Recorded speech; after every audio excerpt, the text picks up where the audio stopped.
Buddy, we are live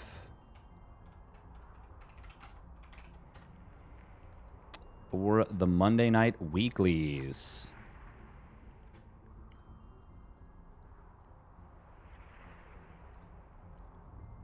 Art versus IOSUP. Okay, we saw IOSUP before. They had some cheeky all-ins, I believe. They were pretty effective. Oh, Fant versus MiniZerg. That would be fun.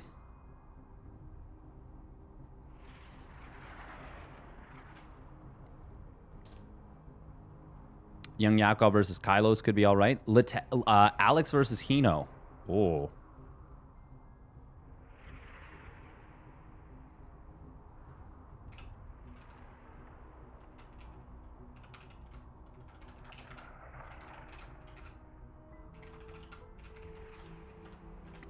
Inexorable versus Azura would also be great. Some good matches here for sure.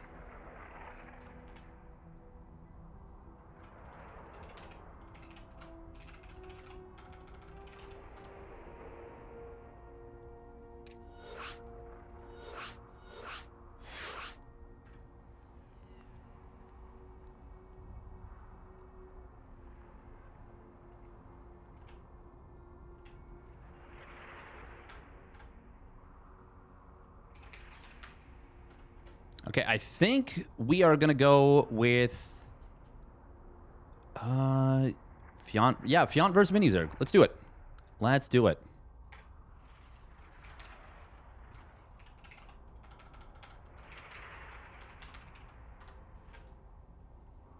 Yeah. Fant versus MiniZerg UA.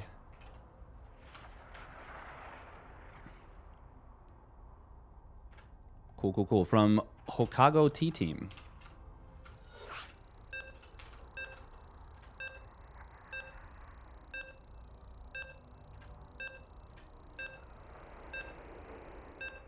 Okay. We started a little late, but that's okay. We're already getting into something. We do have to run like... we're going to run like a minute of ads. I do apologize. That's how we get rid of the mid-rolls. Well, pre-rolls also. That's how we get rid of the pre-rolls, realistically. That's why I'm doing this now.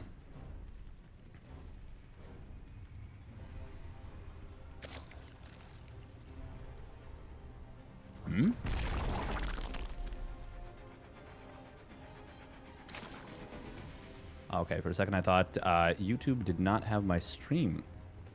But it does.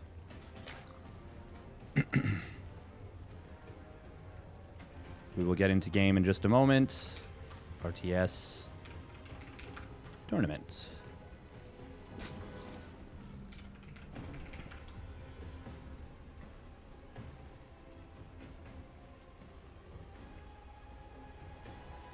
Welcome, QQ Low, Tank and Smacked. Welcome. Let's get a prediction going.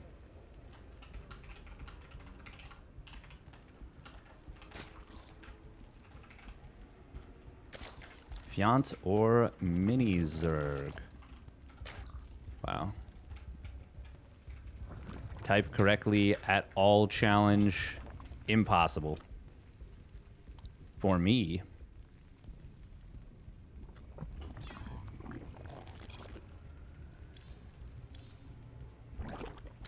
Reduce cursor size, disable mouse scroll, lower drag scroll speed. Perfect. All the things are there.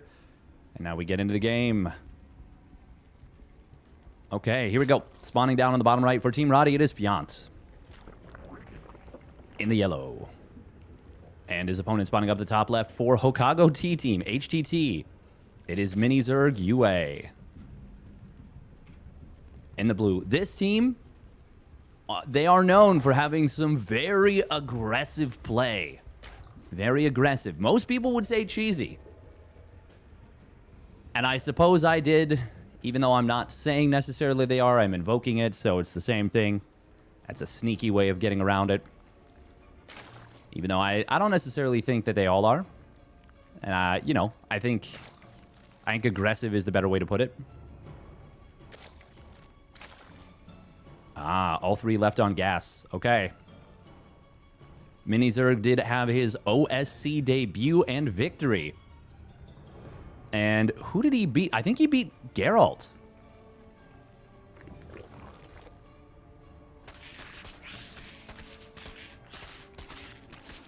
Both players going for a quick third hatch. Fant not yet thrown. Oh, no, they will both throw down the Baneling nest. So a little bit confused then by MiniZerg's approach here. Leaving all 3 drones on gas is a little bit different. He did beat Geralt. Ah, thank you very much, Thorn, for the Tier 1 resub at 48 months. And also, well, the update. The walking encyclopedia. Always appreciated. There it is. There's the cheeky usage for that gas. The use case, as it were. 2 more Overlords being produced. He is sitting on a lot of larvae right now. Legitimately a crazy amount of larvae to float. And that does block regular larva production, but he will still be able to get a lot of larvae out of these injects. It's going to be another 6 larvae. 7 roaches, 8 lings. Kind of surprised he didn't try and build some lings there. But I suppose it wouldn't have made a difference, really. Fant has no idea what's coming just yet. Oh, that will be a better fight for Fant, at least initially, but I think it ends up being... Oh, actually, yeah, no, it ends up actually going in favor of MiniZerg. Roaches will be revealed. Roach Warren starts up for Fant. He's already built an Evo. This does not full wall, by the way. Okay. Correctly recognizing how committed this is. Building 2 spines. Is that enough is the question. I actually don't think so. The Roach Warren is very far away from completing. It is well tucked in and it is well protected. 9 roach is going to be a big problem, though. Oh, if he can target down that Bane, he will get it. Very nice. And now the spines that are building are actually going to work against Fant a little bit. They're going to provide a little bit of Sin City. And he did build a 3rd spine. I don't know that that's going to complete. Baneling's going to get in on top of the spines and the drones. Drones will pull away, but 2 of the spines go down. 3rd one barely completes. Is immediately killed despite the transfuse. I think MiniZerg's got him. Drones pulling into this. It's already equalized the worker count. 6 roaches will pop out. Fant, who can keep that queen alive? No, unfortunately, it did have a transfuse. That would have been so huge if he could have kept that alive. Now all 3 queens fall. And MiniZerg's done it. MiniZerg has done it with an extremely aggressive push.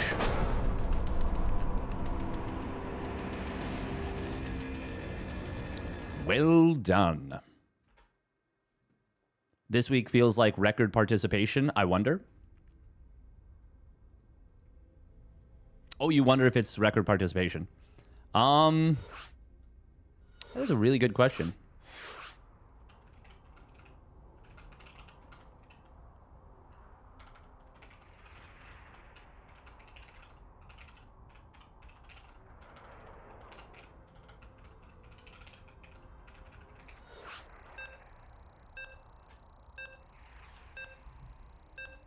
Week 16 had 46 players. There's been at least a couple weeks that have been pretty darn good participation.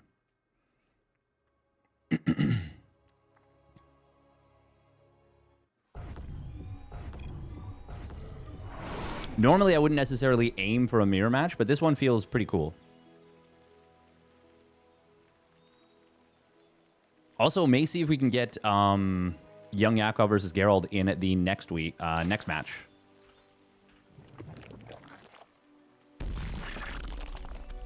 Oh, I have the wrong... Yeah, that's correct now. Okay, spawning up at the top right, it is Team Roddy's Fant. In the yellow. And his opponent spawning down in the bottom left for Hokago T-Team. It is MiniZerg UA. In the blue.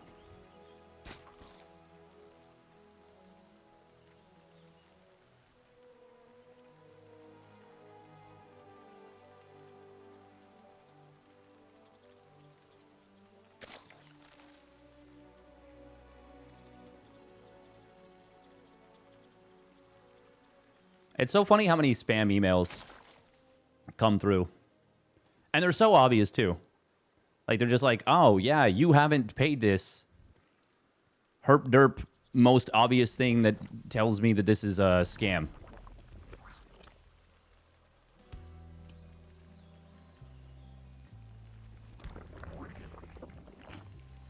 In what way is that Christmas themed? The sweater? This is not really a Christmas sweater. Also, it is not home knitted by me. Someone knitted it. In entirely possible that it was near their home.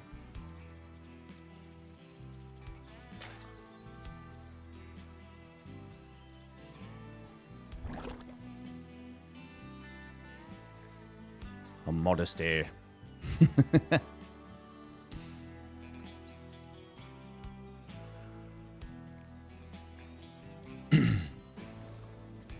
My fiance and I were doing some last-minute Christmas shopping this morning for, like, nieces and nephews and babies. That makes it sound like it's random babies, and I guess it kind of is, because they're like friends' babies, you know? Oh, MiniZerg does get the better jump there. Using the shrubs quite nicely. The shrubbery. Jesus, Thorn. Oh, true, but very out of pocket. Okay, he's back down to 2 drones on gas. You have friends who are babies?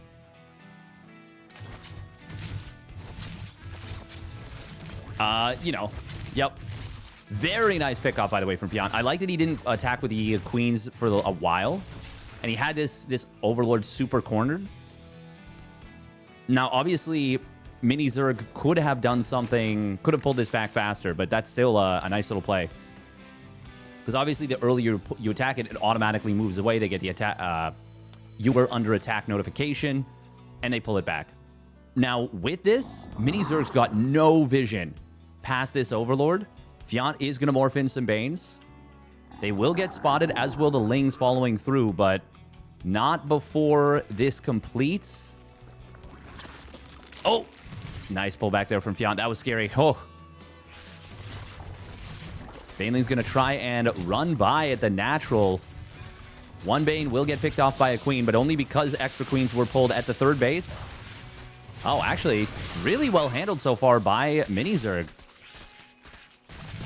Fant not going to be able to defuse that Baneling by killing it. Oh, yeah, he does this time. Actually, MiniZerg, you know, let it die. MiniZerg comes out of this with a small little drone lead.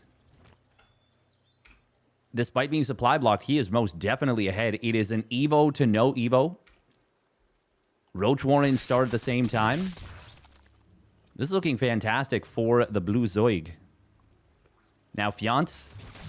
Oh, no, the queen was not in position. That could have been so good. And now the Lings are actually going to make it very difficult to get back into the main base. How many drones go down? At least 1, maybe 2 so far. No, it's only 1. He does get a queen, though. Honestly, for getting into the main base, this might actually be worse for Fant. Yeah, getting a queen is really valuable. Getting a queen is really valuable.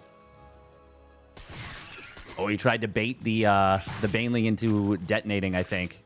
Manual detonate. Oh, Fant's actually... he actually just runs right out. The Lings do get away, but the big problem right now is that there's a lot of Lings available to counterattack. Oh, well, there were. There were. Those are some big Baneling detonations. And Fant has roaches out. He is actually the one going for the all-in now. And this is really bad for MiniZerg. He will get this queen most likely. Actually, no, he is going to get it. It's going to cost him a lot of Lings, though. He needs to build spines real bad. He needs to cancel that layer. Fant, this is very unfortunate. He did not resaturate this gas in the main base. He is on 3 gases, so he'll still have a lot of gas mining. Oh, and he starts an Evo chamber after being scouted. So he is looking to kill this base that he softened up earlier and drone out of this. But he needs to get so much damage done. There is the opportunity for it, but I feel like if he followed through, it might have been easier. +1 missile being completed is so good for the Roaches fighting the Lings. However, they're in small numbers, and a couple of them on a move command trying to escape this around. That is actually really, really rough right here for MiniZerg. And Fant is already caught up in the drones. Did he get Banelings into this mineral line? Did I miss that? MiniZerg is going to hold. And he cancels this. Well, actually, was it killed? No, he canceled it. He canceled the spine. I slept so bad last night, so it is going to be... My words and my recognition of stuff is... I'm going to be struggling. Spotting stuff, paying attention. I missed Fant losing 9 drones in the natural. Do you mean MiniZerg?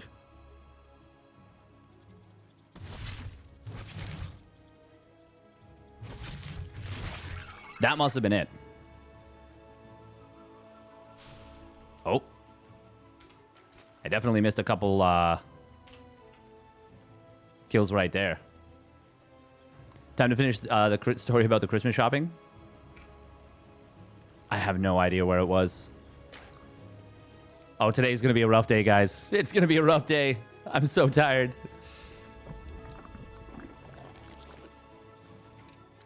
The +2 missile could have been a lot faster, but this is still a very big problem for Fant. Obviously, he's down in upgrades now. They're both droning, and they've both droned a decent amount.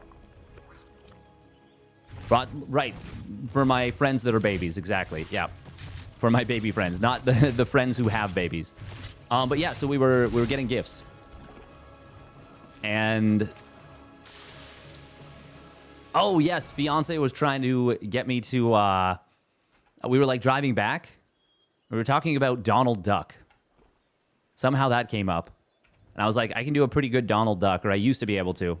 But I don't think I can very well anymore. +1 missile is going to complete, but the Roach speed is going to make it a lot more difficult for Fant to deal with this. Roaches were not super well positioned there.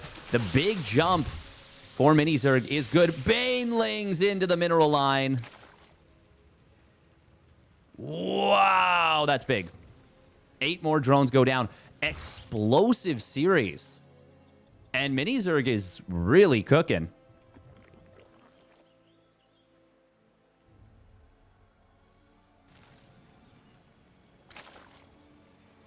No, I don't have it anymore. I need to practice it.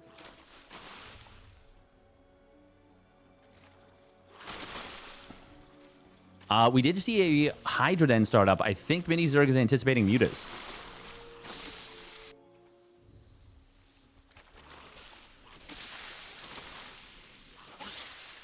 Thank you very much, SC2XXX, by the way, for the Prime subby at 40 months. Did a laser have himself a hell of a day again? Because that is pretty sick.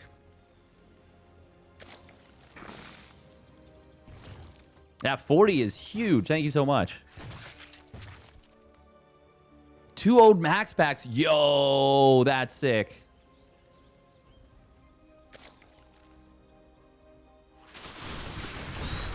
No one expects excellence. True.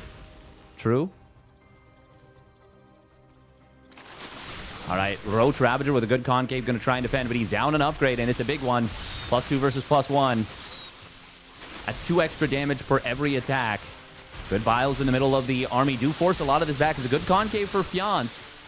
Oh, but big Biles land on his army there on the tail end. Those must have done a lot of damage. Dead even fight, supposedly. Dead even fight. But MiniZerg did do more damage overall, which is... Ah, man, I love it for these kind of fights, because it's actually kind of hard sometimes to see.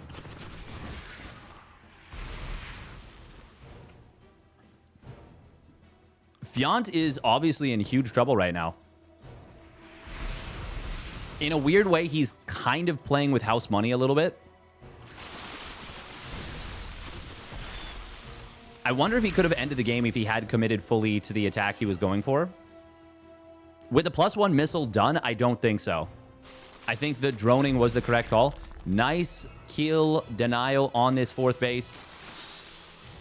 And this is going to be a better trade here for MiniZerg, I think. It's even numbers of Roaches, but once again, better upgrades. Even just the +1 Carapace will make a difference. It does depend a little bit on the target fire, but as you can see, they are... it's still slightly better for Fant, or pardon me, for MiniZerg. But more importantly than anything, it is the fact that MiniZerg has a 4th base and is ahead in the Lurker tech. Which is to say he's got Lurker tech. Now, he hasn't yet started morphing any Lurkers. It's always tricky during these fights to find an opportunity to morph in Lurkers. Neither player has Overlord speed, nor is it on the way. Man, MiniZerg is really cooking. He is playing so well right now versus Fant. Oh, that's a big encirclement of these roaches. He spotted them, and he got himself set up to kill all of them. That is so well done for MiniZerg. Damn, Daniel. Now, you do have to be a little bit careful as the player that is killing drones of your opponent, because very easily that can turn into, now my opponent has more army supply, and they just run me over. However, with Lurkers, that is going to be a very difficult task. Even small numbers of Lurkers, without the range upgrade, without the adaptive talons, it is still beneficial, obviously, to have those. They are so strong.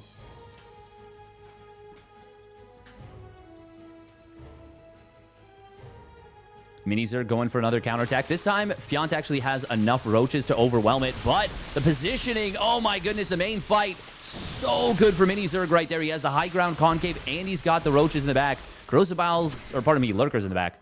Corosibiles do connect. Lurkers are actually just going to fly right by, and this is actually going to be a huge problem.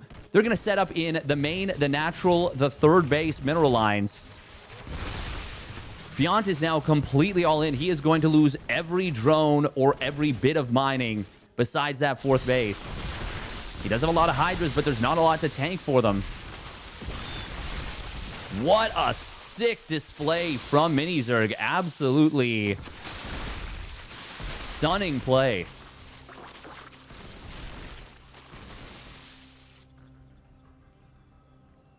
Lurkers will get cleaned up. Mostly. There's actually still one left. I would never have, even really thought to make a move like this. It's not even the damage so much, which was still substantial.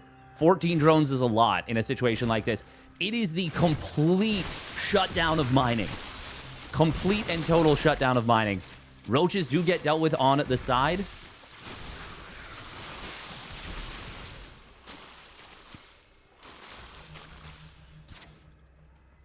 God, MiniZerg is actually just playing so well right now.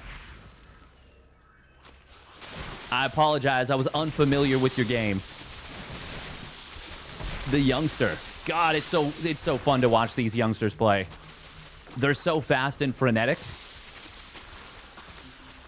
Meanwhile, he has continued his upgrades off 1 Evo. He's finished 2-2, and +3 weapons is, well, pretty far along. It's not close to completing by any means. But he's already up a Carapace upgrade, which is obviously nice in the heads-up fights. He does just need to defend this. Very interesting that neither player has really gone into Lurkers heavily. Oh, that's a nice bile. Does hit a couple Hydras and a Roach. But Fant, he just does not have the sustain. He does not have the numbers. MiniZerg playing out of his damn mind today. Or maybe this is just how good he is. I don't know. Maybe he just has the sickest ZVZ.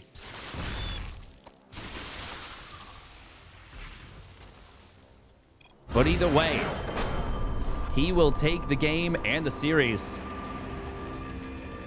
Damn, Daniel, that was actually so well done. Very impressive.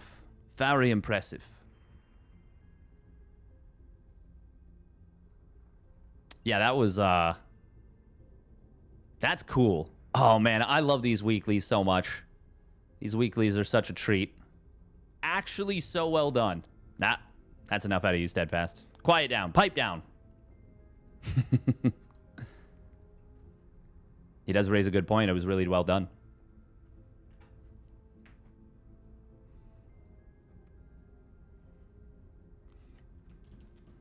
Next up, he will face off almost certainly against HeroMarine in the next round, which is a little bit rough. Hino actually taking down Alex. Well done there. Looks like Nice no-showed, so he does get dropped down to the lower bracket. Airogfire did take down Hacker is Top. Past Fast being told off by Present Fast. Well, that's true. It's true. It's true. Past Fast, that's... I like that. I like that one. All right, we do have to run like 2.5 minutes of ads or so. We might just run 3. Yeah, we'll run 3.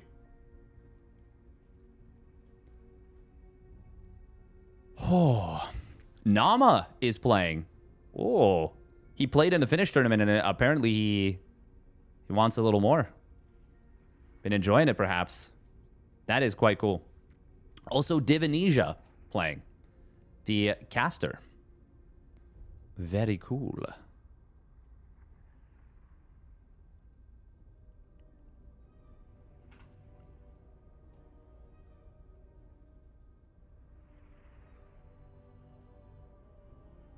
Yeah, no, neither would I, Thorn. Neither would I.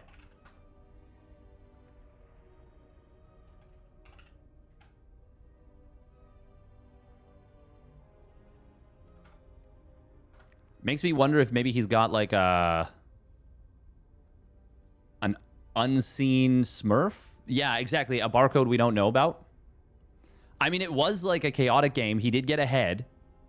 He won game 1 with an all-in, and he won game 2. The thing is, though, you can get ahead.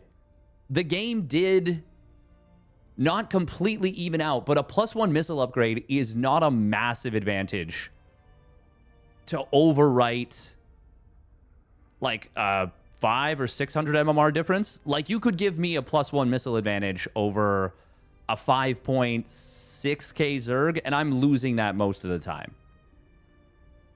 Like,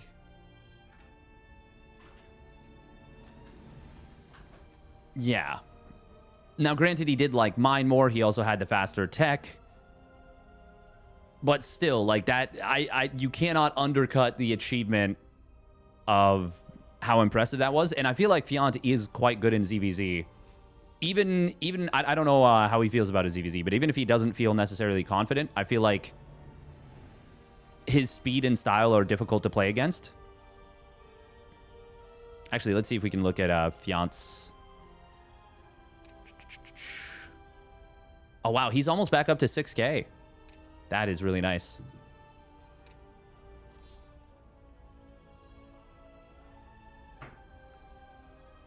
Yeah, Fant's ZVZ is, by the numbers, tied for his best matchup with ZVP. Both at 59%. 43 and 29 versus 54 and 37. I'm sure one of them is... we can figure this out without doing the math too complexly. 11 more wins, 8 more losses. What is 11 over 19? It's not the same. It's not relatively the exact same, is it? There's no way. That's not possible. 43 and 29 versus 54 and 37. One of those statistically is slightly different than the other. What is 11 over 19? 11 times 5 would be 55. It's very, very close. They are extremely close. 57.9. Okay, so then...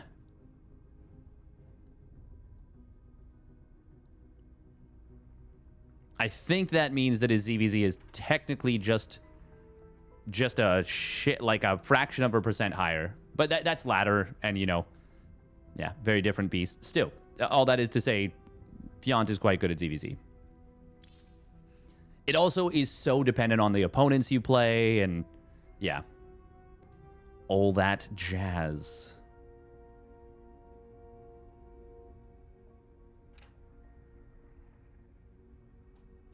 Oh, Doomrat is the new top clipper. Neato.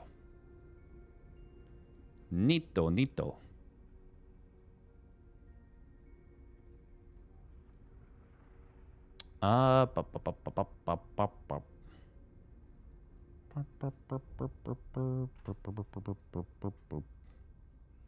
Ooh, Geralt and YoungYakov are available to be playing.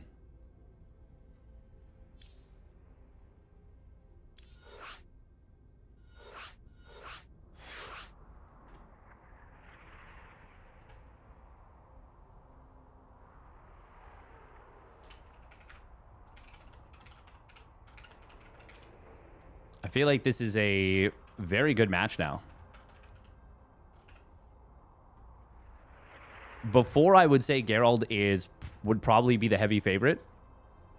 But I feel like YoungYakov has been getting so much better recently. And he's very good at finding opportunities in the mid game. And he's still got a decent late game. Before, you could... I won't say you could skip to late game in the previous patch, but you kind of could a little. A little bit.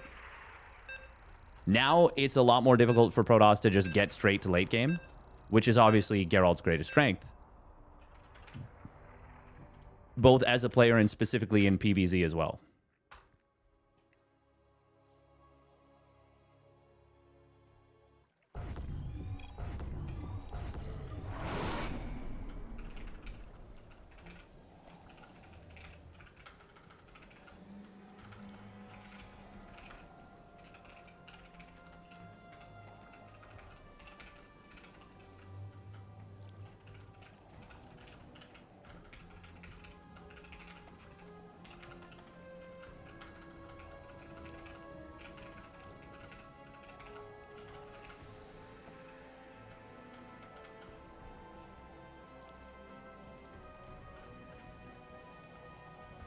Present fast contradicts past fast. True.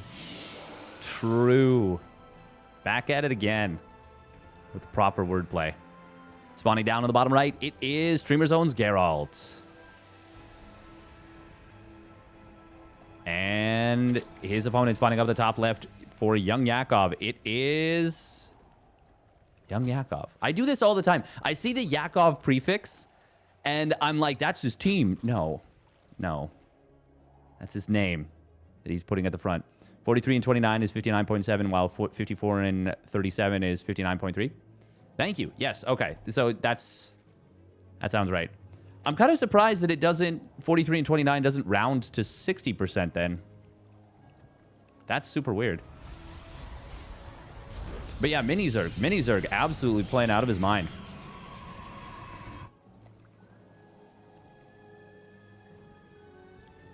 But MiniZerg is better than Geralt. That threw me off so much when he did the proxy play.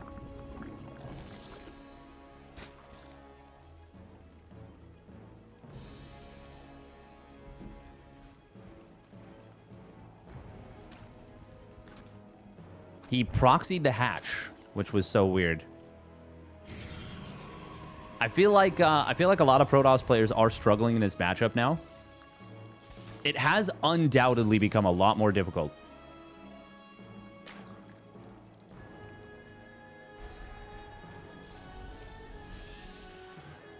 Much, much, much more difficult. That's pretty late Stargate, honestly. 224, 225. That feels... Yeah, it's 224 barely. That feels a little late. Not like crazy late, just... To be fair, I feel like Geralt is not one of those players that you look at and you're like, okay, this guy's going to hit the sharpest timing. Someone like... I feel like Creator was always really good at hitting extremely sharp timings on like Glaive Adepts. I feel like... who else? Zest. I mean, is the guy that comes to mind as number one. Oh, YoungYakov using the, what is it?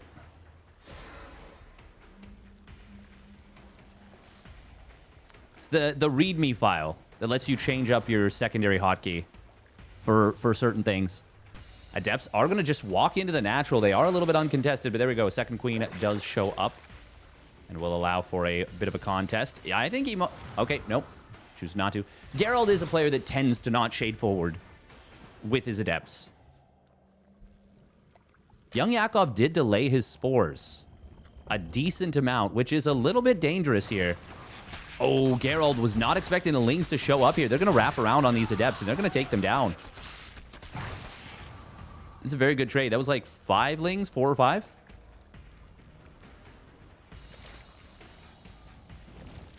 Four Lings. Amazing trade for 2 adepts. Especially with not losing any drones.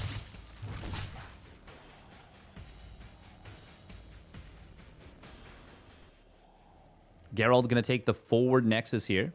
This is a fast third Nexus. This is a really nicely timed Nexus. Yeah, it's quite quick. Like 340. Oh, beautiful Evo Chamber Morph right there from YoungYakov. Obviously, he would have loved to have just built the Spore, but it can be clicked down quite quickly.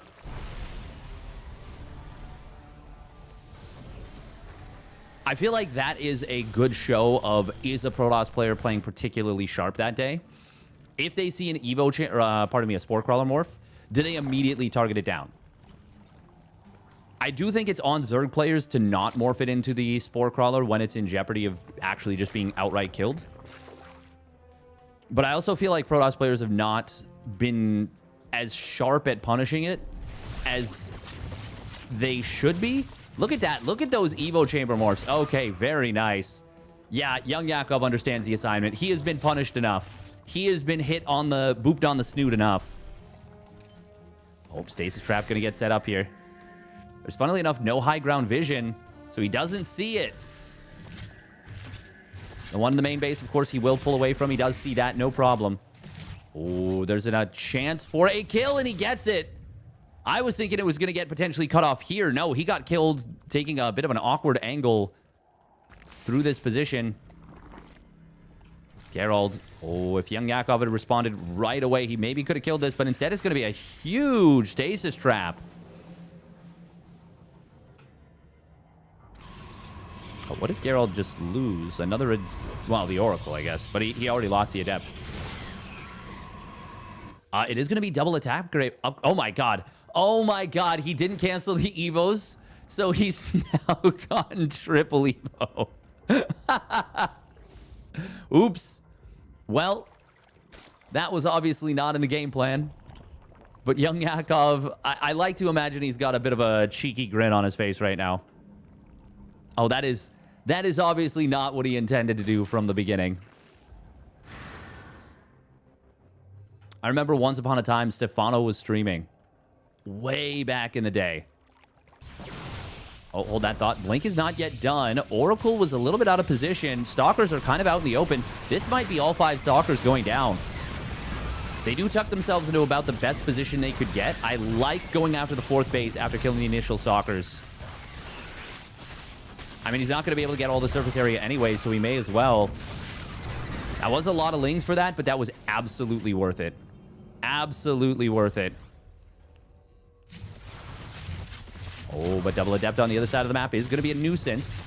However, the Queens are pretty well positioned. 4 drones is nice, but not amazing, actually. Especially with Geralt, I think, already behind.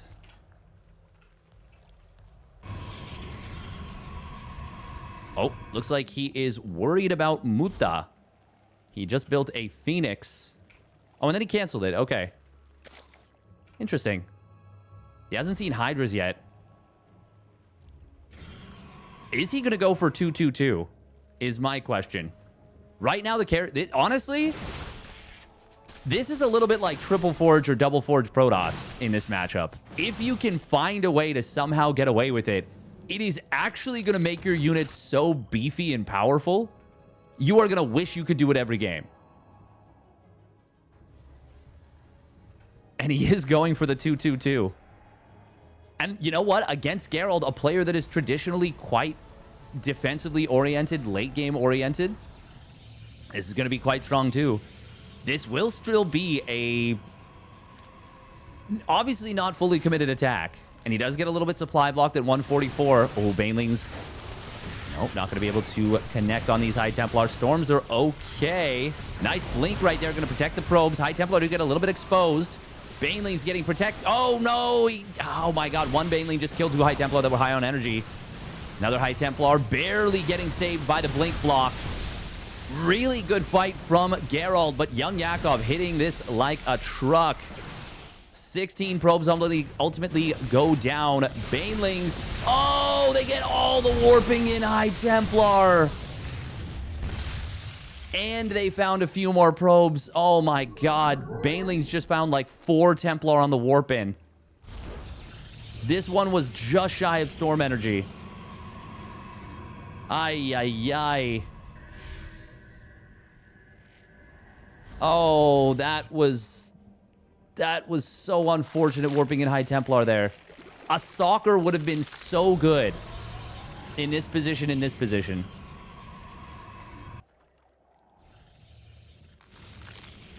222 is about to complete. We got an infestation pit far along. Stasis trap is set up once again. It will get a good connection here. But Geralt needs more than just a good stasis trap to hold. He needs a hell of a lot more. And the Banelings, they get by. The High Templar avoids them, but the Banelings get through. And on the other side, it's a pincer. 14 more probes go down. Storms will get cast on the tail end. They're going to expire just before this stasis trap lets the Banelings wake back up. And Geralt, yeah, he doesn't have any chance at this point. 2-2-2 Zerg. We can pretend for the thumbnail if we want to, that's why he won this game. It's not, but I love the idea of 2-2 Hydras. They are beefy, they are powerful, they are mighty. And YoungYakov getting it done.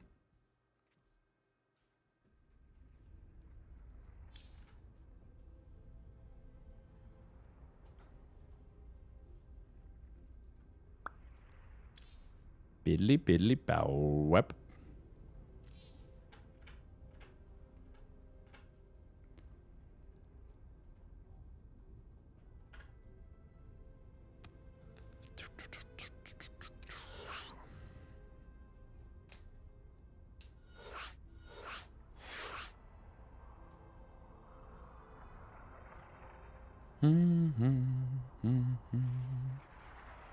Wow, wow, wow, wow.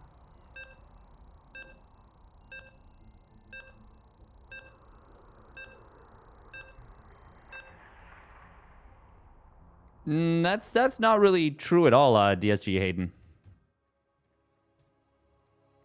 If anything, more players at the high level are playing in recent history than have in a while. YoungYakov has been playing a lot recently, like a lot. Yeah, it's not correct at all.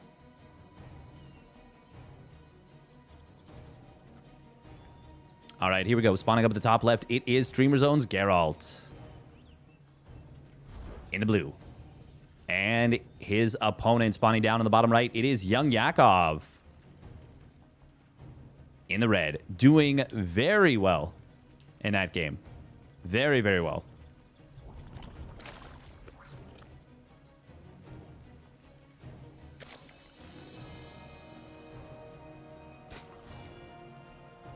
It is going to be a 12 pool here out of YoungYakov. He could have sent the drone down to the natural and faked taking the hatch. And that would have kept Geralt a little bit more in the dark. He is... oh, Geralt is not going back to mining here.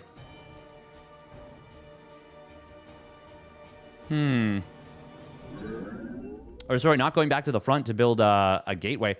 Does he not realize this is a 12 pool?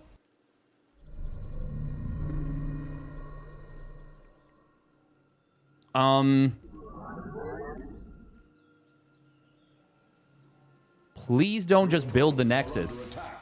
Okay.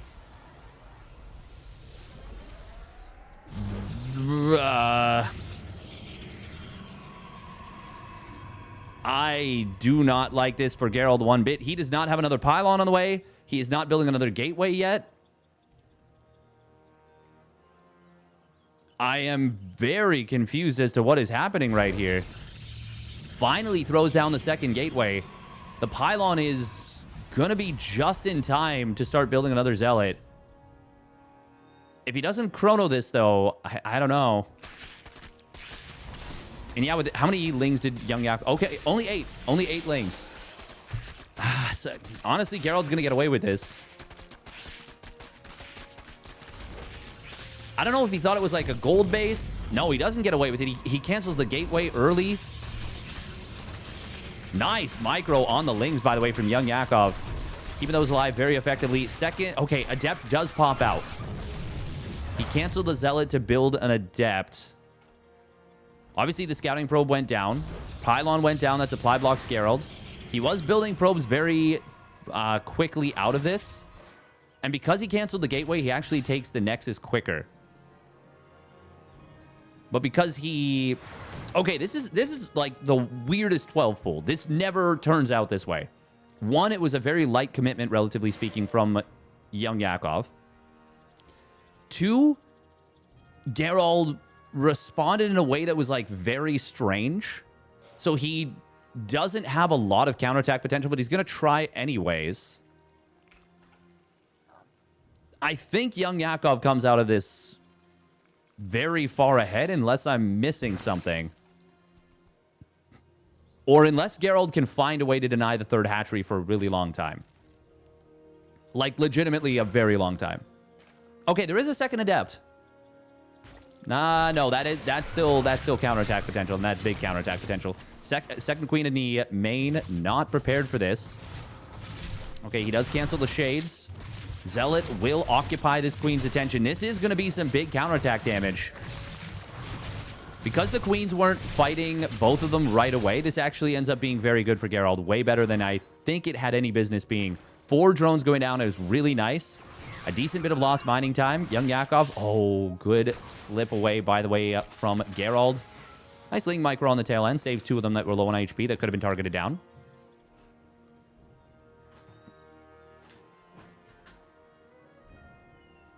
I still think I prefer this for YoungYakov. He is... Well, he's a little bit supply blocked. Oh, that's a really nice wraparound on this Adept, and that will kill it before it could shade out. Yeah, no, I prefer YoungYakov's position right now.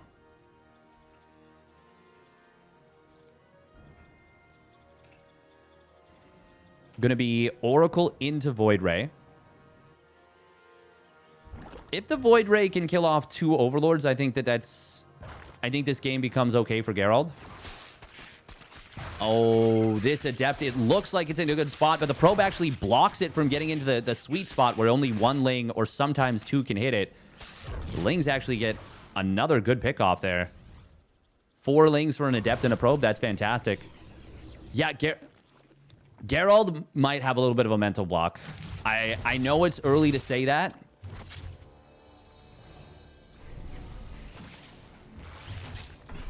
That's some nice damage right there. Oh, and he finds a creep tumor. YoungYakov not pulling that drone away. Oh, my God. Oh, that Oracle. Oh, it even took another shot. This is kind of funny. As the creep expands to the left side, it depletes on the right. Or, sorry, expands towards the left. Underneath it retracts away. That's weird.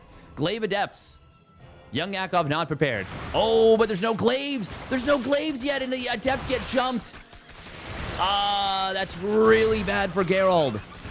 Fortunately, they're in a good position, but YoungYakov going to be able to whittle this down before it gets across the map and starts being a really big problem. This could still be quite scary to deal with, though. Okay, Void Ray has already killed 1 Overlord. It is going to find another.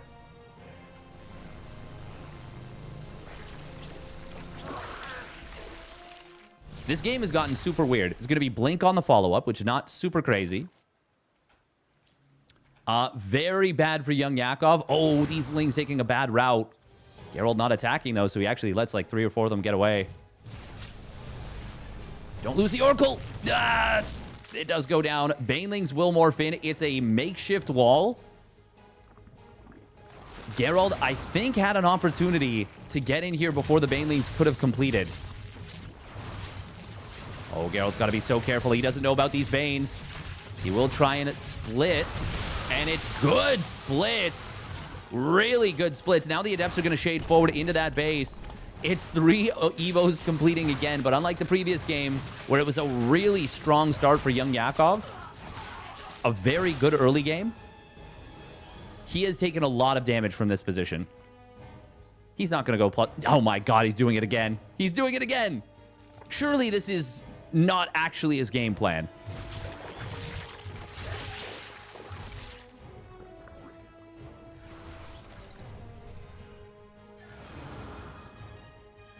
I would have loved one Adept to shade forward there, but you're kind of relying on your opponent making an oopsie.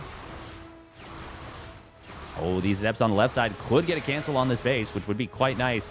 Yeah, Geralt has definitely played this out better. You're at a loss for words? Me too, a little bit. I mean, it's... Oh. Nice block. Thank you very much, Esquire SE2, for the tier 1 resub at 50 months. Fitty. Yeah, this is just such a strange game. How many gates is Geralt on? He's on 7. Adepts will be forced to recall on out. This Void Ray is grabbing value. Losing the Oracles is so painful. Geralt is still only on 3 bases. Oh, good cancel there on the Prismatic Alignment, given the speed. YoungYakov is going to stay on a... No, he's not, actually. He's going to pump out some more drones. He's got this forward base. I believe that was canceled as well. Geralt finally taking a 4th Nexus. I mean, it's really good, obviously, to deny your opponent's bases. But if you can't find follow-up damage, it doesn't always matter that much. There's actually not a lot here, by the way, to protect these Stalkers. This is a bit of a crazy move out, if we're being honest. But the... Oh, oh my god, 5 Adepts actually going to get into the main and the natural. Nice little move here from Geralt. Oh yeah, he's been finding nice chip damage here, there, and everywhere. But he does have to be extremely careful with these Stalkers. These are 1/1/1 Lingbane Hydra. Something I don't say every day. Good control, though. Managed to get away. YoungYakov was not able to bring everything to bear that he wanted to.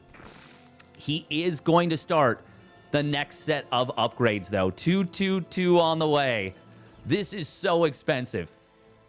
This is 500 minerals, 500 gas invested into.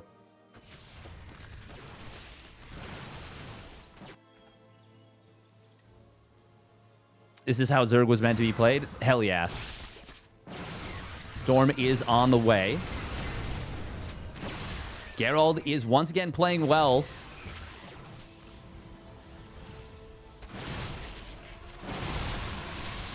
But I'm not 100% convinced yet. Like,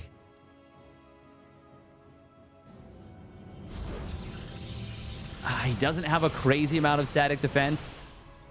There's still a lot of aggressive power. Okay, he's got a good static defense set up on this side. There's a lot of aggressive power in the Lingbane Hydra. Banelings blow up a couple cannons, and was that a shield battery too? Maybe a pylon? No, the pylon was from the early game.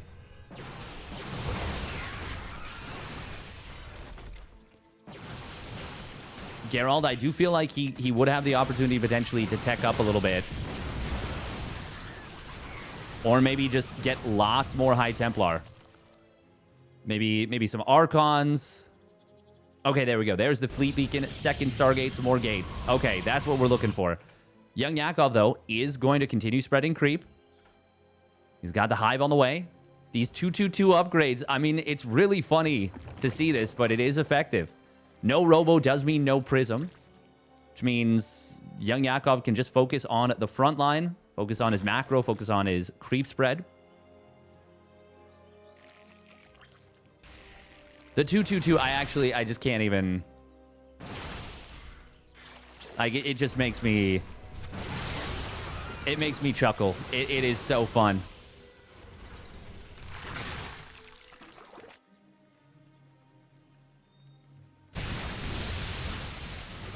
Zealots will warp in to try and defend on the left side. High Templar. No, doesn't drop its storms. He's focused on the other side where all the storms get dropped. No. He almost loses one of his High Templar running back through the storm.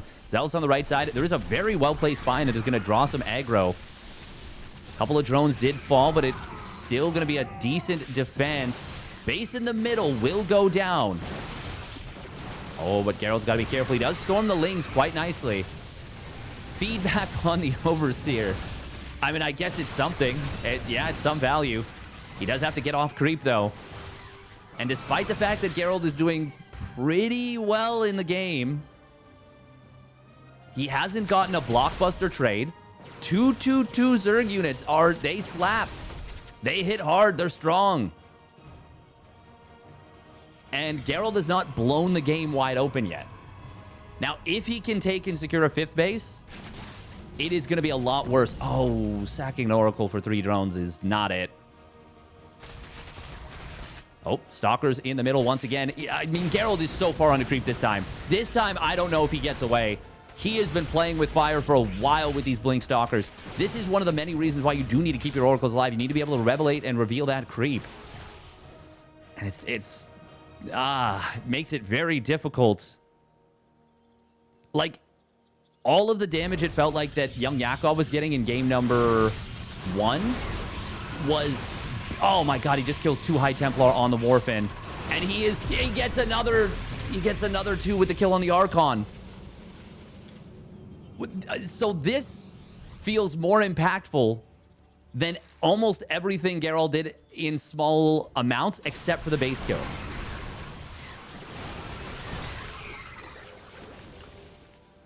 Ay.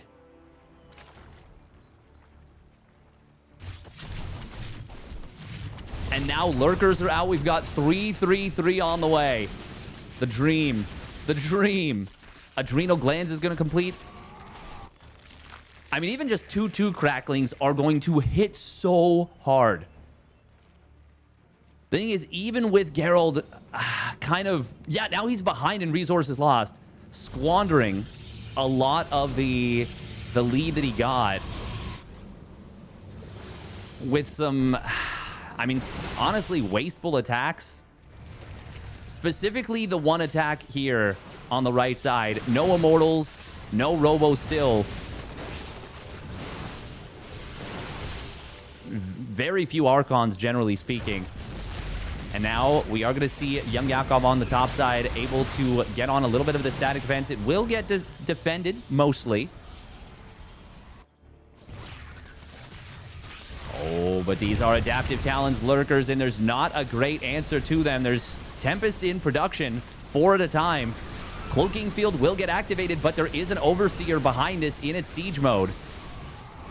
And oh, actually, hang on. This might be a really good engagement for Geralt. No, he comes in disjointed.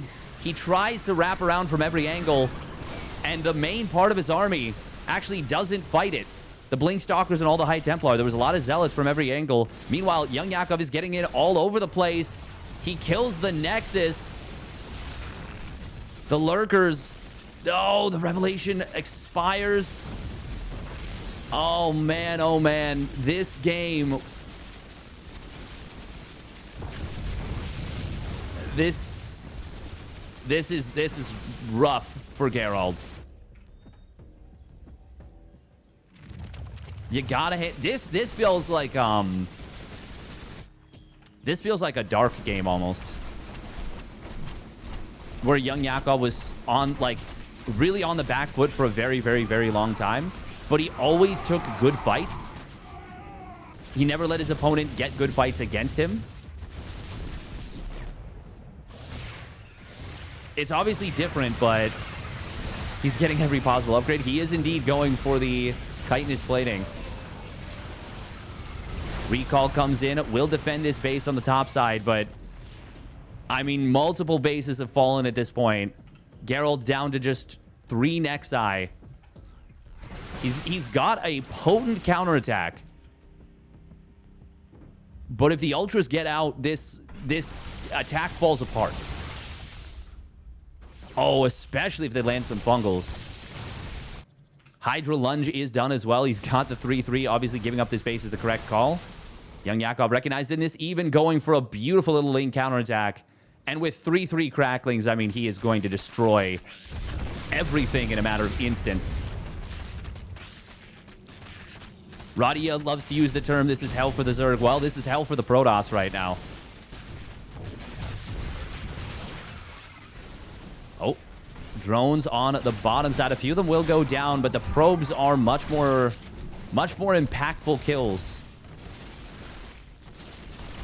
If there were 5 Nexus, Geralt could pump out those probes pretty quickly again.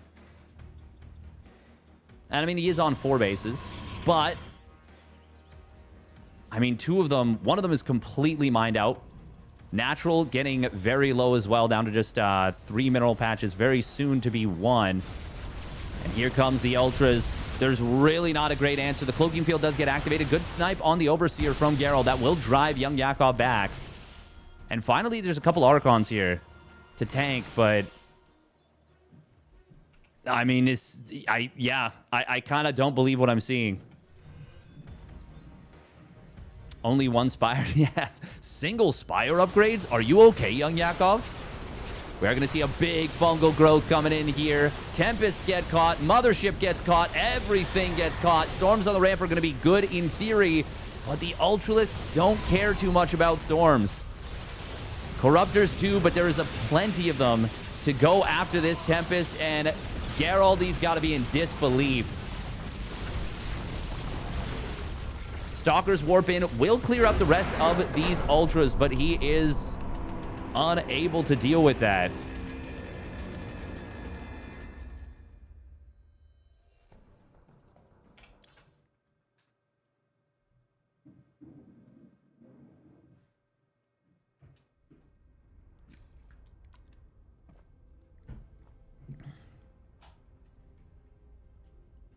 I am in an experiment. Yeah. That was actually crazy. That was actually such a wild game right there. Thank you very much, Zergberger, by the way, for the YouTube membership at 7 months. Happy Monday. Happy Monday indeed.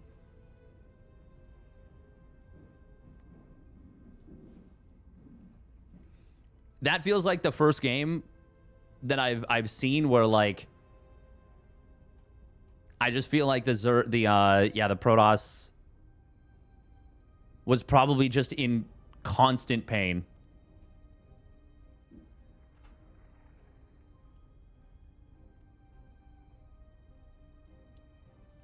Like a PVZ in recent history, where I just feel like it was how so many Zerg players felt for a long time. Damn.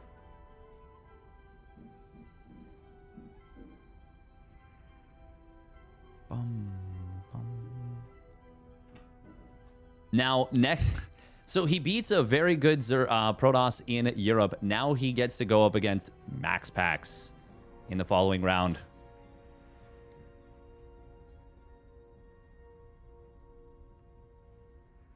I think Adrenalglings are the best unit in the game. I think they are definitely one of the best units in the game. They obviously take an extremely long time to get to. But there's probably nothing else that on its own does more than the Adrenal Gland Zergling. But yeah, probably nothing else that, yeah, on its own does as much.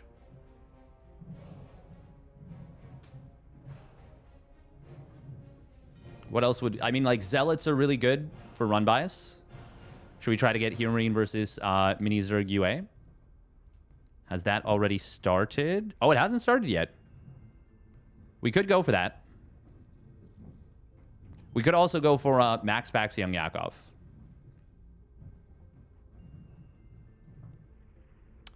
They trade well versus Adrenal Glands Lings unless the Lings have equal Carapace upgrades. If the Lings have equal Carapace upgrades, then they will do still very well. That was such a sick play from YoungYakov. I would agree. I would say Zealots are better as long as they have the upgrade advantage.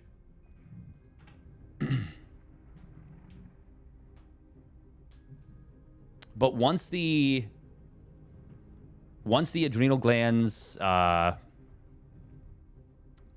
kicks in, it skews closer towards even. And then if they ever get Carapace, then it skews, I would say, pretty heavily in favor of the Lings.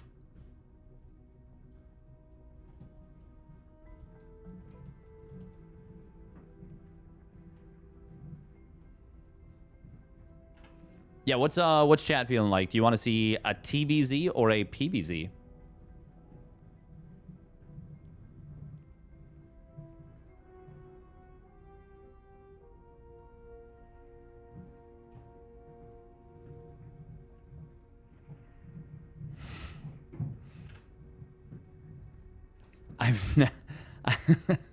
I know you're being like a little bit cheeky and like kind of a little bit inflammatory, but Wrong Nor is Ray is really funny. That is some proper wordplay. I mean, we do have HeroMarine right there in the title. Thing about HeroMarine versus MiniZerg is it would go into HeroMarine versus Percival very likely, which I'm not against by any means.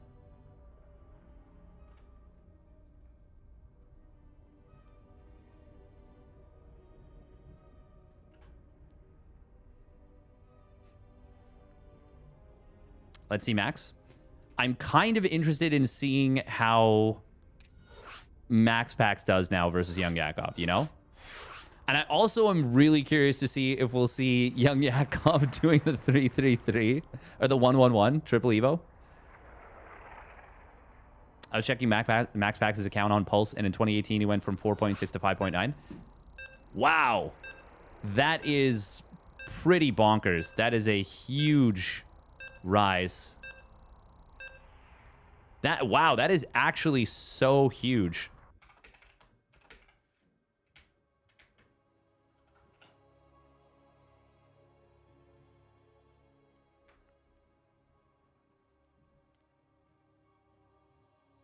Curious if Arog Fire versus Percival? Percival already won that 2-0. According to, what do you call it? The...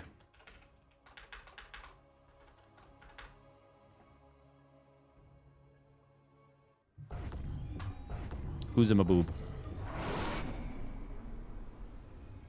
Have MaxPax on other monitor? Nice.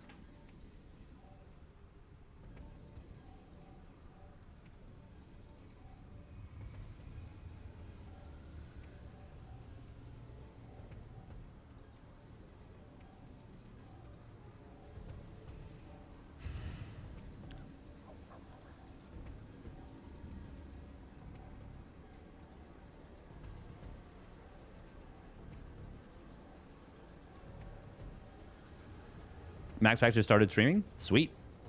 Awesome. And here we go. Here he is, spawning down on the bottom right. It is Sidestorm Gaming's MaxPax. In the blue. And his opponent spawning up at the top left. It is YoungYakov in the red. And he did get down. Extractor Trick 15 hatch. Did not get blocked.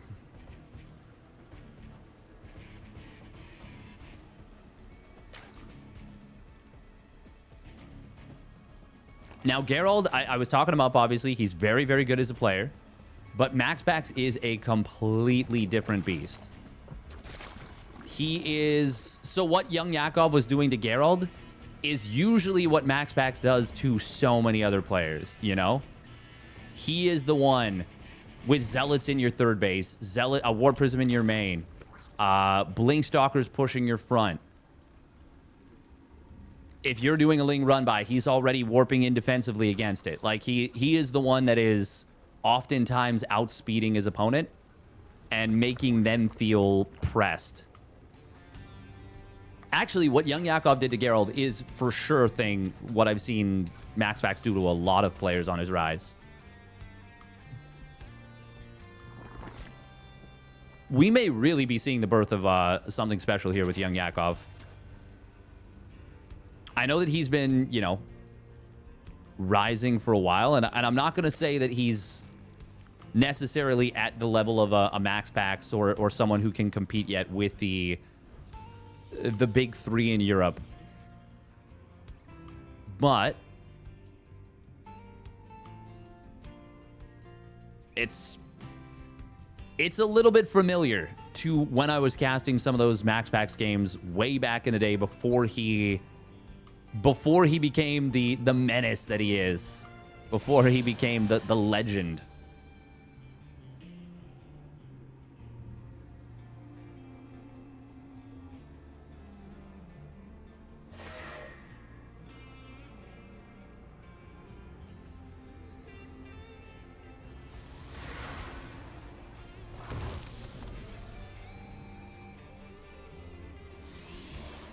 MaxPax used to get bodied by parting all the time.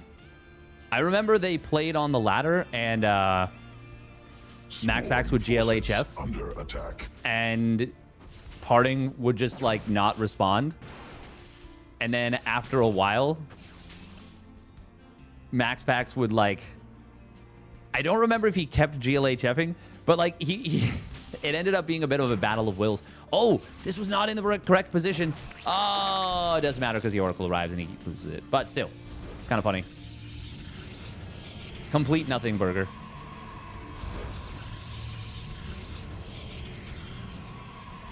MaxPax going to drop the Nexus before gate. That's obviously nice timing. Oracle and Natural does go for the Revelation. Yes, MaxPax's first kind of foray into the scene or presentation of himself was the MaxPax. It was the proxy single gate into double Zealot that did get used in GSL. MaxPax figured out a lot of things. And he is directly responsible for a big rise in the level of a lot of players, I would say. 2 drones do go down. I would say specifically Clem. Oh, nice job right here. Yeah, already the Oracle's getting so much more done here versus YoungYakov early on, without the game kind of having been weird. Yeah, MaxPax is built diff.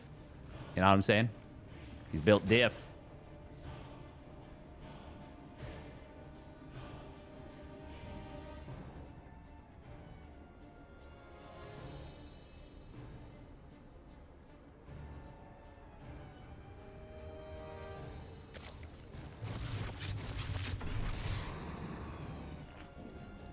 Bum, ba-dum, ba-dum. But yeah, it was pretty cool. Pretty cool to see MaxPax on the rise, and now potentially a new player on a similar trajectory. I do think MaxPax was more like mysterious for a long time. Like and I mean, obviously he is still mysterious, but we really just had no frame of reference for who he was. But yeah, Clem has definitely benefited the most, I would say, of any player for MaxPax's existence. Oh, okay. Roach speed starts up. The +1 melee obviously far along, but it's going to be a Spire. It is going to be a little bit of cheeky play here coming in from YoungYakov, trying to catch MaxPax off guard. MaxPax is moving into a push. He's already on 6 gases, though. Only 4 gates, 2 more in production. But it is obviously very early. Storm starting up a little bit before 6:30 here.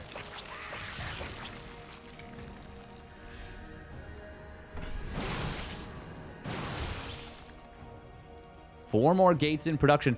Is MaxPax just going to try and go for it here? Oh, Ling looking for the stasis trappy. Doesn't find it. There is one on the left. Blink not quite done, but it will complete in a moment. Oh, YoungYakov almost running back into that stasis. Instead, he does trigger the one on the left for very little losses in terms of catch. But Lot of Lings have gone down. And only one Stalker. 13 Mutas in production, though. Obviously, part of the reason YoungYakov was falling behind in supply was that he was pumping gas. And now he is pumping Muta. At this point, MaxPax does need to wonder, hey, what is going on here? What is the dealio? And he is building cannons, mostly at the front line, but he builds one in the natural. He's got one at the third. Energy recharge going to get dropped on this one High Templar.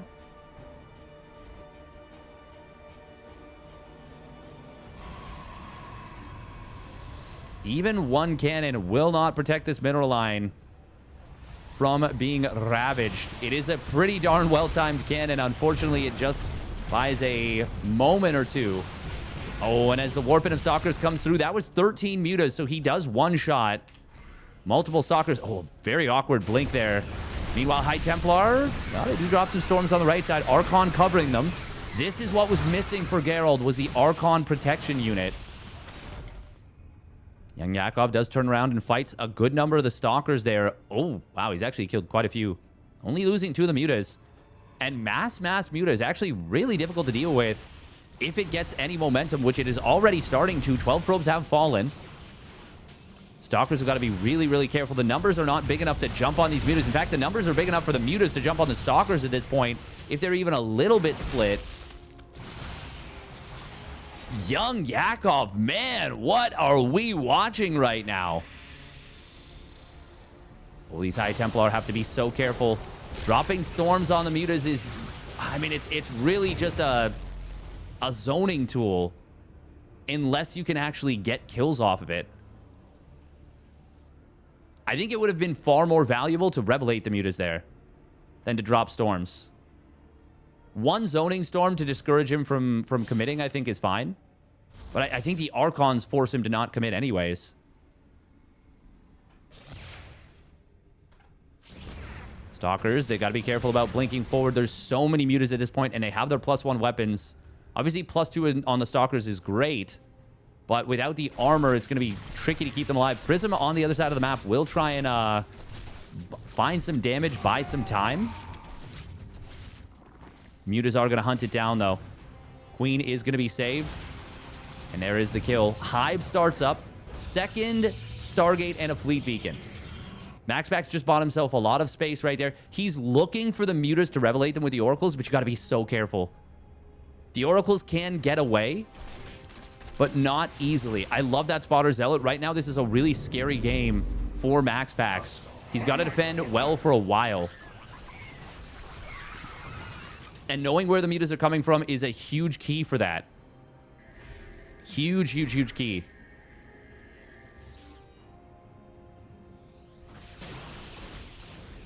YoungYakov going to dive into the main base. Oh, as MaxPax blinks in, he turns on these units. This really feels like we're watching Dark in a way. High Templar does get saved. Good job from MaxPax pulling that back. Those High Templar are so fragile. Oh, Phoenix and Oracles do get sniped here. Storm, quite well evaded by YoungYakov, but he will be forced out of this position. Anion Pulse Crystals on the way. That is a hard timer on these Mutas, having the free reign that they have. And to be honest, they haven't had complete free reign. MaxPax has done a good enough job of keeping on top of them. But YoungYakov is transitioning. He's getting that Adrenal Glands. He's got that +3 melee on the way. He is getting into the Ultra Cavern. Prism on the bottom side is going to get found by Lings and now will get killed off by the Mutas. I love that YoungYakov does not show all the Mutas. Triple Stargate Phoenix right now. Anion Pulse Crystals, those purple lasers are going to flip the script on these Mutas hardcore. This blink, it's all right. It's not a disaster like some of the previous ones. Some of the previous ones were disastrous. Oh, Microbial Shroud. +2 Ground Carapace, +1 Flyer Carapace. Mutas are going to be battle mutas, but unlike in TVZ, I mean, once the Onion Pulse Crystals Phoenixes come out, these mutas really can't stand on their own. I feel like the Phoenixes might actually just kill every single one of them right now. God, they're going to delete these mutas. If your opponent hard commits to mutas, and they don't spot this, they don't go for Corruptors, they don't get Infestors, it becomes a big problem. We are going to see YoungYakov trying to go for a base trade, but there's well-placed Stacies everywhere. MaxPax was anticipating this really nicely. And I mean, YoungYakov's best move was to go for the base trade. He's got a ton of larvae right here at this base, but it might actually all go down. Would love to see MaxPax actually target that. I mean, I don't know that I want to see him use a Storm on it, but it will kill the larva. But at the very least, the Archons. Okay, they got like one attack and killed like 12 of the larva. Ultra's going to try and engage here. Storms will be good, mostly on the mutas, absolutely deleting them.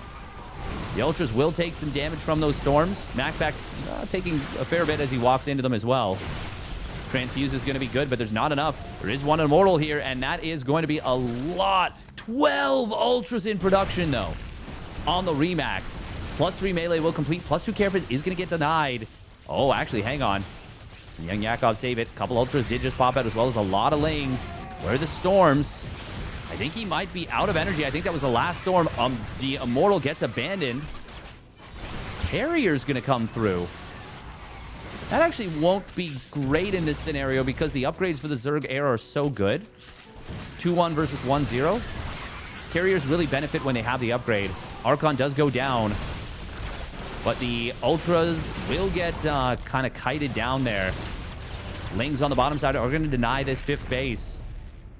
MaxPax got a lot of damage done there, but he didn't get the knockout punch, which once again just goes to show how well YoungYakov is and has been playing.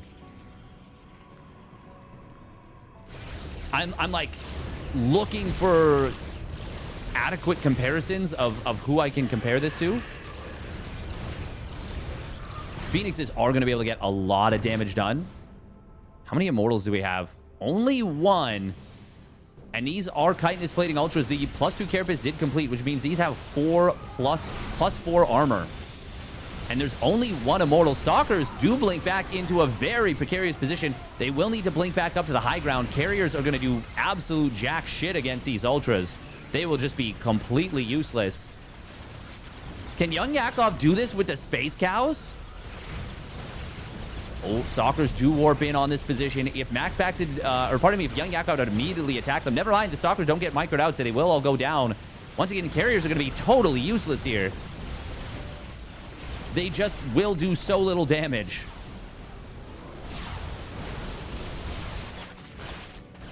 This is insane. YoungYakov. Oh, Infestor does get jumped here. Good job from MaxPax. Counterattacking with the Phoenix is finding a little bit of value, but he's lost so many workers. 3 bases. 2 that were completed. The 5th base attempted to be taken.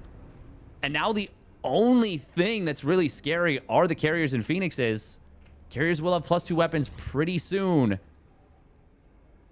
But I am just in utter disbelief at what we're watching out of YoungYakov right now. He's playing so damn well.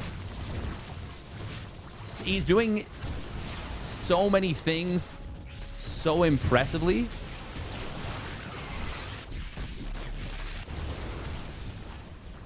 This really goes to show the fact that Jumi was able to 3-0 him in the big brain bouts. How impressive that is from Jumi. MaxPax has to be really careful with this army. This is his last chance army. +2 attack will finish up. This is a really important one. Time Warp does get dropped. It's only going to lead to the death of 1 Corruptor. Are there enough Corruptors here? Recall going to come through. Oh, he was trying to recall to the Carriers, to the Air Army. I'm sure it was Archons that were on. No, he doesn't have any Archons, but it doesn't matter. Doesn't matter. The Mothership goes down before the recall can go through. All the Carriers fall. MaxPax was trying to bring everything forward. He wasn't able to. Holy moly. Zerg hope is kindled. Double fungal coming in. Will connect on these Phoenixes. That's going to enable the Corruptors from very far away to close the distance. Nice target fire from YoungYakov, hitting the back Phoenixes. He is really microing well in all the little ways. That's going to be like the third dead Prism. Third dead Prism in this game. Wow. Wow, wow, wow, wow, wow, wow, wow, wow, wow, wow, wow, wow, wow. Young Prime Mutalisk Abuser. I mean, it kept MaxPax from playing the mid and early late game that MaxPax likes to play. We will see a little counterattack finding some damage. It's going to kill some drones, going to get a base. But MaxPax his eco is in tatters, in shambles. Shambolic. YoungYakov, man. I am actually just so blown away by what we're seeing.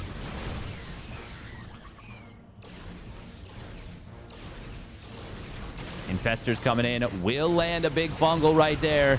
Hitting the carriers, hitting one of the High Templar. And this is going to be all she wrote. YoungYakov going to take game number 1. Wow. Wow, wow, wow, wow, wow, wow, wow, wow. MaxPax left with an Immortal, an Archon, and his thoughts. Holy guacamole. The kid is popping off. Big 3 or big 4. Honestly, whenever I say the big 3, it's kind of unfair because it does leave out one player. It's either you're leaving out Serral, which is ridiculous, because he doesn't compete in the weeklies usually, or you're leaving out MaxPax because he doesn't compete in offline.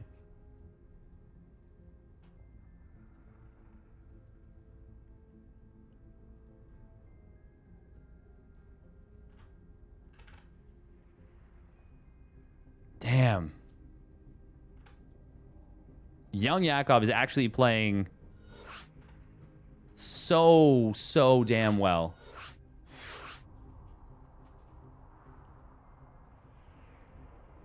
He must relax so much now he will lose the next one because of how happy he is. That's a pretty good that's a pretty good mid-game or between game analysis. I think you might be onto something, Milky Cow. That is the kind of victory that if YoungYakov continues forward, continues playing, he may remember this for the rest of his life type of thing, you know?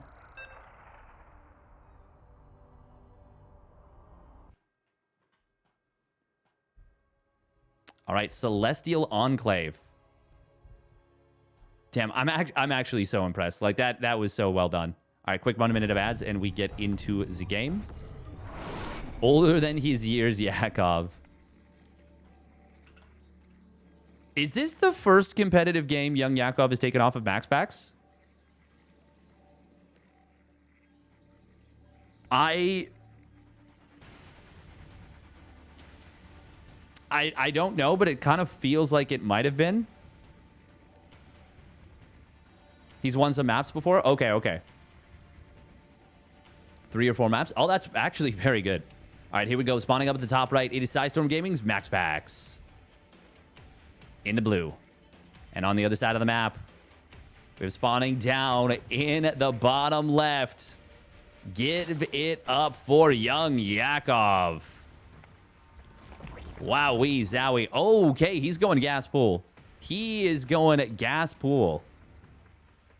If yes, we're the witness of this. That's what I'm saying. Like this feels, unless the other games were equivalently impressive, this feels like a pretty big moment for YoungYakov, honestly. Now, surely MaxPax is aware that this is a possibility. Yep. And he sees it immediately. Oh, but he doesn't get the block. The probe attacks, and that leaves enough room for YoungYakov to get the hatch down. There are lots of little tricks like that that can make it quite a pain. Now, this is mostly a distraction, but this can very quickly turn into not just a distraction, and I am trying to win the game with this. Now, I actually wonder if the better move might be legitimately to build the hatchery like either here or here, because then it can't be denied. And then you can knock down this blockade and possibly just kill your opponent with a built-up, like, spine crawler, spore crawler forest. I actually feel like this... Yeah, that's possible. That is possible. Okay, full wall from MaxPax. I think I like that. YoungYakov is going to build a hatch at home, so he's not going to... He will have a way out of this. There are varying degrees of how all-in is this. Hatchery will complete. Immediately builds a ling. YoungYakov could start working at this blockade here. But it takes a long time to kill. I love it. Oh, MaxPax is... I got to give top marks to MaxPax on this one. He's staying on top of everything. Hasn't expanded yet. YoungYakov wants to get the queen out. And with ling speed completing a couple of lings out here, he will actually get the queen out. Oh, he's going to inject. Huh. Oh, YoungYakov going to start whacking away at the wall at the front. He's kind of playing whack-a-mole here with these lings. So far, his mole is being whacked. Oh, but the adept's on the other side. However, second adept pops out at the front. I guess third adept in aggregate. Yeah, Max is defending this very, very well. YoungYakov, though, he has delayed his opponent's Nexus by a lot.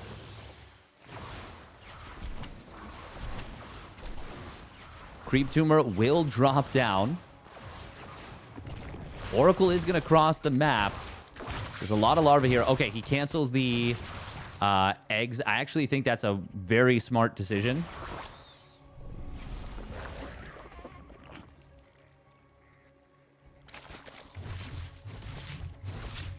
Oh, MaxPax committing in a little bit there after taking quite a few pot shots from the queen is not my favorite choice. I think MaxPax killed the larva. Such a bad build. I feel like this is... I feel like it's kind of put YoungYakov ahead. Like, look at the worker count right now. Look at the income. This is a really good current situation. Ling speed is done. Yeah, you're right. The counterattack is going to be scary. Oh, well, okay. The supply block is going to make the counterattack terrifying, in fact. And there are only 2 queens. Part of what makes it awkward for MaxPax, though, is that there is no wall. Or, sorry, no. There is a full wall. Literally the opposite of what I said. Adept's going to shade into the main base. It's going to be so much damage. If YoungYakov didn't get supply block there, I think this would have been completely fine for him, honestly. As it is, I'm not such a big fan. He could actually dive the spore if he wanted. But that would be a little bit risky, and he doesn't really need to. Instead, he just gets a couple more drones with just 2 of the oracles. Yeah, I think with the energy and the number of oracles there, he could have dove the spore. It's always scary. The spores do so much damage. I know 4 is the traditional number you would usually want to go with if you were going to dive it. And he's not 100% sure of the queen's energy. That's a gutsy play that you don't have to make in this position. But it's one that could have put the game out of reach for YoungYakov, I feel. Because then if all 3 oracles are alive and there's only 2 queens and they can't transfuse each other, the oracles can actually potentially kill the queens. Depends a little bit on what the HP situation is, what the target fire with the spore is, but there was potential there for MaxPax to land a killing blow. Like, legitimately a killing blow. Because if you do kill the queens, the amount of Oracle energy that was left over, he could have killed, like, every drone in the main. YoungYakov going to try and hold now. MaxPax is on 4 gates. Blink is not quite done, but once again, the amount of Oracle energy he has is really, really brutal to go up against.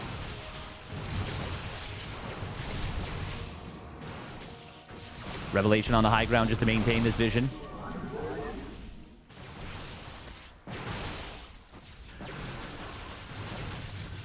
I actually do think with how the way the builds worked out, this could have been a good situation for YoungYakov.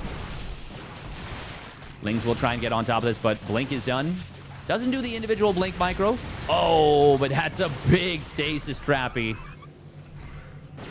And he actually blinks back in now. Going to be able to snipe down a high-energy queen. Layer at the natural is in trouble. Hydralisk Den did complete during all this. But yeah, YoungYakov is not going to be able to... hold on long-term, I don't think. MaxPax is out mining him in terms of gas. Not in terms of minerals, but... Well, actually, hang on. The Oracle energy is starting to get low. That's another decent-sized stasis trap that would actually act as a force field more than anything, which is really, really nice. Yeah, no, I don't think YoungYakov can actually hold this layer. If MaxPax micros as well as we've seen him, he should be able to easily win this.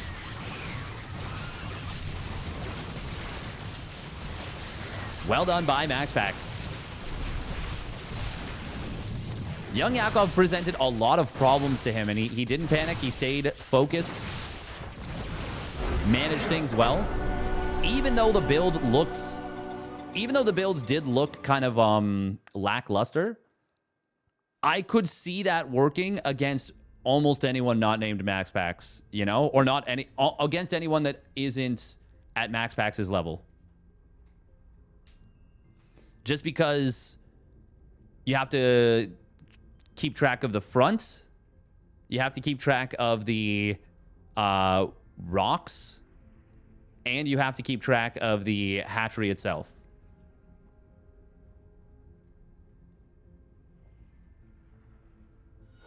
All right, 10,000 feet is going to be game number 3.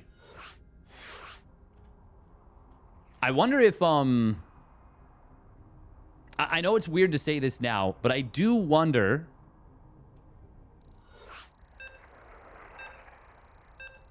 if that was actually an over-defense from MaxPax. I feel like it wasn't.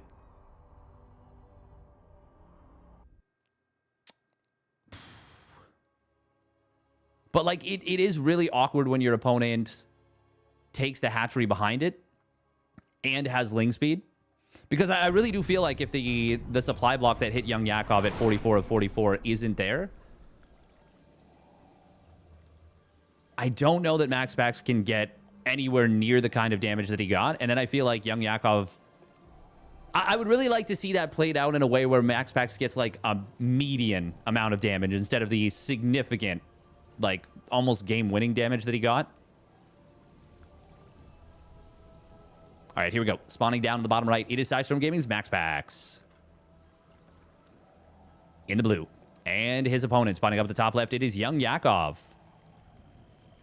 In the red. And he does get the hatchery down just in time. What are these sprays? YoungYakov with, like a hell, like an angelic devil. Angelic skull. And MaxPax just a piece of toast. Just a piece of toast. Thank you for the follow. Chaos Legion 07. Appreciate it. Yeah, I would so the benchmark that I always use, and it's always a little bit weird when something like a proxy hatch comes through or what have you, because a lot of times you end up with the Protoss tech being much farther ahead, i.e. they have access to the oracles. But as long as spores are done and there's queens in mineral lines, it can be quite challenging to get damage done against that.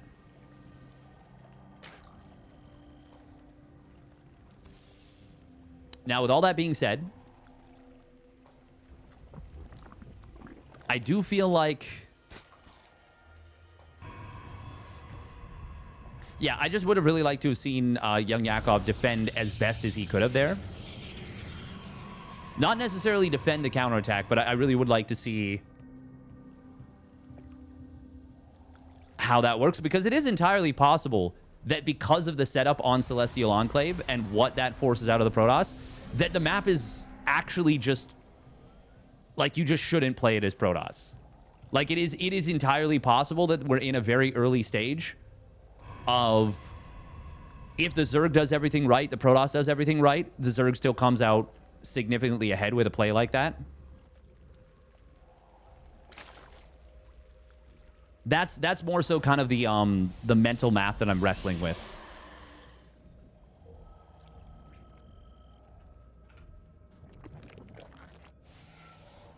Oh. Ling gonna potentially look for a sneak into the natural. It will get it. Even though the Adept stayed home, that is really unfortunate for MaxPax. Really, really, really nice for YoungYakov. Even though MaxPax hid this and it was kind of a bait, YoungYakov took such a good route that by trying to bait, he actually made it worst for himself. MaxPax, that is. Overlord will get revealed by the Oracle. YoungYakov is going to need an extra Overlord very shortly because he is going to lose this one. He could have potentially beelined for, like, the left and then angled back to the bottom. But since he doesn't do that, he will end up losing this. I like that he just sends it in. See if there's any other information you can get.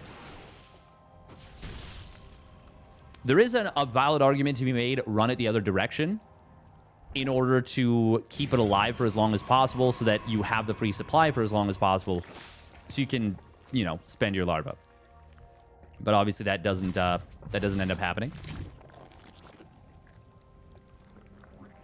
Oh, I'm really interested to see what happens in this game. Really, really interested. MaxPax is going to go for a quick Twilight and 3 more gates. This feels very much like Resonating Glaives. 2 more gases do come through, but... And MaxPax will get a very fast blink just with 4 gates. Oh, he does catch this drone on the ramp, so it's not able to morph into a... an Evo chamber to save itself. There it is. Okay, Glaives. Yep. But YoungYakov. I don't know what he sees. I don't know what read he just made, but he made the correct one.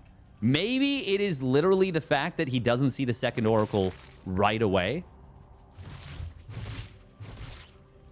But at any rate, he sets up a ramp or a wall at the natural.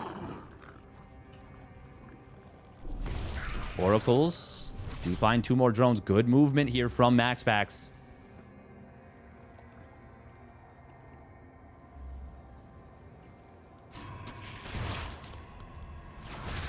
Lean counterattack on the other side of the map. Will find a couple probes. It's actually very nice.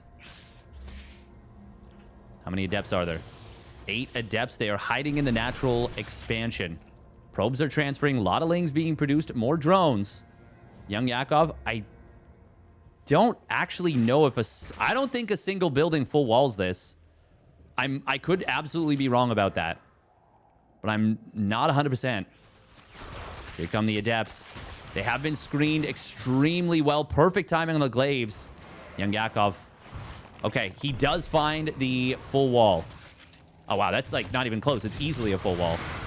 Adepts do shade forward. He is going to try and break down this wall. That's the thing about it being hidden so long. Very nice job.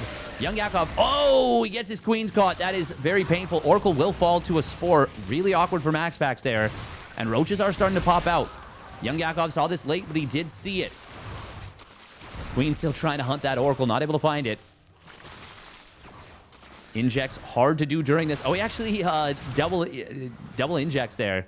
Cues them up. Drones are starting to fall. And more importantly, chaos is starting to reign in the Zerg Mineral Lines. 4 more Adepts do show up. MaxPax finally going to switch into Warping Stalkers. But these Adepts are going to find some value. Stasis Trap actually may have saved this Queen, but also could have saved it for later, for a later kill. MaxPax will lose most of these Adepts. One of them does shade into the natural and will be able to find... Oh my god, is he going to get 3 additional drones? Oh, 2 additional drones is still so nice.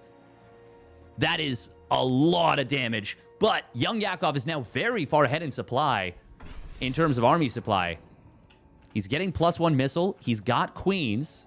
No Overlord speed, but he's got a lot of Overlords. Well, funnily enough, not really like on a path forward. There we go. There is the creep highway.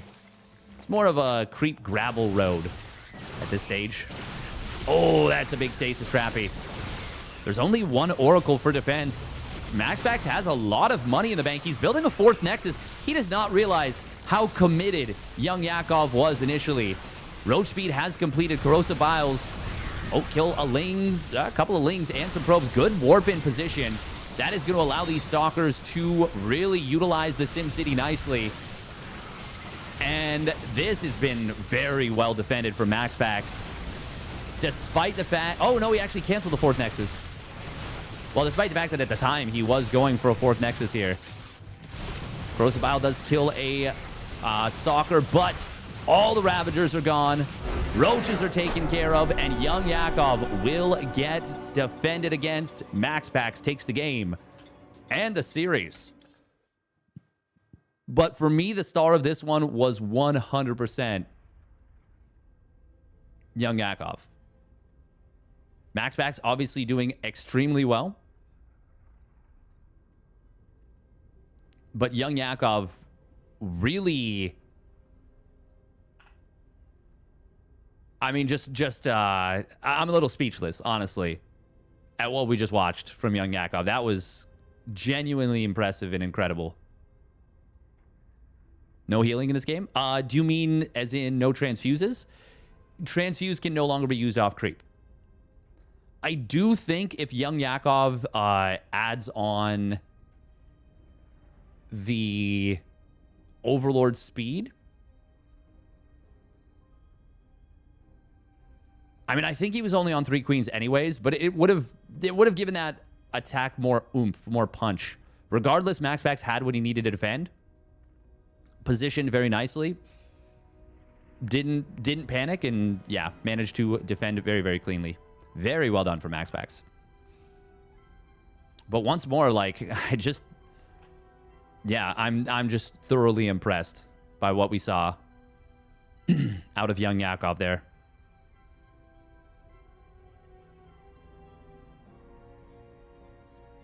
All right, next up is, HeroMarine just got into game. He is up 1-0 over Percivale. He's playing with, like, a dark green color? Or, like, an aquamarine. No, that's not aquamarine. What is aquamarine as a color?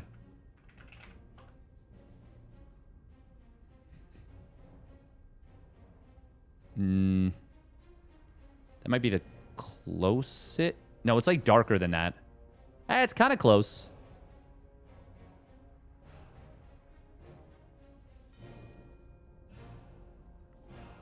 Yeah, what if you put dark aquamarine? Yeah, I would say that's pretty close.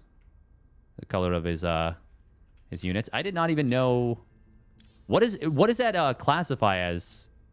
Oh, dark green. Okay. I kind of like it. Kind of like it.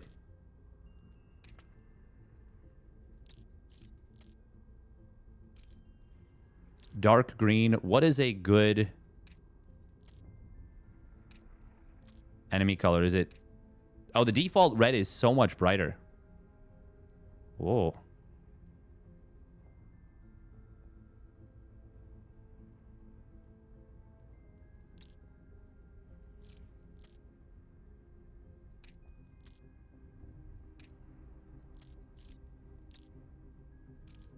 Maybe we can,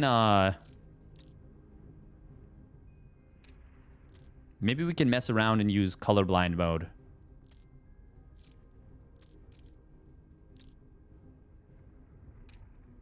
Your mini-map color? What's a good mini-map color that pops? I'm thinking about this for my own play. Let's try pink. Let's try pink on the mini-map. Will that pop out? I don't even know.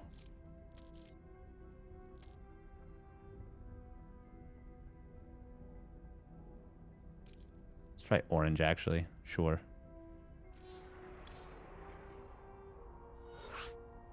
Oh, Fant versus Yakov in the loser bracket.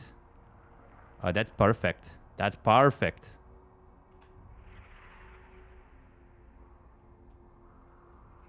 10-second earlier, the Scout of the Adepts would have made a huge difference.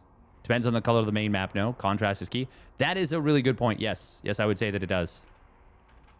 All right, quick minute and a half of ads, and we'll get into a best of one in the loser bracket between YoungYakov and Fant. Now, it will be really interesting if after we saw YoungYakov have probably one of the better, if not best, performances I've seen from him, maybe period, you know, just really, to be fair, we did see him do very, very well in the, what was the name of it? OSC Elite Rising Stars. He really cooked in that one. Like, he played so well.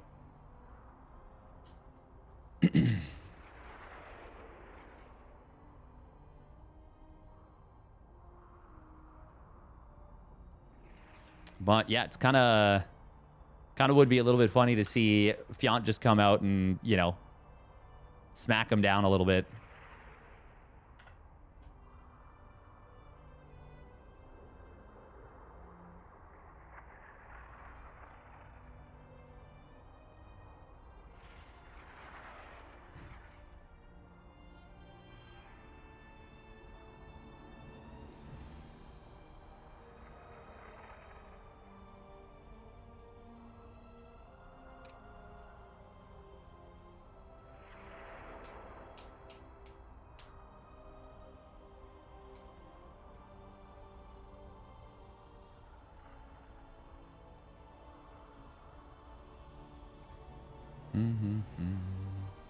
That was honestly, that was so impressive though from YoungYakov. Like, I'm really just got to tip my cap, you know, my imaginary cap. I think he's just taking a minute after that one. I think there should be a rule prohibiting past winners of OSC Rising Stars from competing. Oh, well, you're not a rising star anymore. You've risen.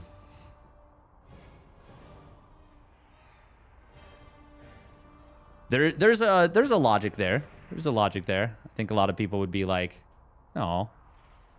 But also, I think this is loser bracket round of 12. Yeah.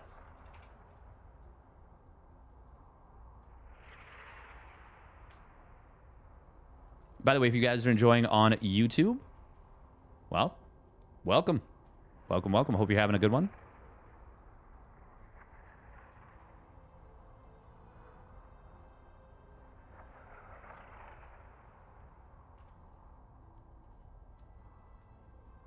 You got the same jumper? Nice. You're too kind. You're too kind.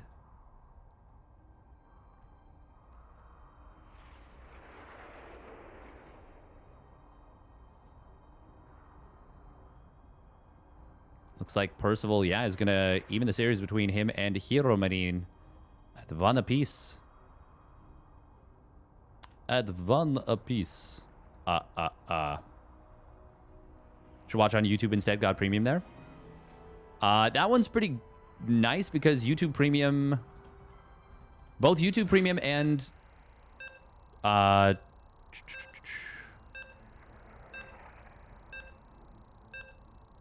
wow, YoungYakov's playing Protoss.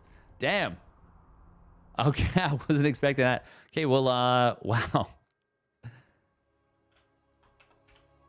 That is really funny. Were you in this one to cast it, Pi? Because yeah, he popped in like immediately after, and they just went right away. This could be the match for top Zerg of the day. Yeah. I mean, it still can be.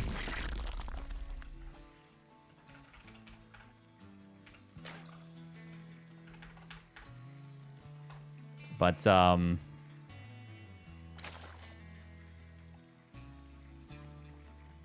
yeah. MiniZerg could still get it done, potentially. Yeah, I mean, he'd have to beat Aerogfire and, you want to see the game? Yeah, we're going to swap into it. I was just looking at the bracket. But we're dilly-dallying. Here we go. Spawning up the top right for Team Roddy, it's Fant. You think why would YoungYakov be disqualified? Spawning down in the bottom left, it is YoungYakov in the red. Are you not allowed to change race between series?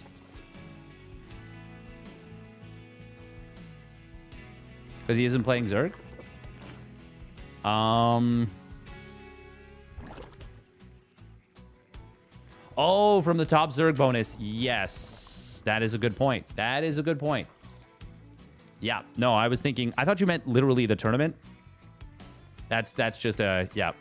Brain fart. Have that conversation when it comes to it.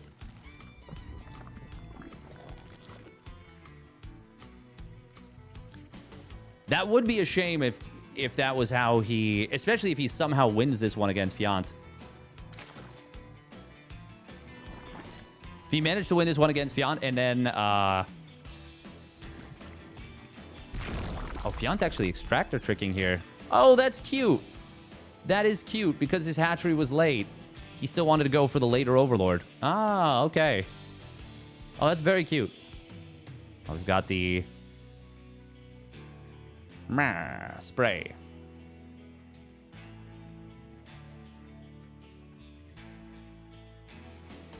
Oh. Fiance. We'll spot these lingers.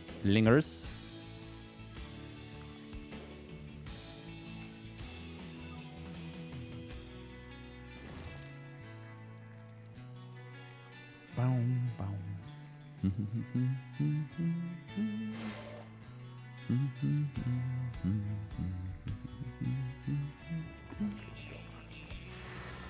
Adept does shade forward here from YoungYakov. Did he double chrono? Yes, he did. He's building a third one. Stargate gonna come on in. Come on, everybody. Can you build a Stargate? Come on, everybody. Can you build a Stargate? Come on, everybody. Can you make an Oracle? Come on, everybody. Make an Oracle. Adept will shade forward into, well, actually what ends up being not bad for them. Oh, that's a very nice Evo Chamber block. Well done from Fant. YoungYakov does manage to snipe down a drone with one of those Adepts, but he's going to get cleaned up. 3 Lings and a drone for 2 Adepts is not really worth it. Even with a little bit of lost mining time, even with an Evo Chamber morph forced out. Oh, Adept. Uh-oh. Uh-oh. He was a little bit too late to get back across the map with this. And Fant's going to be able to wrap around on that. Oh, look at that. YoungYakov gets the Nexus down to save the probe. That's funny. Well done. Oracle will get energy recharged. YoungYakov finally going to switch off the beam. The beam. Yeah, this is obviously a better situation for Fant by quite a bit already. Thank you very much, Loco, for the raid. Hope you had a great stream. I saw your post about getting ready for a new youngin, a new Zergling to the brood.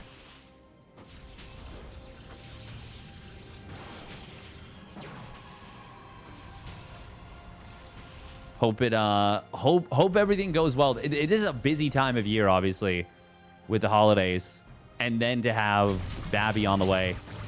That's exciting, though.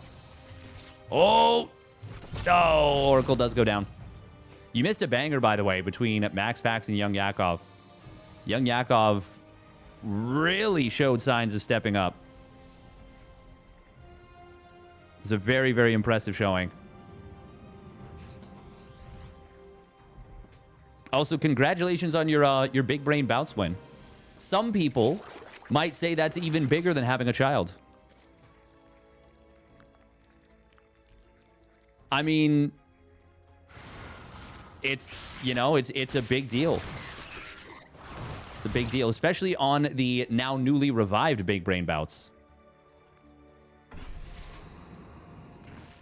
We didn't know if it was going to come back. The fact that, you know, getting the dub there, that's pretty big. We're going to see Fant going for a big attack here, speaking of big, with Overlord speed, Dropper Lords, the German Taxi.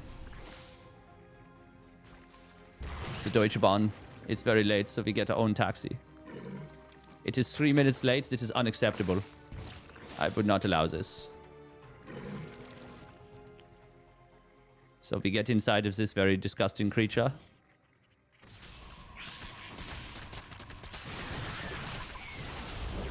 I was thinking of fake taxi too, I'm not gonna lie. We do have Blink nearly done. 2 more gates in the production tab. YoungYakov is gonna have a difficult time defending, but of course if he does, he will be able to most likely win. Thank you very much, Mickey Barracks, for the 1,000 biddies. Dropper Lord is going to get transfused. Queens are getting low on HP. One of them does go down. Nice stasis trap. Going to help out a lot, but this is going to be very, very difficult. Queen's dropping right into the mineral line. And Fant is going to be able to overwhelm the position. Lot of probes going down. Initially, this looked like it might have been defendable with what YoungYakov had. But Fant just was so just straight like an arrow. Did not give a chance for this to kind of get slowed down and stalled out. And now it is 3 bases to 2, 50 drones and pumping 47 probes. Nice force field, but unfortunately the stasis trap means that these lings actually survive and provide high ground vision. It's actually a very uncomfortable. Corrosive Biles could be used on cooldown to hit these buildings. That's exactly what he's going to do. Ling drop coming into the main, meanwhile, finding 2 probes. Very cute that he kept the creep drop up with that. Oh, he's going to kill this core. Even almost gets the gate. 1 bile short. A day late and a bile short. Somehow doesn't have the same ring to it as a day late and a dollar short. But he gets the more valuable kill on the Cybercore. That'll have to be rebuilt. Fant, I mean, at this point, the world is pretty much his oyster. Oh, he's even taking a high-yield gas base at the front. It's going to have Roach speed completing, which is a little bit funny because he's way higher on Ravagers than Roaches, but Roaches are obviously going to be an easier unit to build. Force field does get dropped. It's not super effective. These two do now kind of pair up, but they're also breakable from the same position. Immortal is out, but I mean, Fant definitely doesn't need to attack here. But he might... Well, actually, he's not really winning out, is he? Blink forward is going to come down. Will snipe 1 Ravager. That is a really nice depower on the Robo, and these units do get caught a little bit here for YoungYakov. Fant does not need to be attacking. Absolutely does not need to be attacking. I know YoungYakov has rebuilt the Nexus in the back, but that is a half base. Well, 62.5% base. Actually, that's not even true. I'm trying to be all like hoity-toity nerd geek styles. The 2 Adepts are going to be a really good defense against this Ling drop. He actually warps in more Adepts. Interesting. 1 or 2 more would have been enough. Meanwhile, Fant... Oh, wow. YoungYakov took a fight out front of his base. Oh, he's got to get off the map. He needs to recall, like, right this instant. Losing the Immortal might actually just... Will it cost him the game? I think he's pretty dead anyways, if we're being honest. But he could have held. He could have gotten up to Colossus. Plus 2 weapons would have been a big power spike. Now, with the loss of the 1 Immortal, this big Roach Flood... Well, actually, the second Immortal popping out...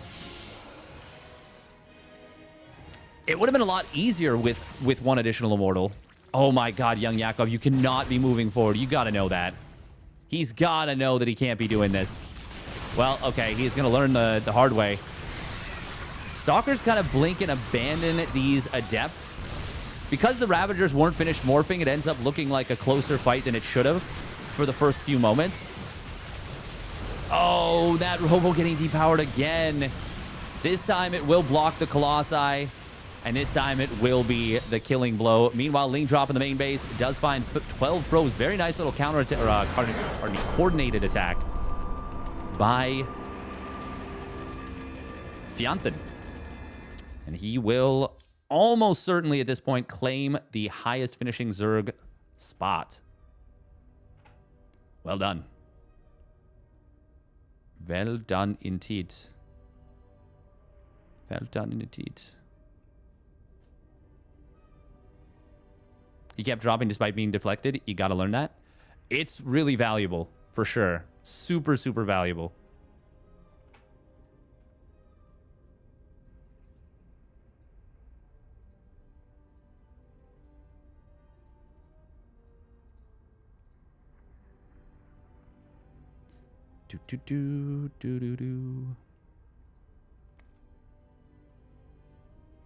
YoungYakov maybe just wanting to not feel maybe as stressed.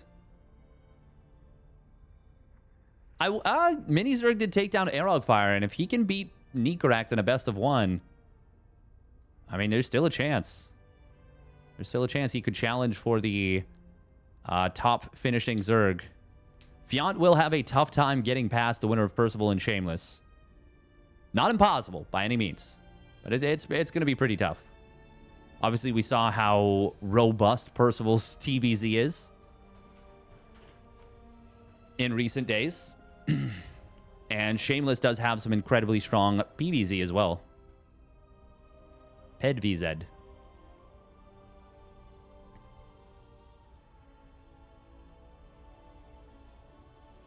I think we are going to be ready to grab MaxPax versus HeroMarine. HeroMarine.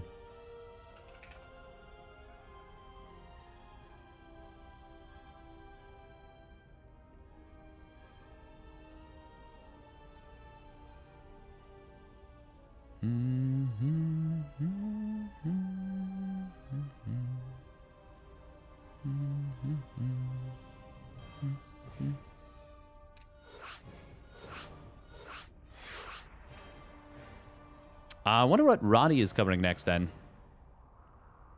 Oh, he might be looking for ByuN and Trigger. Oh, wow. Trigger having himself a nice little run.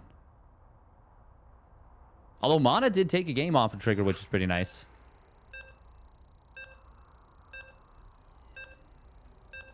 I suppose Trigger's the number 3 seed, so it's not super surprising for him to be here. All right, MaxPax versus HeroMarine.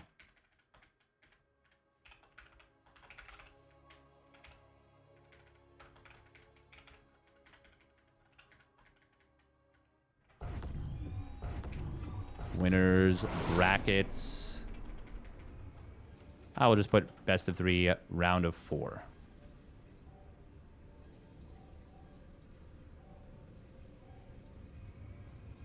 All right, we will get into game in just a moment. Not to worry.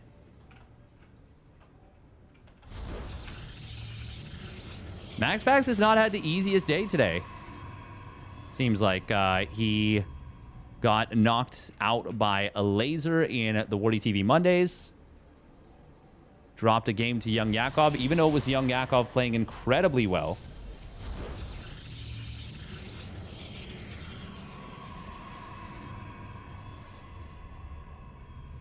Spawning down in the bottom right. For Storm Gaming, it is MaxPax. In the blue. And his opponent spawning up at the top left for Mouse Sports, it is HeroMarine. In the red. You're still impressed you got Max? So am I. So am I. Truly more than I can say. Once again, thank you very much, Mickey Barracks, for the 1,000 biddies. I do appreciate it very, very much. Every little bit does help.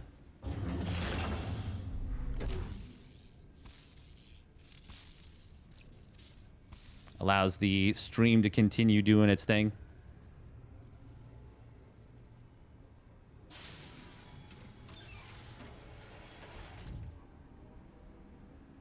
Keep pumping away, as it were.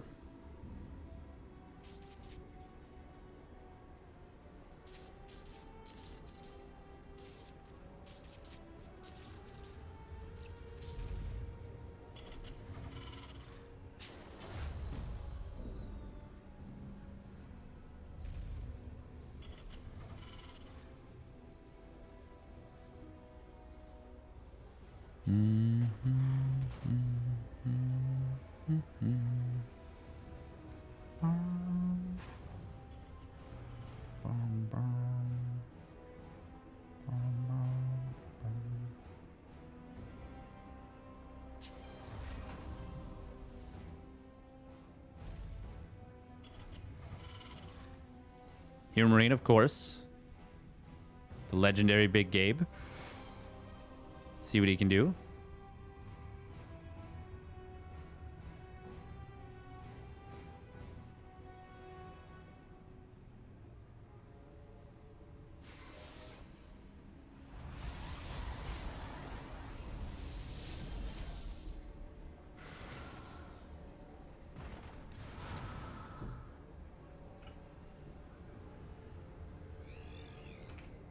Oh. Oh my goodness, he killed the first adept. And he only loses one Marine. Wowie zowie. Wowie zowie. I gotta pay attention. I'm so sorry, guys. I am so sorry, guys. What are we doing? Get it together, Steadfast. Oh, Adept's gonna ignore the Reaper. Oh, nice job right there from MaxPax. Managed to get an SCV kill and gets a Marine. But could have been a lot worse. Could have been a lot worse. Still killing those two Marines is really, really nice. It just takes, I mean, it just sucks for the Terran. There's no other way to say it. Especially after you kill the first Adept for only one Marine loss. Oh, probes. Oh, almost got the wraparound there. MaxPax really wants to save that probe, and he does. Nice. Reaper somehow bagged, I think, both Adept kills. That's kind of funny. Hellion did get a scout into the main base, as well as getting a kill. We're screwed. Oh. SCV ready. Second barracks, yeah, quite early here for HeroMarine. Going to be building a second bunker. Meanwhile, it is just single mine drop. Efficiencies, as it were. Welcome, Pashka TLT.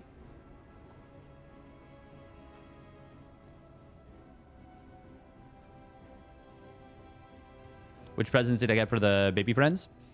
We got these like little wood like fake food play sets.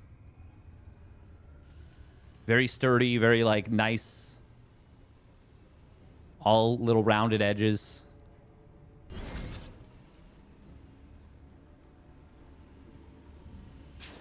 Stuff that they can just like play with. And it'll be real sturdy. Oh, blinking past the double bunker. Fresh Mule is going to get taken down immediately. Doesn't manage to save that one Stalker. That's a little bit unfortunate for MaxPax. He was focused on the other side of the map, I believe. Yep, definitely. When they try to eat them, they're big enough that they can't be eaten. But yes, they will indeed try to eat them. Oh, medevac. Oh, MaxPax is still going to get this. Observer did get taken down by a scan, but MaxPax obviously able to find that. Templar Archives. Very quick Templar Archives here out of Maximus Proximus.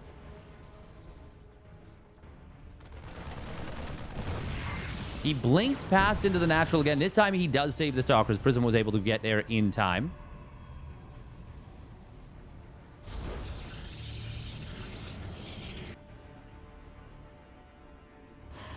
Psystorm is going to be very quick here, relatively speaking. Won't be as fast as it was in the previous patch, for sure. We were seeing some truly ludicrous just early commitments to Storm. Like, Protoss players were just so confident in this matchup if they could just get Storm. Now now the matchup has at least a little bit more nuance, elegance, depth to it.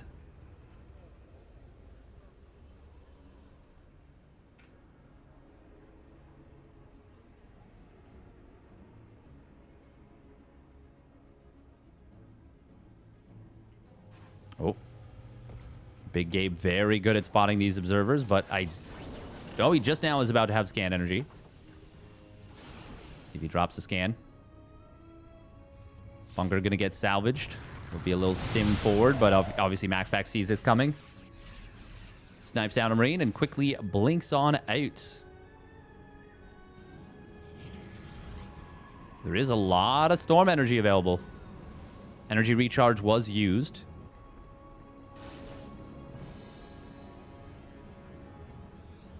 How many storms? I think he's got 3 storms at the moment. Might have just gotten up to 4. Wait, where's the one that was lower?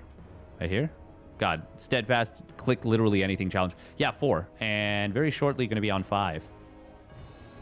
Oh, God. Oh, these siege tanks. Hello?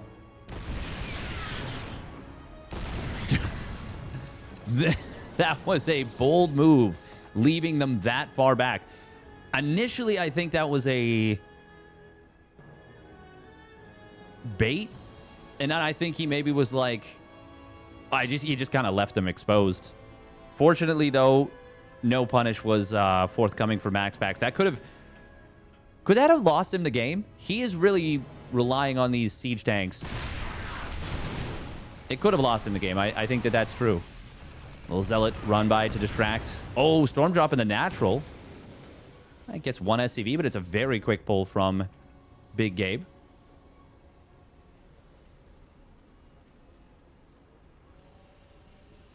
Double Colossus production.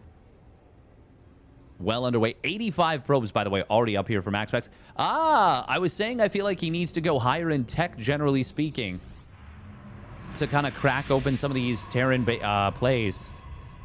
And he will do so. He will do so.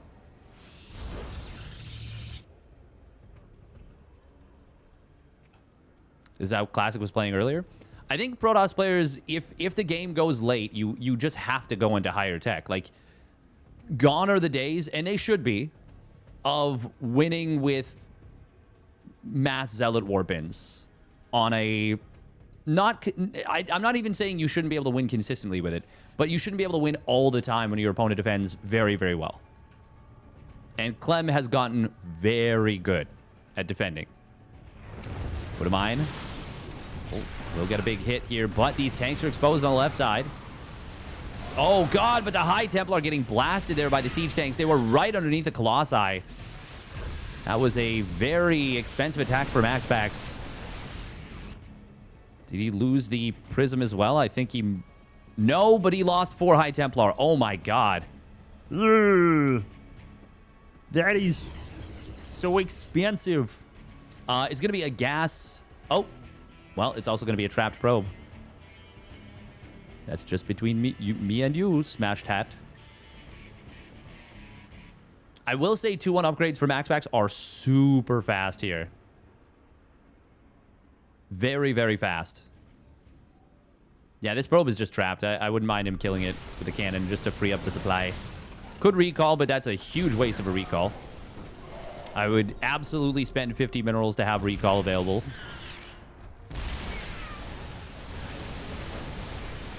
We are going to see the Zealots getting some decent connections on top of the bio.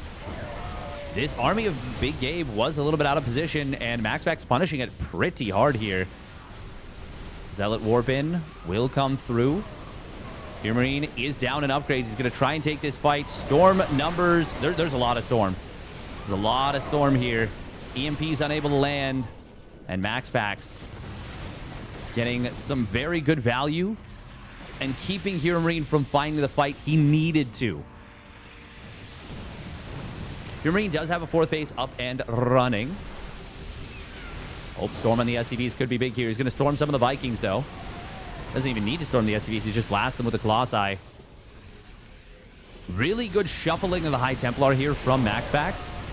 That's a pretty nice storm. But HeroMarine does have a lot of bio, and there's no Zealots left over. HeroMarine picks his spot perfectly and will just roll through the Colossi. MaxPax getting caught without a Zealot frontline, and he pays the iron price. But did he do too much damage in the meanwhile? No, but this game is extremely difficult for HeroMarine now still. Oh, that probe's still just stuck. 3-2 upgrades just now starting for MaxPax. He was heavily committed to that. HeroMarine has managed to now take an upgrade lead with his 2-2 completing. That was a really, really good fight for Big Gabe. He recognized the situation brilliantly in terms of knowing when he could go in and avoiding taking game-losing damage up until that point. Excellent read on the situation. MaxPax for him, he overstayed his welcome massively. That could have very easily been game over. Very easily could have been game over. But when you have the upgrade lead, even by one, I don't totally blame him for going for it, you know? Vikings right now are not super helpful, but as more Colossus are produced, they will become helpful again. Oh, no storm on the Vikings. Storm on the bio, though, is big. Colossus, 2 of them going to go down with almost no value. But HeroMarine loses SCVs. His opponent has more eco. And he will just tap out.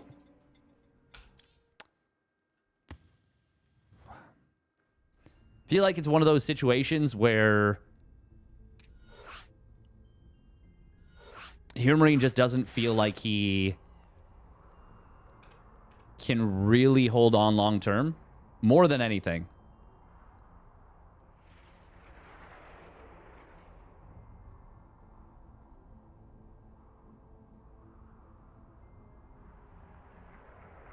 Yeah, no, once your army supply starts getting lower,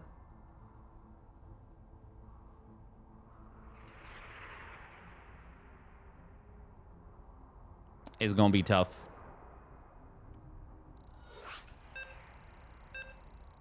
It's going to be really tough. I think HeroMarine still had his command center alive, no? I might have, like, missed it.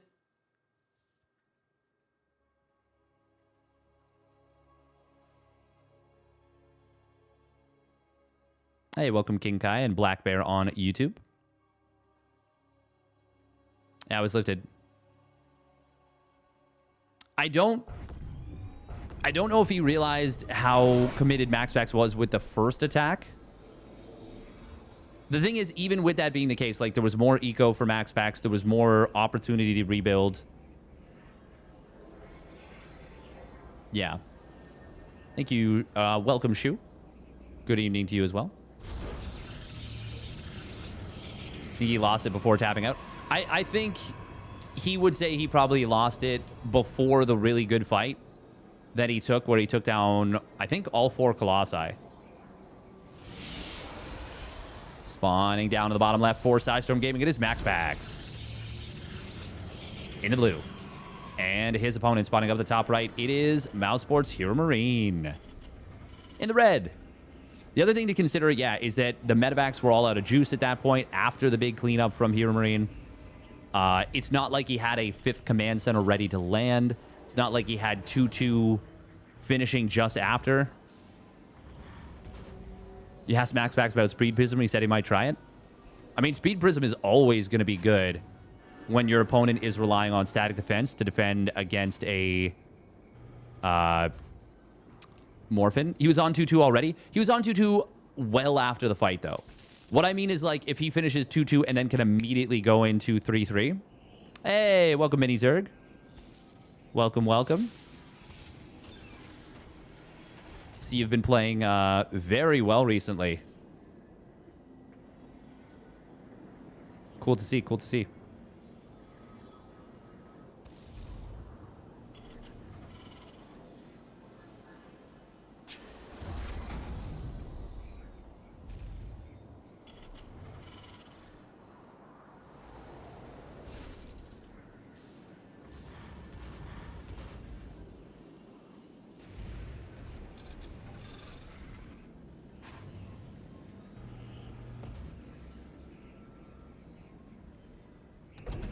All right.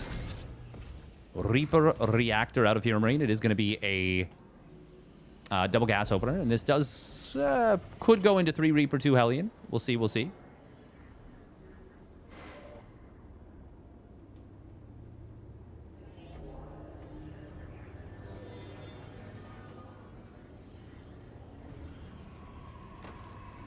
Almost beat Necroact. That is pretty impressive. Sometimes it does hurt more though when you're close. I know it does for me. But also I'm so past my prime, you know? Like I'm old and slow. I'm not on the come up by any means.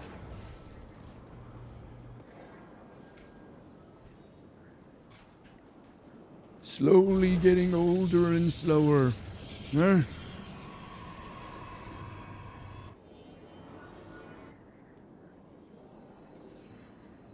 These youngsters, hard to keep up with. We do have a medevac coming in, as well as a tank. This is looking like we're going to see a maybe pretty dedicated tank push. Possibly 6 Marine mine into tank. Tank push.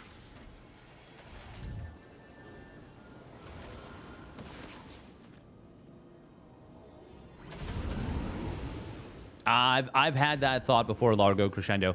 Okay, this is kind of weird. He moves out with 4 Marines, a Widow Mine, and a Reaper.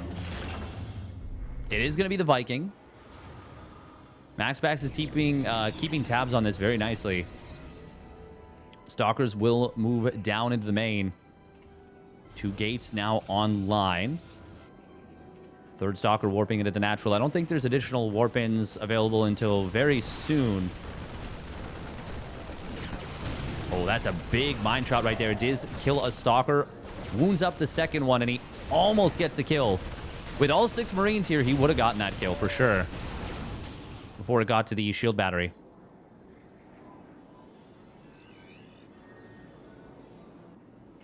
Here comes the push from HeroMarine, but it is not as fast as I think it needs to be. Normally at this point, it's already across the map. Well, maybe not across the map. It's getting across the map. It's further across the map.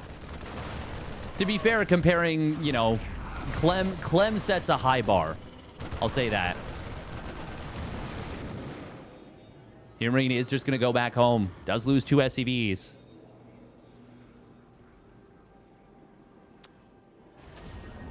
The thing is, like, it's not as though tanks are garbage units in TVP. They fall off hard when charge comes out, is the big issue. That's the real problem with going for a tank push and then not going for a tank push. It's a much bigger problem if he had committed to a big SCV cut and then not gone for this. He's been pumping workers, though. And actually, MaxPax is defended pretty heavily, going for an Immortal, getting a Templar Archives before 3rd base, going up to 4 gates. This actually, with how this has turned out, this actually might be better for HeroMarine by a lot that he's kind of hung back on this. The Templar Archives is an expensive investment. Oh, don't lose the warp. Ah, he loses the medevac, though. Leaves it hanging. Good snipe by Maximus Paximus. Viking going to try and land in the main base. HeroMarine will already have it getting taken out. MaxPax counterattacking with a Prism. Liberator showing up a little bit later after the Viking. Good target fire on the 1 low HP unit. There's no charge. No Archon. Oh, is HeroMarine just going to try and retreat? MaxPax going to find a lot of Marines on the rally. 5 Marines for just shields? Just shields. Just shields. Oops, just shields. This is looking very well handled by MaxPax, but HeroMarine, I feel like, it, unfortunately for him, has missed a lot of opportunities here. This is the problem with going up against these players like MaxPax, like Clem. Like, it feels as though you can be doing the right things, but you also still have to execute so high level to make it all work. HeroMarine. 5 raxing off this. Storm, though, will be quite strong against this. However, with 5 tanks, if they get in the right spot, this is going to be extremely difficult for MaxPax to handle. And Storm is also just not done yet. Oh, SCV's going to pull. Stim, combat shields, +1 weapons, all coming online. This is a very weird way we've gotten to this, but this is really cool out of HeroMarine. MaxPax, though, is getting a lot of kills. He is whittling this down so much. And now he's going to complete Storm. Oh, don't engage before Storm is done. It's not done. It finished just as that High Templar got absolutely blown apart. Absolutely obliterated. Medevac will get intercepted here. There's a lot of tanks. MaxPax won't want to give up this base, but he may be forced to. This is a really strong position. However, MaxPax is now astride the reinforcements. Oh, and he is going to force HeroMarine back with those reinforcements and will now surround this coming in from 2 sides. Tanks are going to get taken down. Stalkers will go down for MaxPax, but they distract very effectively. Very nice cancel on the warp in there from HeroMarine. That actually lets him get a lot of kills on these Stalkers. But the tanks were the big focus of this push. And most of them were killed right there. 5 tanks. Siege tank not able to take down those High Templar. Massive storms coming through. And MaxPax will get it done. Very, very well done by Maximus Paximus. Exquisite.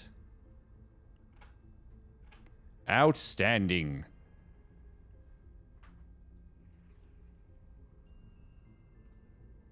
Napoleon blown apart.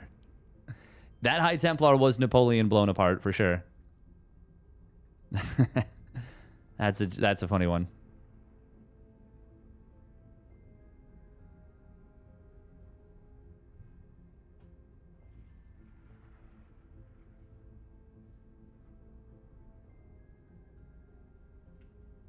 I mean, StarCraft 2 is just such a difficult game.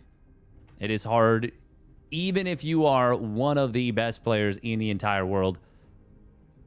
It's hard not to get frustrated with the game.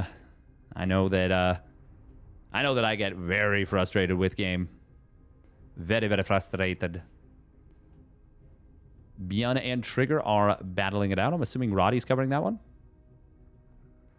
Yes, he is. Trigger's up 1-0, but ByuN is very far ahead in supply in game number 2. I think it's fair to say he's about to win the game. Yeah, he is absolutely about to win the game.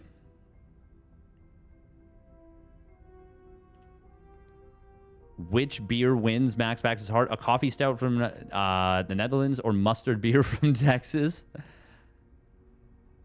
Loco today, SC2 is all about making errors. Huh? Yeah. Yeah, I think, yep. 100%.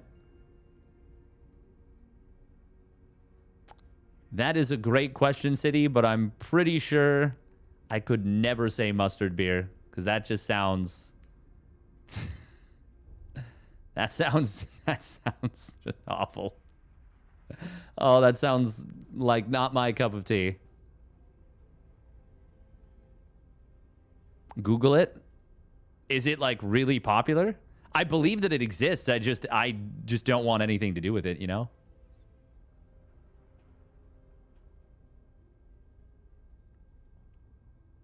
If you burp after, it turns to mustard gas. Oh no. Oh no. Percival is going to be waiting on the loser of ByuN and Trigger.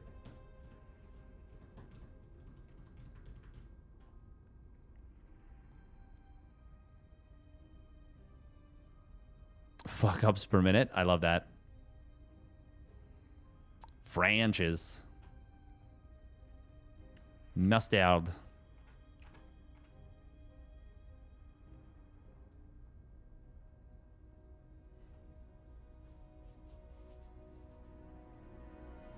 Okay, what time is it right now? 2:42. This tournament. What is the expected value and how long it's going to last? No Clem today, by the way. taking the day off. Did he play in the Wardy TV Mondays?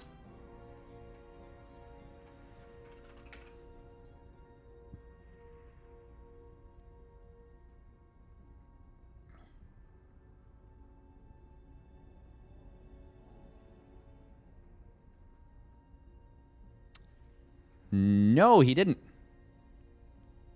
No, he did not.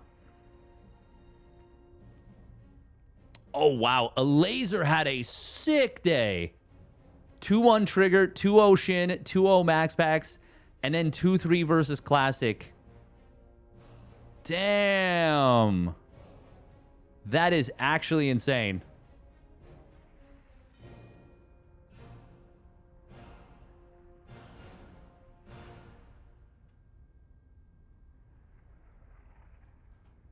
That is so, so cool.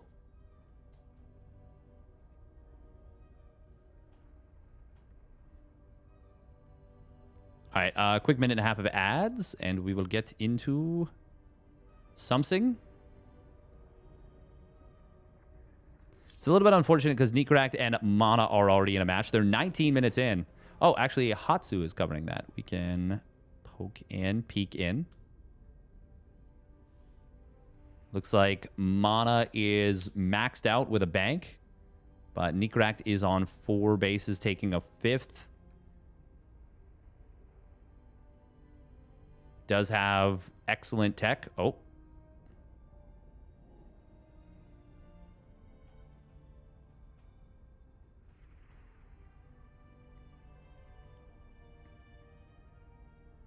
I feel like Mana is definitely an early game specialist, early mid-game specialist. Is the bigger match being casted? Oh, the trigger match. Yes, Roddy is covering that one.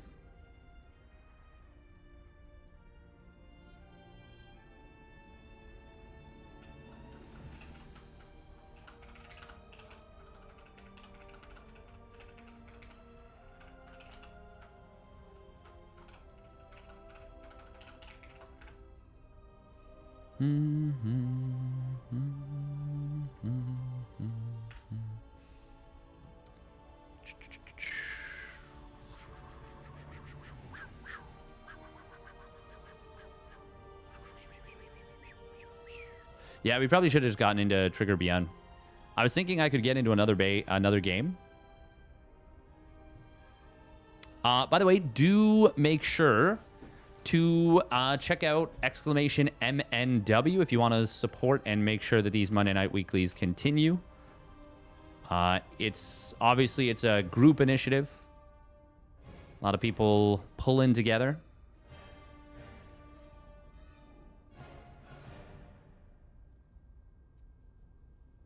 Not a balanced wine, just general annoyance.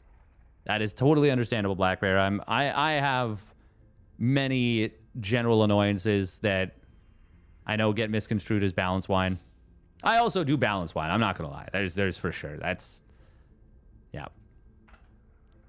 That would be just deceitful if I pretended like I've never balanced wined. I absolutely have. I think everyone has.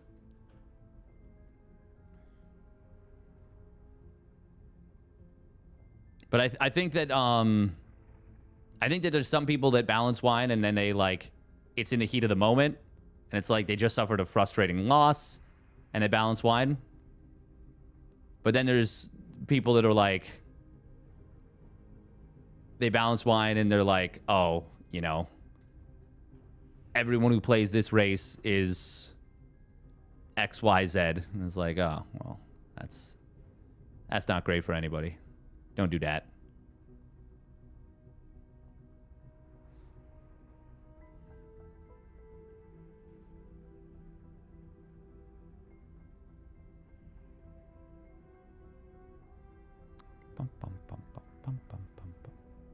You wouldn't download Balance Wine, would you? Great balance. Nice. Nice. Nice. Balance Wine and I don't even play ladder. That's the other thing too, is like some people are just fans of particular players or a particular race because they used to play that race, or they feel that, you know, whatever. And so they're like, oh, yeah. This is unfair.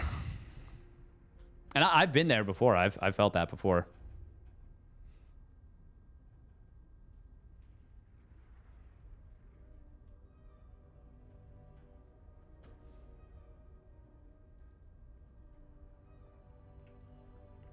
Bum bum bum bum bum bum bum.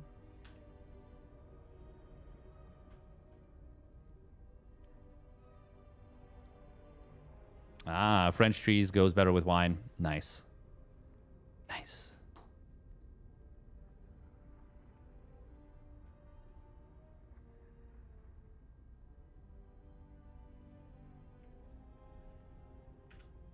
Oh, HeroMarine is going to play the lower bracket.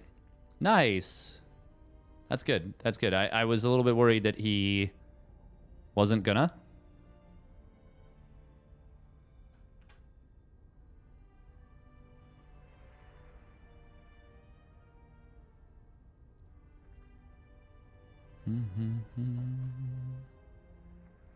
Oh, Mana did take down Nikorakt.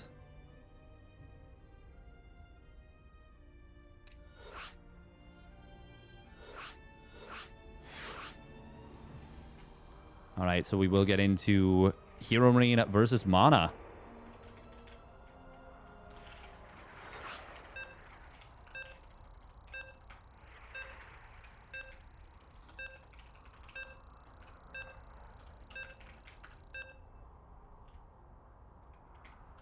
All right, so this is actually a money match.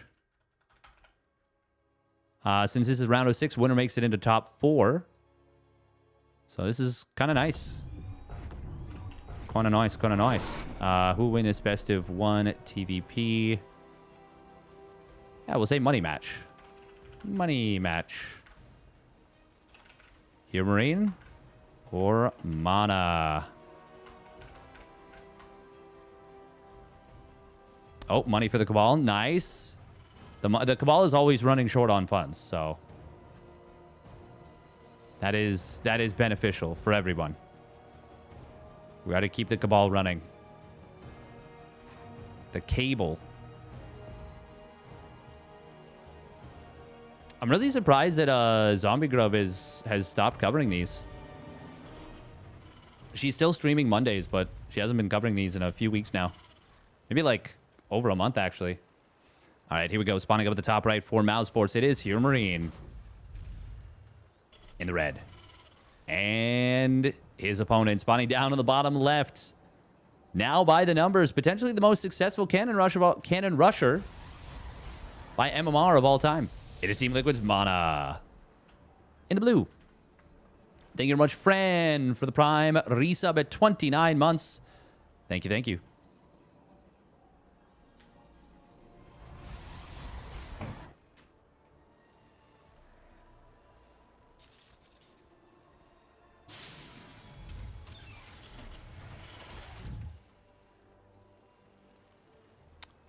Bomb.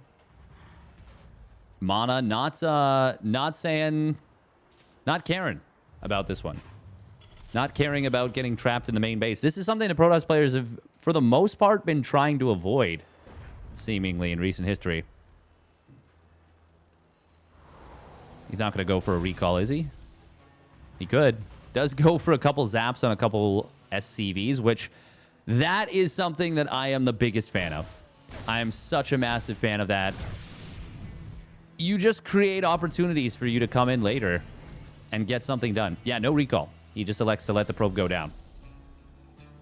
But I really love the idea of just zapping as many workers once as you can. Because if you ever get in with an Adept, with an Oracle, you're killing stuff so much faster. Oh. Adept does get a couple of shots on this Reaper. Will force it away. Actually, the Terran can just repair. That might be even better because you're turning real damage into actual losses. Actual realized losses. Forehead. He baited the streamer into responding to my comment. I've been sent to the Shadow Realm. No!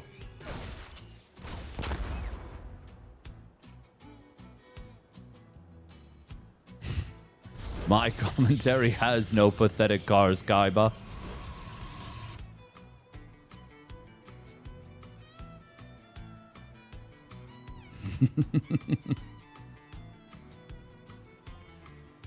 Yugi boy. Pegasus was such a creepy character. He's just... I have this eye and I design cards. I wonder who he was, like, modeled after. By the way, okay, I thought this was going to be a quick third Nexus. This is 4-gate charge. Hello? Bonjour, bonsoir. Kek W? I just have to believe in the heart of the cards. 4 Marine, 2 Mine is such an interesting little drop. Oh, God. Oh, the mine does burrow. Okay. Oh, barely gets burrowed up. But that's a lot of probes going down. Nice mine drag. How did Mana even sneak that probe through? I do not know, but 8 probes go down, and that is in... Where? They're still dying. Are they still dying? No, they're not. I mean, I think Mana's already dead. He's already in such a bad position. And HeroMarine scouts, sees 4 gates. The thing is, if I see this, I'm sure it's Blink. I'm never in a million years thinking it's charge. Oh, nice on Burrow right here, dropping back into the natural. Oh, big mine shot on the Stalkers. Gonna soften them up, killing one. Mana is... Well, Mana's dead. He's gonna try and attack on the other side of the map. It's gonna be fully committed. 15 worker lead. Is there any way that this gets anything done at all? I mean, yes, there's absolutely a way that this gets a lot of damage. He's actually ahead in army supply. Hang on. Guardian Shield does get taken down. There's a lot of Marines, but no stim. No, he's got enough Marines to melt the Zealots. Yeah, GG is called. Oh, for just a second. I was thinking, wait just a second. But HeroMarine holds. Not a problem. The snipe on the sentry was big. Removed the -2 damage. Really what it's like is that's putting a debuff on the opponent. Oh, ByuN versus Percival. Ooh. And MaxPax versus Trigger.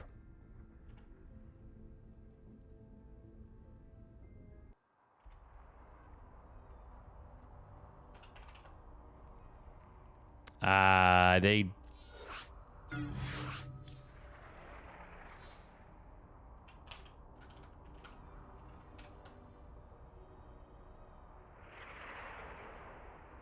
They just started. Oh, I wanted that one. They may remake, they may not. If they don't, that's... Oh, they did! Oh, my God.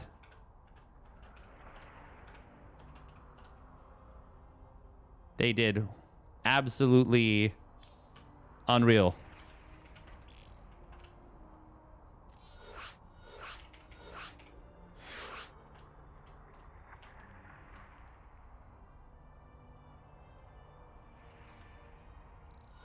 Oh.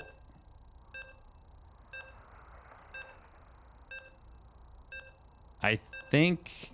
Oh, did the other guys want in? They might have. We got in. We got in to ByuN versus Percival. That is pretty sick. Okay.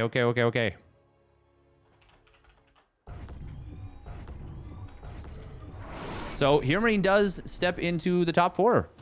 Which is obviously quite nice. Is this the other... Yes, this is the other best of 1 round 6. Round of 6. Win this best of 1 TVT money match. ByuN or Percivale?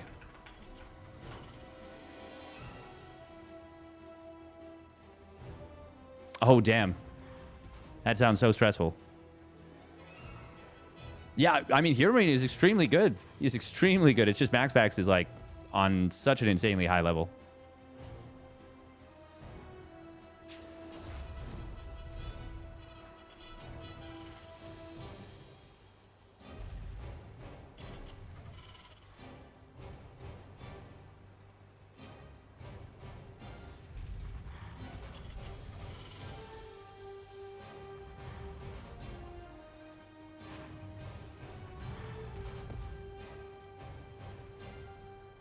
All right.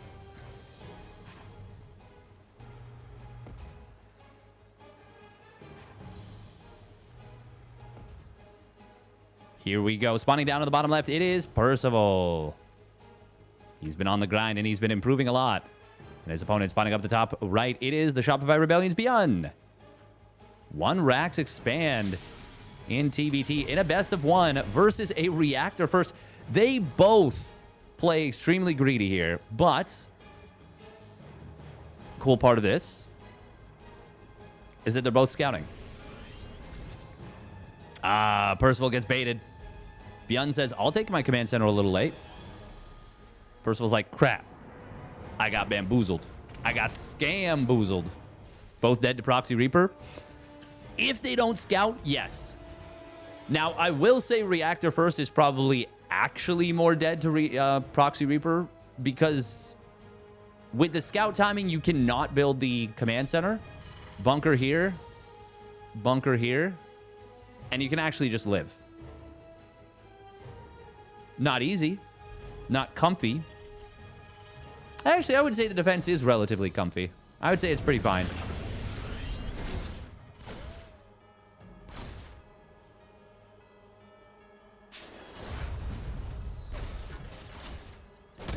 Oh. It was Marine first, by the way. That's insane. Double Marine into double Reaper. What?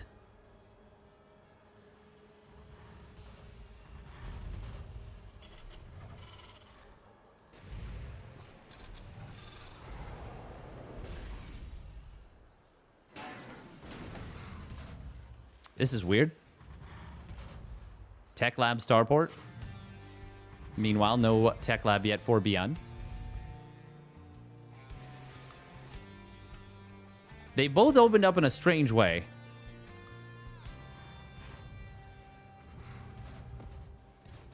Thought Reactor First wasn't a build. It is a build, it's just very risky. Hey, thanks, friend. Appreciate it. Yes, Trigger is going up against MaxPax. That is correct. That is correct. Correctamundo, even. Tank medevac. Oh, yeah, no, he's okay. Wow, what? Oh, he's going for a 4 Marine tank drop. Percival's coming in with a very, very different setup.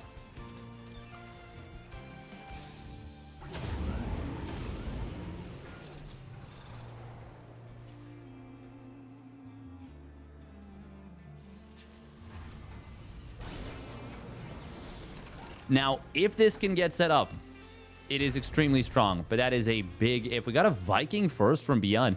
How did he get a read on this? I'm not sure, but it's going to be so good against this.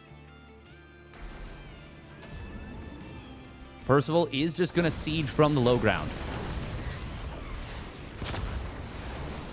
But the Viking will drive the medevac away, at least initially. He could have actually turned and fired a shot on this.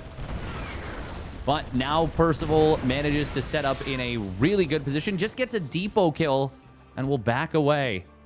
Really wise and patient play right here from Percival. Oh, okay. He's going to rotate to the side.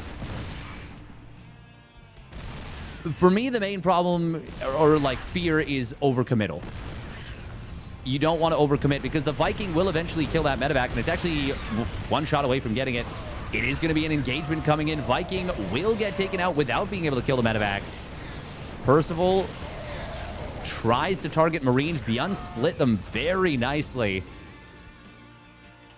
Okay. Oh, Percival killed the Raven. How did he get that? Did the Marines try? I don't even know what shot the Raven down. The Viking got killed quite quickly. Oh, but that was ByuN's Viking. Viking and Raven going down. Yeah, I think I much prefer that for Percival. But ByuN's setup going into it was a little bit better. Feels like Percival had to get more done with this. Yeah, he doesn't have the double NG bay done just yet. In fact, they're just started. His third command center was only a little bit behind, but it was a little bit behind. And probably the biggest, most easily recognizable thing is the SCV difference. Obviously, though, Ravens are unbelievably strong. And with two Ravens, Percival pushing across the map again says, I have initiative. I can go for this. Stim's not yet done. Percival boosting forward here. Oh, and he gets a lock on. We are going to see ByuN going for the cleanup attempt. He will pull the boys. Second interference matrix was used. 10 SCVs go down, but he doesn't fully break the position. That is really good for Percival. ByuN is far ahead in the upgrade timing. Percival recognizing, yeah, this is my time to get out of here. And that is a really mature decision once again. Big advantage for ByuN. 1-1 timing, stim timing, and stim timing, therefore combat shields timing. Percival did save both his Ravens, though. And those are powerful units. Oh, medevac drop. Funnily enough, there's a missile turret here. Really well placed to prevent this from slipping past. Armory already pretty far along here. Oh. I hear a Liberator shooting. Just killed 3 SCVs.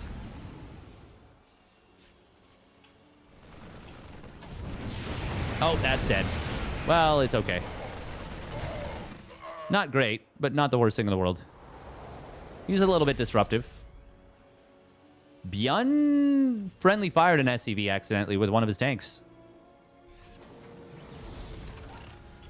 2-2 gonna fire up for ByuN. Really needs to make sure he gets that +2 armor. He got an attack upgrade first. Yay! Good job, ByuN.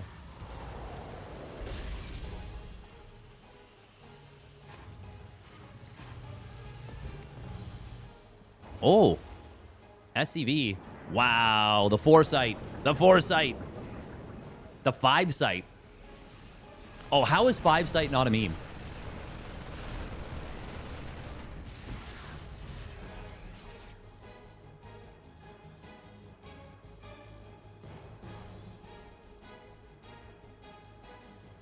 When your foresight is so good. 6 sight, 6-7 sight. I made myself hate myself. Oh no, Percival did what ByuN's doing. Trying to follow in his senpai's footsteps. I don't know. Combat shields will complete in a moment, and once that's done, well, don't need to talk about the difference anymore. But this 2-2 being done for ByuN is a problem for Percival.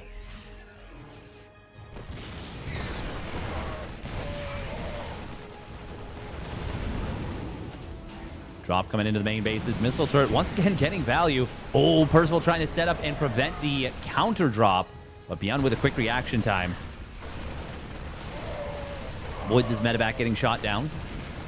Good moves on both sides, but it is going to be Percival getting into the main. Oh, ByuN snipes the medevac as the loadout comes in. Still, 7 SCVs. That ain't bad.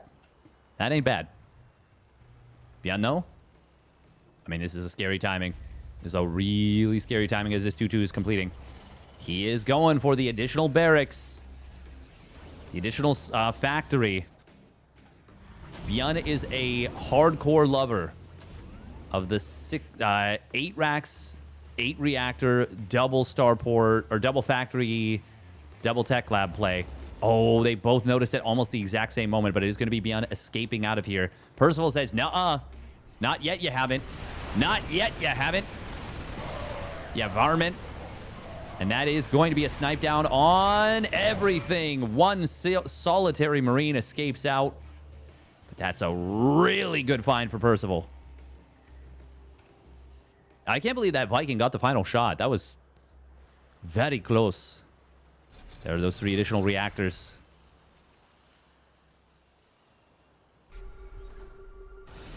2-2 not yet done for Percival. Oh, ByuN gonna move in. Will snipe 2 tanks. Can he get a 3rd? Yes, he can.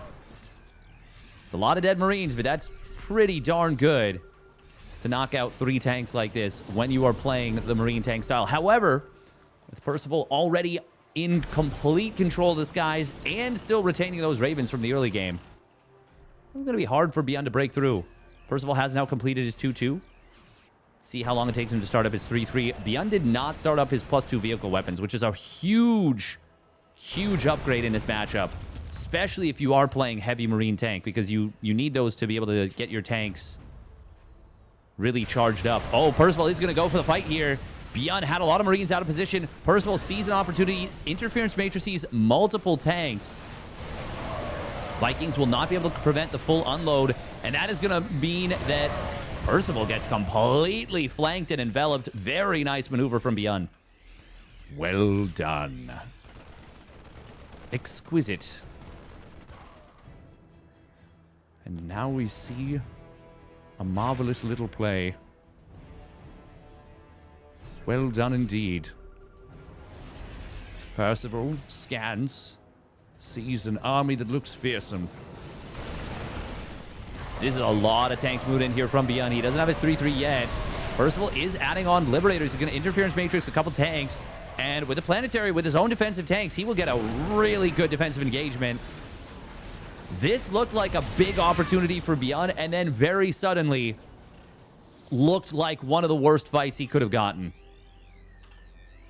SCV's on the other side of the map, dying to a Liberator. This Liberator has 11 kills.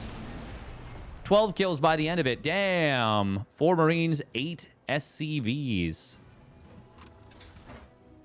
Percival, very late on his 3-3. But his +2 vehicle weapons is very early relative to ByuN. And for Percival, that's a much more impactful thing since he is reliant on those tanks. But it does mean that ByuN has opportunities here with the completion of 3-3. Despite being out-teched, out-tanked, out-aired, and out-traded so far. But can ByuN get the out-maneuver, the out-flank? Or will Percival get out of jail free with these defensive tanks? ByuN has a lot of bio here. Oh, that is a cancel on a new command center. That is a kill on the 3rd base. Percival is moving forward. Meanwhile, at the front, he is going to be able to take down this tank with a nice interference matrix. Also will be able to... Actually, he's going to be able to kill this base. 100%. ByuN needs to contest it now if he wants to save it, and I don't know that he can, but the Planetary Fortress does aggro the tanks. It means that these bio units are able to approach a little bit closer than potentially they should have been able to. Still, it is Percival able to get the kill there. He is nearly maxed out. Almost 4,000 resources lost ahead. ByuN does have another base. That was actually the 5th base of ByuN. And Percival was knocked back down to 3. He is getting outmined in a big way. But once again, the tech is far superior. ByuN loves man with gun. Ooh, man with gun, though, getting intercepted. Meanwhile, Spotter Marine on the right side does see this army of ByuN rotating. 3-3 for Percival is so close to completing. He does need to siege these tanks. Very important that he does so. They represent a lot of defensive power for him. Thank you very much, Seb OSB, for the Tier 1 resub at 9 months. We're seconds away from 3-3. And Percival will complete it. Command Center is going to get taken down immediately into the late game NG Bay upgrades, by the way, is Percival. I don't know that he's rich enough to really justify building those. More so than anything, I don't think they actually help him that much. I mean, they're really good on planetaries, don't get me wrong. Another planetary, by the way, speaking of which, does get taken out. ByuN has a lot of Marines.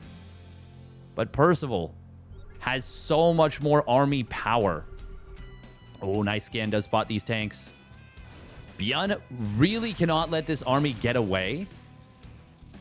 Percival, he's in some trouble here with this force. It is well positioned, well entrenched, and I will say it's hard to break tanks right here. Percival just needs to make sure that he doesn't unsiege everything all at once. High-sec auto-tracking and building armor going to complete. Well, high-sec auto-tracking, technically +1 vehicle plating. That only matters for the air upgrades. It really doesn't matter for the vehicle upgrades. They're still going to get absolutely splattered by Marines if the Marines get on top of the tank. Speaking of which, Marines are going to get taken down on the bottom side by ByuN, or rather by Percival for ByuN. ByuN's Marines get moited. Meanwhile, it's going to be a sneaky move out of ByuN, but Percival sees it. Courtesy of the watchtower, the sensor tower, I should say. Add-on complete. ByuN. Oh, he is going to be able to hold here, I think. Yeah. Now Percival, he needs to hold himself, and he will. The tanks, even just 2 of them, doing absolute work here. Percival does try and drop on the tanks of ByuN. I think he might have thought he won that fight a little bit harder than he did. And he ends up throwing away a little bit of the supply. But he has just been trading so much better. Like, the resources lost is ridiculously one-sided right now. God, 80 Marines died for Percival right there. Or for ByuN. 80 Marines were killed by Percival. Tripping all over my words. It's been a while since I slept. Oh, the missile turrets in the natural, deflecting what would have been a huge doom drop. Hey, welcome, PSZ. Good positional play. Unsieging everything everywhere all at once. Oh, that's really funny.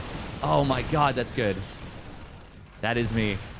Yeah, the positional play from Percival has been magnificent. I've been saying his TVT is, like, legitimately so good these days. Huge flank attempt coming in from ByuN, but Percival's tanks on the front line are going to hold for a long time, even though ByuN ultimately cleans this up. Percival does more than well enough to be okay here. Marines, oh, they were almost in the perfect pocket between the tanks where both of them couldn't shoot. But unfortunately, like, the 5th Marine unloaded and drew in the tank fire. Oh, Percival does actually get caught out of position for the first time maybe in this entire game. And ByuN is finally making something happen, and it's a big something. Liberators, though, are going to siege up defensively. They don't have range, but it... Yeah, I guess they don't have range. They don't really need it, to be honest. He's getting +2 vehicle plating and ship plating. Base will go down, though, for Percival. That is a huge find for ByuN once again. Oh, sniper attempt on the Liberator is going to be successful. ByuN lifting. Not lifting, that's a 4th CC. He's on 6 orbital commands. ByuN is actually evening the supplies now. Percival, this is the difficult part of playing this. Well, one of the many difficult parts of playing this positional heavy tank, heavy tech style is you have to play so well for so long. And it can be so easy to get caught out, especially when you're facing off against a player like ByuN, who is going to be so aggressive about going after you. Nice job targeting the tank. He does get the kill before the Liberator gets cleaned up. Good job from Percival. Ooh, siege tanks of ByuN will get switched off, and the Percival tanks siege up behind it. Percival's going to be able to drive this back, but now for the first time, yeah, he's actually behind an army supply and behind an SCVs. Percival, oh, he's going to have a difficult time dealing with this push on the bottom side. 3 tanks, a decent number of Marines, but this 1 tank at the 3rd will be enough to hold this spot. And dropping a lot of mules on the top side, even as this base is in jeopardy, but also even as it will be held. For anyone who's not familiar, +2 vehicle weapons means that your siege tanks,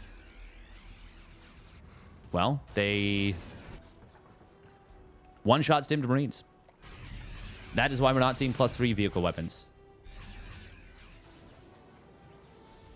If ByuN does at any point go into air upgrade. Air. Just air. Which he doesn't have to yet, to be clear. But if he does, and if he does feel compelled, the +2 vehicle plating / ship plating will be really beneficial for Percival, obviously. But until that point, it's not the most beneficial. However, up until this point, he could afford it. Oh, these tanks are going to get caught unsieged. ByuN is going to come in from multiple angles. The 360 no-scopes around. MLG Mountain Dew.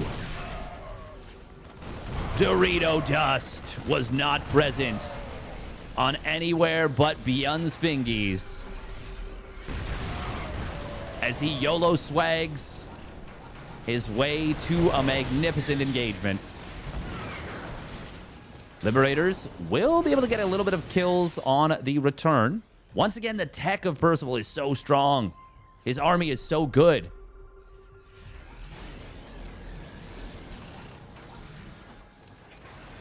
I wouldn't even put that as a Percival error so much as a ByuN super play. But you can also make the argument that Percival shouldn't be leaving himself open to that. And it's a pretty fair argument. It was one of the bigger mistakes he's made in this game. To be fair, we're going to see a little spread, stim and spread coming in from Percival, and he will get the kill on these two tanks. That's the only thing that's guarding this position for the moment. And since it's no planetary, Percival will be able to jump it on top of this. But with two tanks here, one of which sieges early, this does get pushed away. It is 8 SCVs going down, and that brings the worker count to dead even for a moment. ByuN, anxious to make me a liar, even before I finished the word, already rebuilding 5 SCVs. And counting, of course. Honestly, that's just great diligence from ByuN. You know, that's good. He's back up to full saturation on this position. Actually, slightly oversaturated. ByuN, though, is going to find Percival very out of position here. Only one tank sieged up. This base is in trouble. Percival, it seems, does not want to give this base up for free. Meanwhile, ByuN going to jump on top of these Marines in the middle, taking advantage of the fact that Percival was probably focused on this position to find a good number of Marines and a couple medevacs. Both players are not rich. Percival is extremely gas rich, and if he could get some Ravens out, that would be so freaking good for him. But he is only on 1 starport still. Despite having the better tech, despite having the Liberators, some of the Vikings left over. By the way, great Viking retention. Gotta hand it to him. Despite that, he has not actually continued to tech up. Oh my god, these tanks are getting some big shots. Percival did siege up with a Liberator on top of one and gets it. Tanks get the other. Percival is trying to take this top left base. I actually kind of like taking the low ground, as weird as it is, because he's got the Viking lead and because he's got the Liberators. Liberators are going to be so hard to deal with from far back. The thing is, they're not ranged Liberators. So not as difficult as they would be under the normal circumstances. Oh, but this does extend the line of Percival's exposure very far. However, these tanks of Percival are popping off here. Damn, they just got so many kills. Meanwhile, ByuN will get punched in the face pretty damn hard on the top side with the tanks. But he has kind of immobilized Percival a little bit. God, this is a banger of a game. We are going to see the SCVs pull. Marines going through single file, but they will be able to spread out and debok. And now the tanks of Percival are gone. That is a planetary that will never be.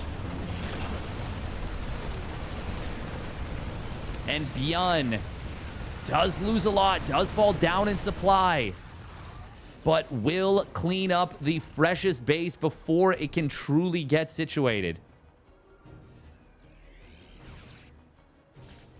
Oh.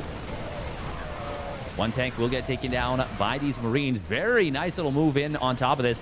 Love that ByuN takes down these rocks. He really needs the mobility as Percival is pressing him hard. Both players. Oh, wow. ByuN has mined so much of that base already. Liberators do siege up. They do find that one tank. ByuN with a quick unsiege, but not quite quick enough. He is looking for another MLG moment. Another epic gamer moment. Can he find it? Liberator finds one tank.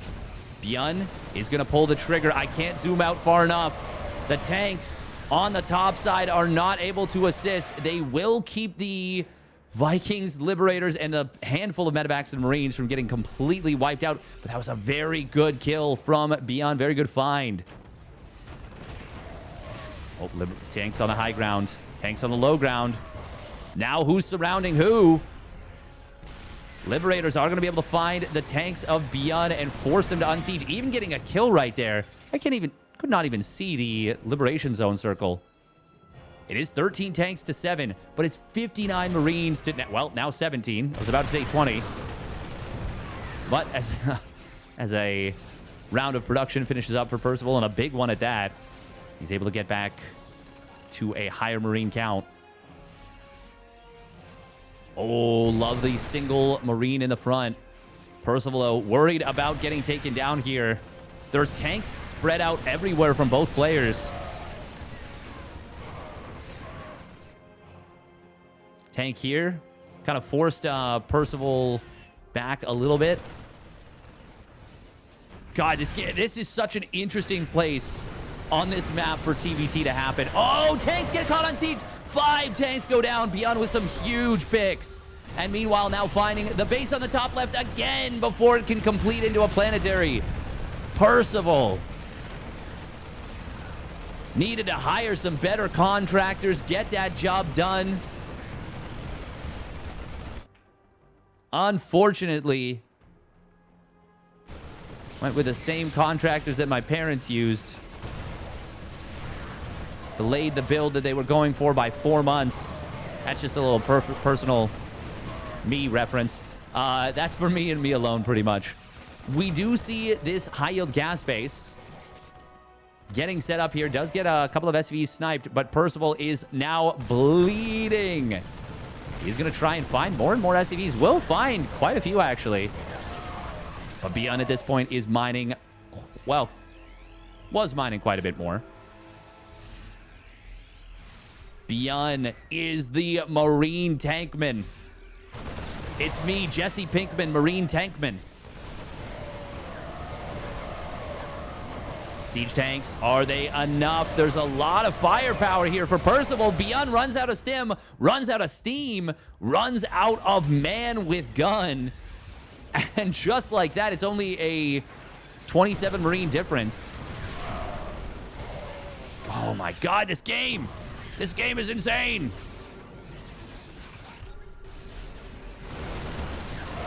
This is Optimus at his prime. Oh, the tanks again just popping off so hard. And we have now passed 100,000 resources lost. Liberator's going to try and be sniped. They won't be able to get taken down. How many tanks fall? Just 1, but 3 are forced back. Well, 2 are forced back. 1 is killed. ByuN now down an army supply. Percival, with what seemed like was probably going to be his last army of this game, is starting to make it happen. ByuN mule hammering the living hell out of this base. 8 mules. 1 for each mineral patch. And an SCV. Just sitting there being like, and me too, guys. I keep thinking this game is going to end any moment. And then one player makes a brilliant maneuver. One player makes a little mistake. And it just resets all over again. Liberator does get sniped, but not the one that was targeting that tank. There are a couple of tanks here on that right side. Percival is being slowed heavily by ByuN, and now he is going to commit his Marines to the right side. That will leave his left open. Liberators find another tank. This has been a bloodbath. 99 tanks dying in this map. Yo, they cannot GG before another fight happens. That's illegal. 100 tanks have died in the making of this map. ByuN going into the natural expansion. He is going to try and go for the dub straight up. Percival is now locked out of his own main. If ByuN goes for it, he can just completely camp the production. Tanks are producing, but they're not out yet. Depot's raised. Depot top hat. Is it going to be enough? The Marines are so clumped up. Boom! Lift up into the main. Vikings trying desperately to get back in position to protect this. Will they be enough? They land. Is that going to be enough? He saves one tank, but the other one will go down. But he clears the position. Oh my goodness. What a game between these two.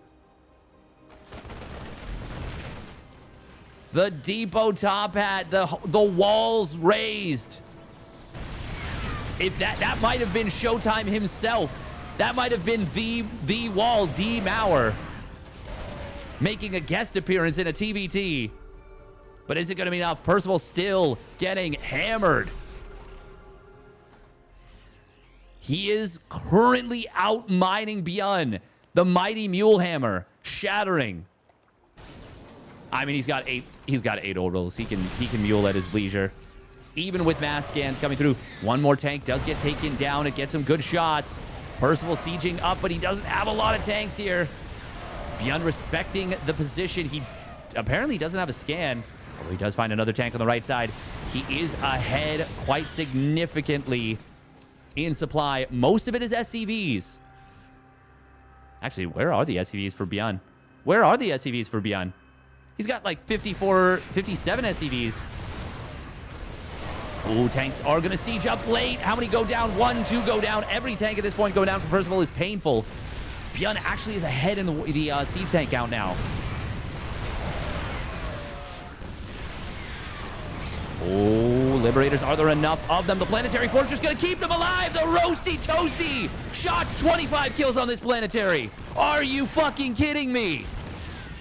They just roasted the Marines of ByuN. It's monkey in the middle, but it's 2 bases of ByuN to the base of Percival. You can't land here. GG! It's a whimper, not a bang, but that's because everything up to this point was an absolute banger. So many Marines died. Nearly 1,200 Marines. Over 100 siege tanks. Wow. 34 medevacs to 12. Oh my God. That might be... That was the sickest TVT. That was the sickest TVT.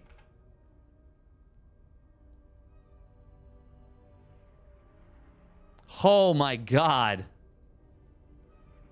Absolutely insane. That was so good.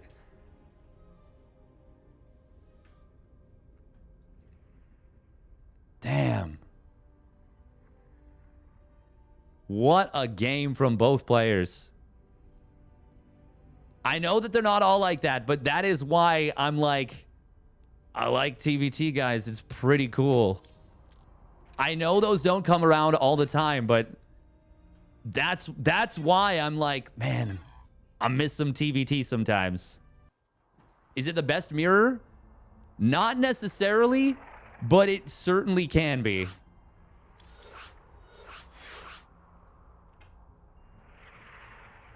Oh. Okay. Do we get into MaxPax trigger, or do we go for... I feel like we have to go for HeroMarine ByuN, right? Yeah, we have to go HeroMarine ByuN.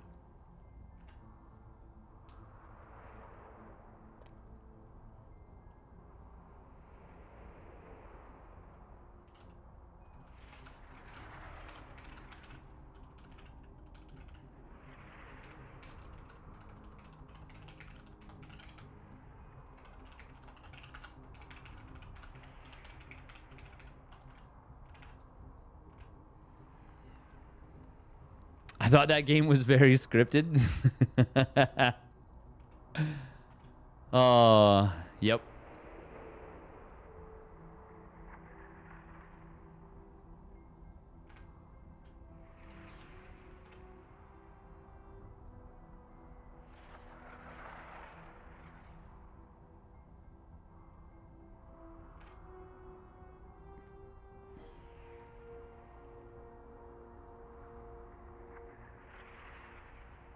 It's the only matchup with siege tanks. Siege tanks versus siege tanks? Yeah.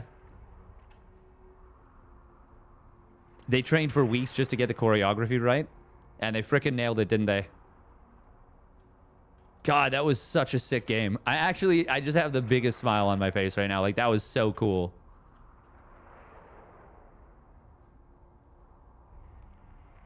Why didn't they get vehicle weapons level 3? It doesn't provide a breakpoint, is the thing. So when you get +2 vehicle weapons, it always one-shot stimmed Marines. But +3 won't make you one-shot unstimmed Marines. And it won't make you kill tanks in less shots. In Brood War, +2 vehicle weapons is a huge upgrade because it makes you go from, I think, 3-shotting tanks to 2-shotting them.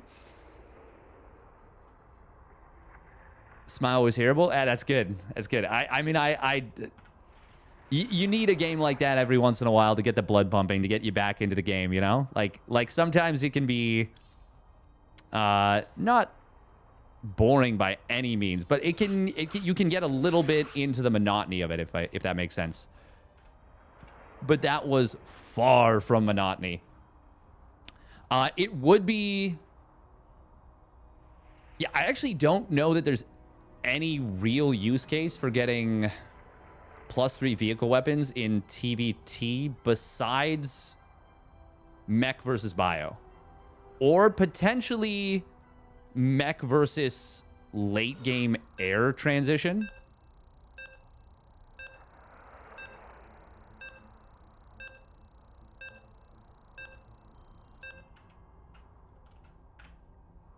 God, that was so cool.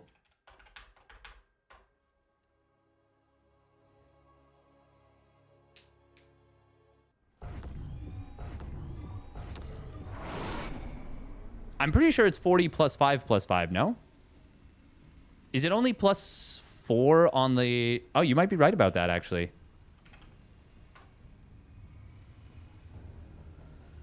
Yeah, you're right. What am I saying? Yeah, it's 40 +4 +4. But that is exactly enough to one-shot the stimmed Marines because they go down to 45 HP.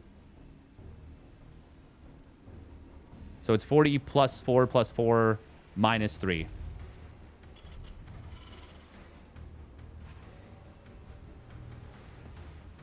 In siege mode, there's not a single unit in the game that takes less shots with +3 versus +2. That's actually crazy. Not even Thor's? That is actually crazy. Huh. Would have never known that. Not a single unit is... Wow. It does still make sense, though, just like the damage you do.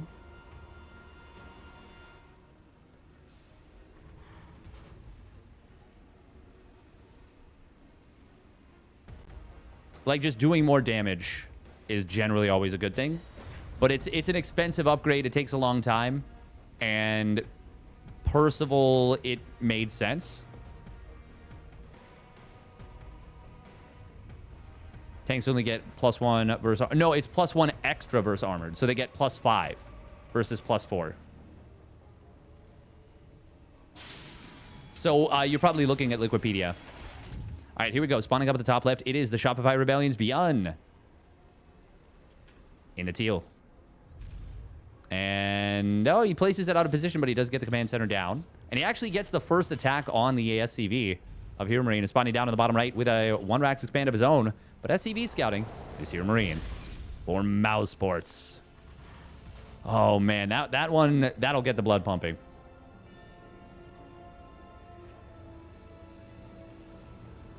Just feel like for that game, it might help. I don't think it actually would have helped in that game.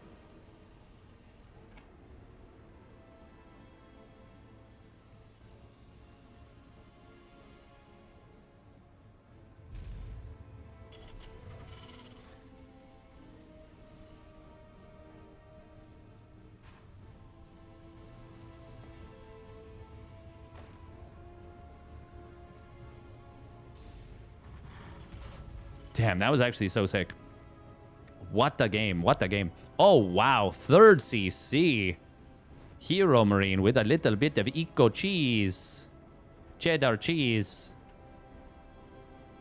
But ByuN doesn't have any information. And all he sees is 2 Reapers. I really, really like this out of HeroMarine. Because showing the 2 Reapers is likely...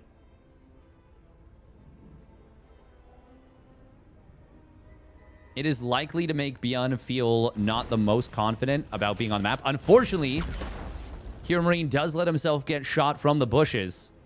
And that will drive him back. Cyclone's not out yet. If the Reapers were at full HP, he could fight this. But instead, he has to give up the low ground. And now that will let ByuN... Oh my god, that lets ByuN continue to chase. This is so bad for HeroMarine. No. No, the third CC is scouted. The Reapers go down.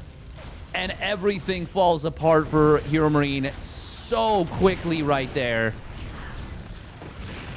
Ay, ay, ay. No depot because he didn't... Well, I guess he didn't want to put it there. I wanted to save the money. That is brutal for HeroMarine. For just 2 very basic units... The entire game plan of HeroMarine was exposed and heavily hamstrung. I love the decision from ByuN right here. I do like HeroMarine going double NG Bay.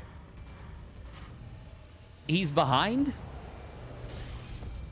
after that damage, obviously. And so he's just saying, okay, well, let's just play Turbo Greedy and follow it up. I'll delay my starport.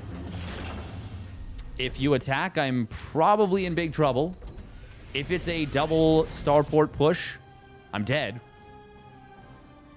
But even if it is that, if I go very quickly into Stim, very quickly into Marines,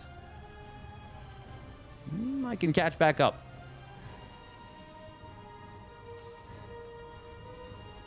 Well, not even catch back up, but like give myself the strongest fighting army as quickly after this as possible. Now, if it's just, yeah, a regular tank push, even this would be quite scary. This is a huge gamble and a very smart one from HeroMarine. And it does look like it is going to pay dividends. He's already retaken the SCV lead. He's going to be very far ahead in the 1-1 timing. Now, the main problem is going to be that there's no Ravens. That is going to be a very big problem. So HeroMarine really has to snipe his opponent's Ravens during this scenario.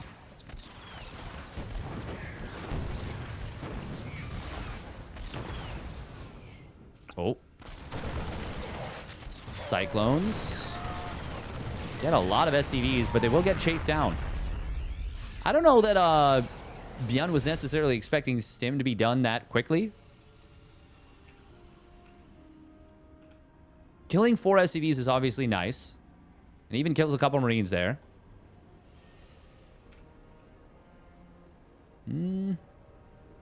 Actually, killing the Marines is quite nice because it does really undercut the value of the first 2 medevacs. Oh, HeroMarine missed his armory timing. Yeah, he missed it by a lot, too. That's really unfortunate. This is one of his biggest advantages in the game. And 22 seconds of it just went up in flames. Meanwhile, ByuN has started his armory. He's got his own Stim. Oh, Interference Matrix doesn't hit both medevacs. And very unfortunately for ByuN, he hits the one that was empty. Regardless, there was no Vikings to chase that down, and the Cyclones were sacked earlier, so no way to lock onto these units.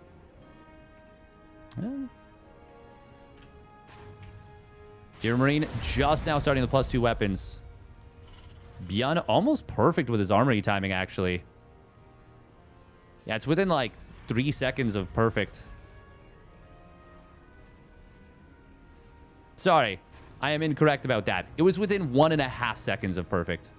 Top marks, ByuN. Absolutely top marks. Now, I will say, in HeroMarine's defense, obviously there was fights happening during when he wanted to start his armory. But it still turns out that he loses most of the upgrade timing advantage. He's going to try and use the mobility to get into the natural again. Missile turret not well placed here. So he adds another one and turns this into a much more difficult to drop into position. +1 vehicle weapons on the way now for ByuN. HeroMarine has begun tank production and is keeping pace with his opponent. Oh, depot on the left side. It's going to get taken down. A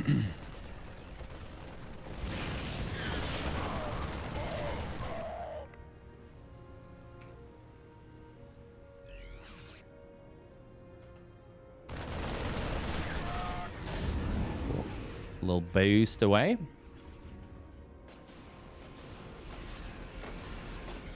HeroMarine has rotated everything over to the left side. Not dropping out these medevacs just yet. Very strange, actually. Okay, there we go. Oh. ByuN. Oh, he could end up walking into a big punch. There's still a 2-2 timing for HeroMarine. It's not a big one, but it's like 20 seconds, and it's a very scary timing, and HeroMarine may be able to take advantage of that really nicely. Medevac's looking for the flank, which is mostly just looking to intercept reinforcements.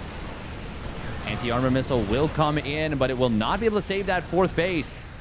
That is a huge kill for HeroMarine. Huge, huge, huge kill. Oh, did he mean to... Oh, he did mean to lift up 2 of these medevacs. ByuN is moments away from his own 2-2, but he cannot fight before that. Absolutely cannot fight before that. Oh, the medevac's the trap! Can HeroMarine get away right here? He is in trouble. Fortunately, these Marines are already out of the medevacs.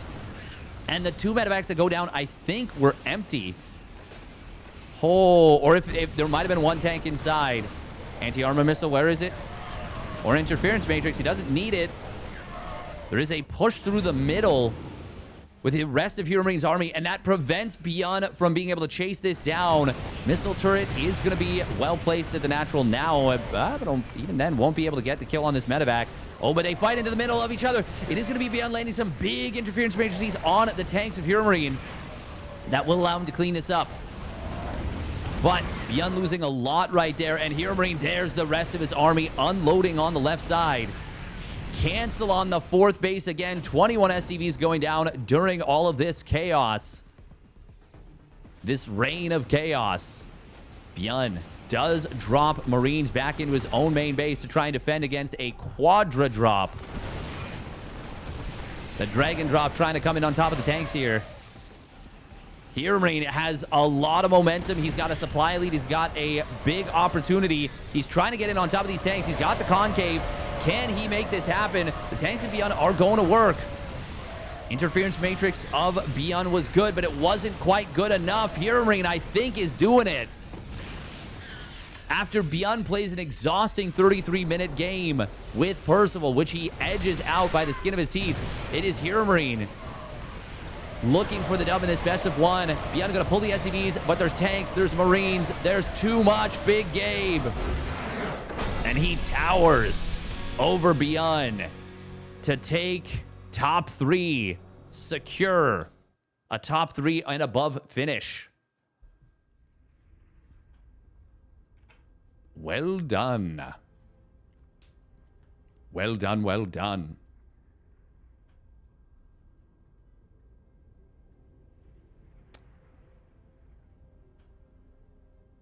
Yeah. Trigger beat MaxPax. Oh, baby. In the upper bracket, that means it's going to be MaxPax HeroMarine.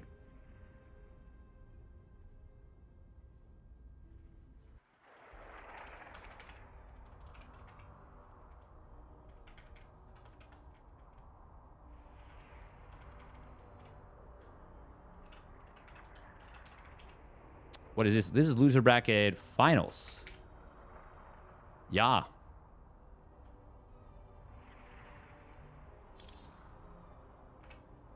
Well done, well done. Not getting her Clem versus MaxPax finals. I want a refund. Refund me.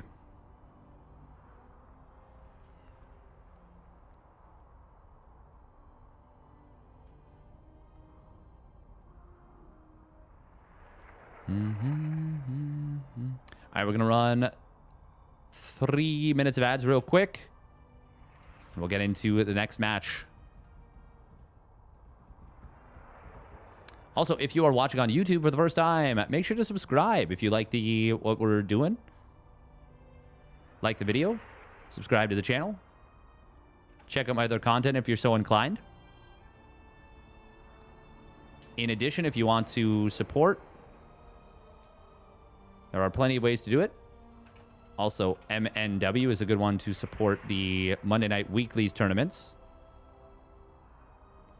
Those are not the only options. You can go in and choose one-time support. Also, if you want to support on Twitch, using a Prime sub, subscribing, gifting subbies, they all help very much. Exclamation Ko-Fi is also very helpful. I will be back in just a minute or two. Gonna stretch my legs, go to the restroom, and it'll be the losers finals into the grand finals.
Wait.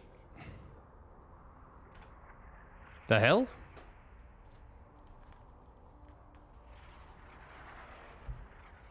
They just started.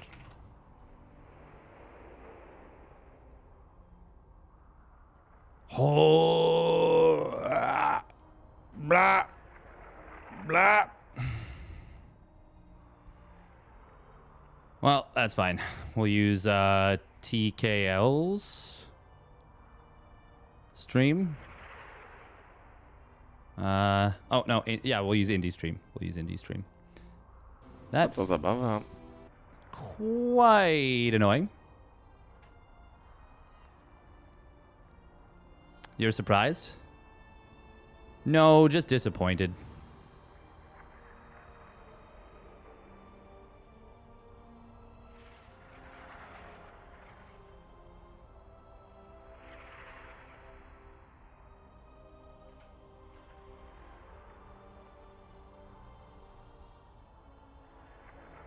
I mean, I posted, like I said, like, I'll be right back, you know?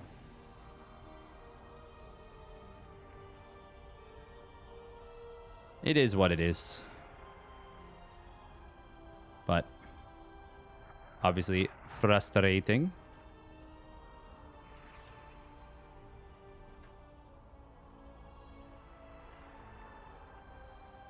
It's fine.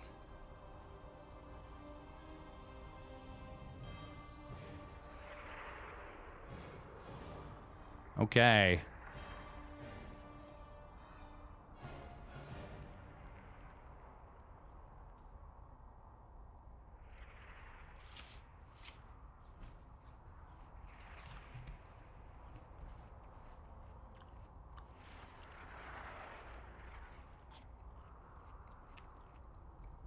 Pardon me, I am going to chow down on Apple a little bit here.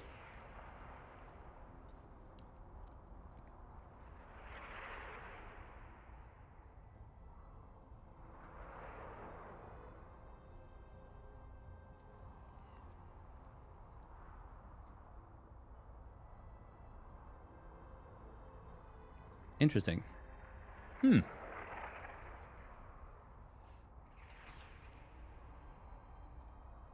Reaper is going to get shoved away.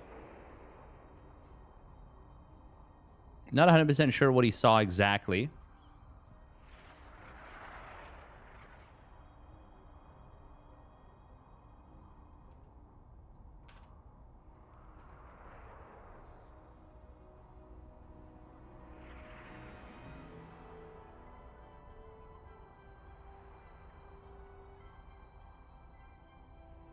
Seems to happen every Pigasaur in Monday Night Weekly. I mean, yeah, but it's still frustrating.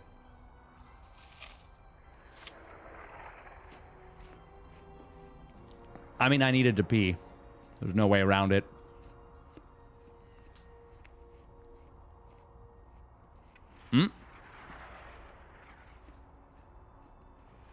HeroMarine going to be going triple mine drop. Doing a little dance with the mines, which is cute. Triple mine drop into tank again. He did try and go for the tank push versus MaxPax on White Rabbit. White Wabbit. Wasn't able to do so. Wasn't able to get it rolling. Man, MaxPax is so annoying with the Adept. He is just such a hassle to go up against. Here comes the mines. Very quick probe pull from Maximus Paximus. He's already set up some probes to soak the shots. Oh, and he actually baits the... Wait, what? Wow, that only got 2 probes. He baits the mine into the refinery, or into the gas geyser. HeroMarine only gets 2 worker kills. Wow.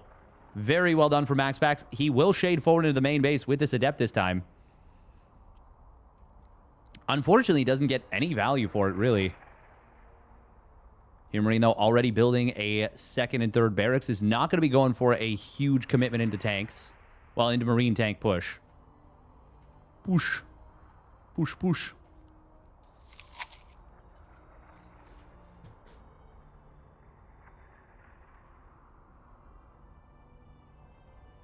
Oh, big kill on the medevac.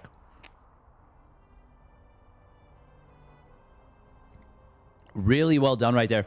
We're going to see the Widowmine getting spotted, getting baited, and getting picked off. MaxPax so fluid and clean with that movement. He makes that look so much easier than it is. And it's not the most complex micro by any means, but it just, the sheer fluidity of it is very impressive. 3 SCVs going down in total. Meanwhile, MaxPax. Oh, he's going to try and go to Colossus. Okay. Okay. Okay.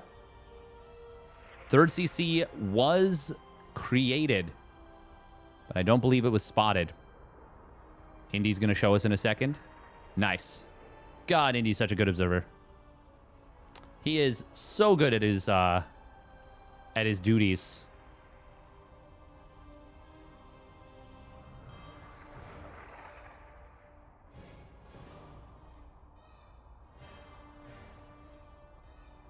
Bum, ba-dum.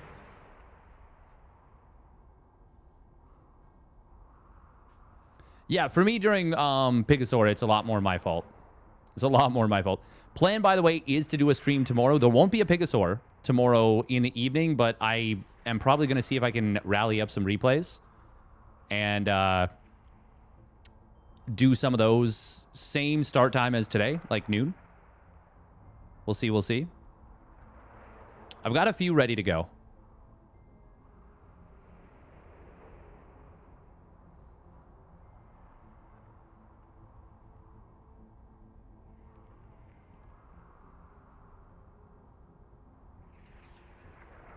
I'll see if I can't get some from maybe the Wardy TV Mondays, etc.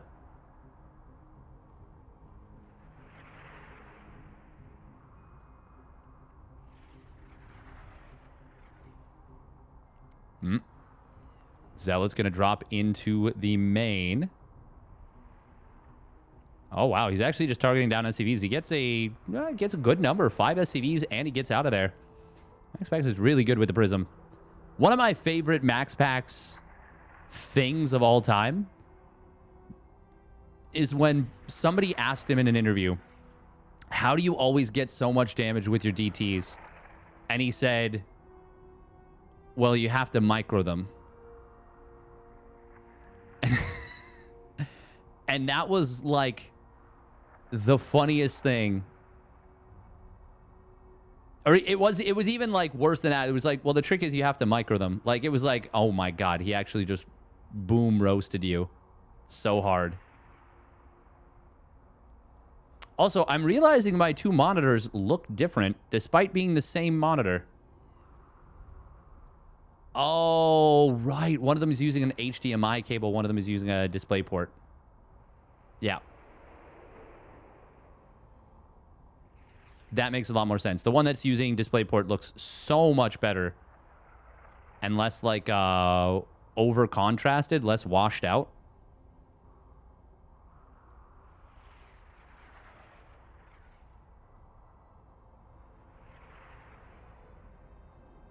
HeroMarine going very quickly into the second starport. Okay. Okay.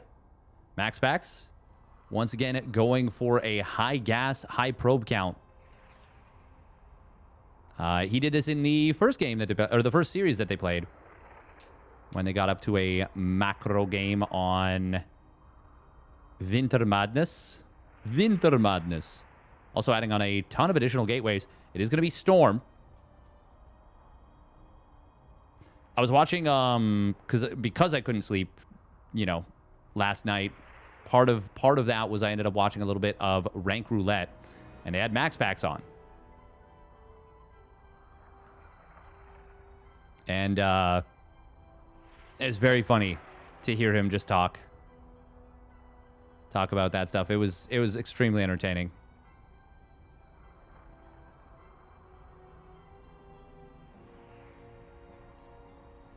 Extremely entertaining.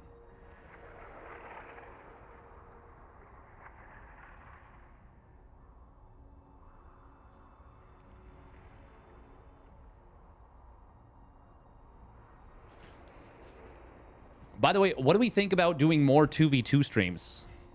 I played a few 2v2 games with Mint before, and it was a lot of fun.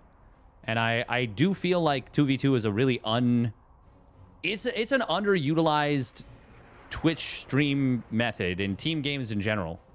Like, you can do stream together. It's really a great way to bring communities together to relieve some of the stress of 1v1 ladder.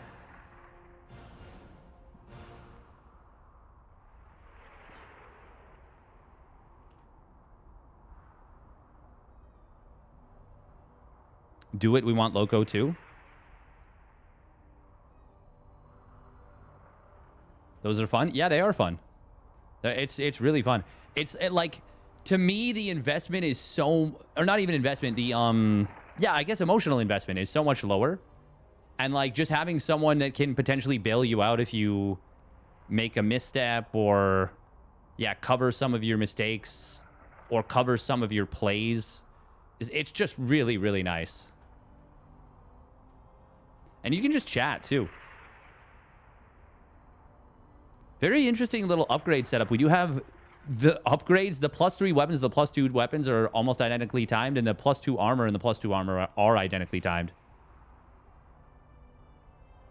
Want me to carry your ass? Absolutely. That's always what it'll be. Oh, big storms coming in here. HeroMarine was not prepared for that. Zealot's going to run by into the natural. It looks like, that looks like the speed prism that you called for is getting some play here. I believe that is a speed prism, yeah? If he had clicked +2 weapons, he might have actually just killed it. But obviously, you never know how far along it is. As it is, it will complete just barely. And for now, the upgrades are actually even. But HeroMarine cannot really fight through those storms. Stalkers are going to be able to get some kills here as these units get heavily bruised up. And this feels like MaxPax has broken through. Oh, that's Depot Top Hats, one of which being killed. Big storm on SCVs. Huge storms. And that surely is going to end the game. That surely is too much. Yeah, there it is. GG. Well done.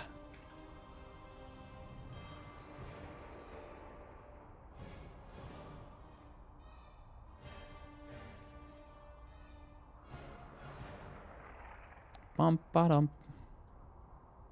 Was it with the speed prism? I think it was. Okay, that will be MaxPax versus Trigger on the rematch. Ped v Ped to finish this one up. PvP.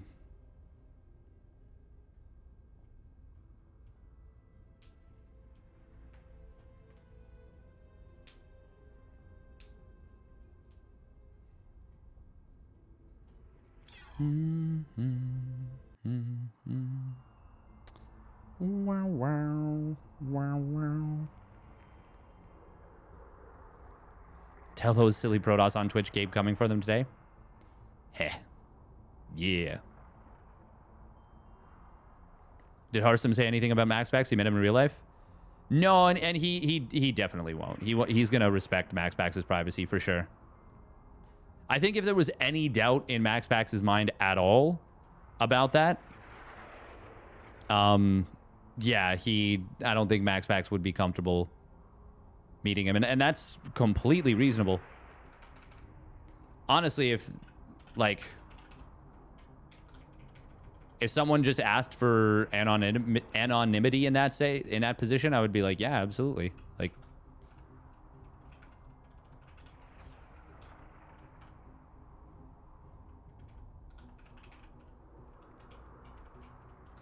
For sure. Not gonna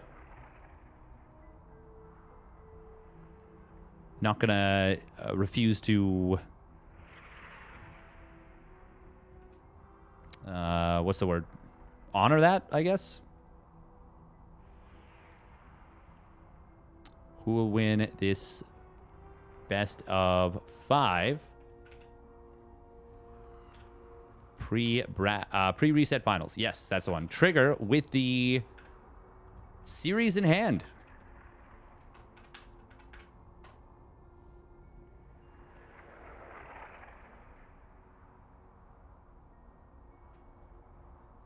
Anonymity.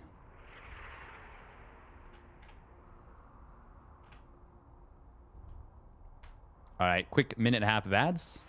Animosity. That's a relevant thing, but very different.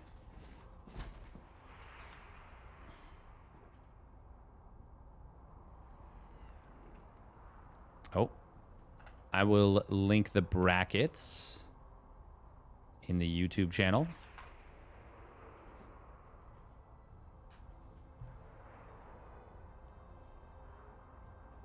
As if I'm disrespecting MaxPax by asking? No, I don't know. Of course not. I don't think that's...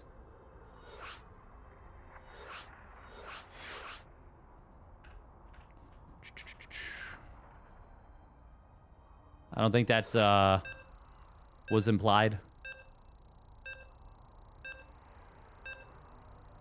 It's more just yeah, Harstam, I mean, is not gonna he's not going to say anything. Because it's very clear that, like, yeah, you know, MaxPax just wants his privacy.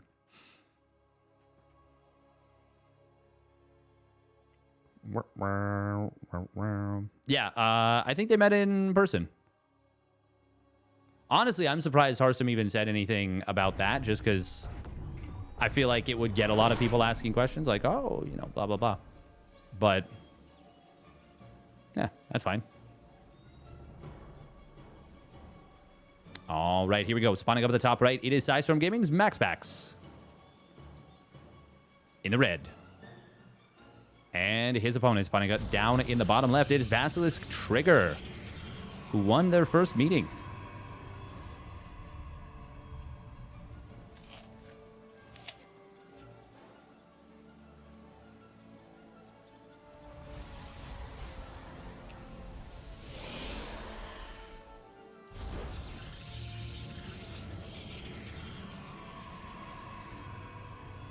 Yeah, I'm going to say something controversial.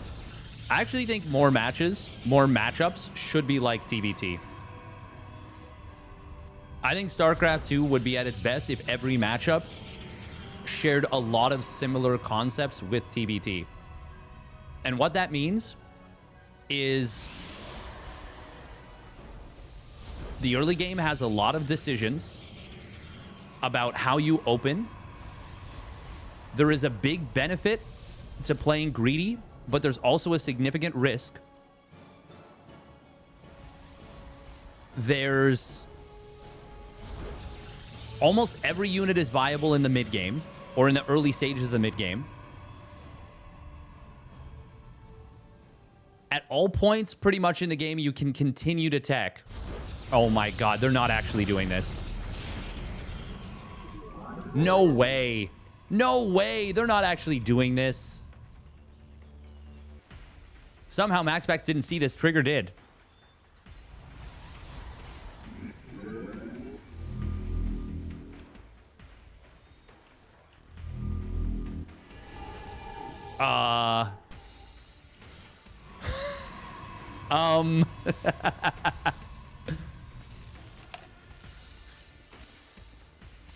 This is actually so dope.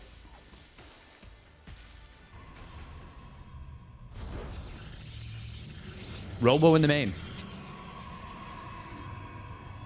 PvP bad all Robo.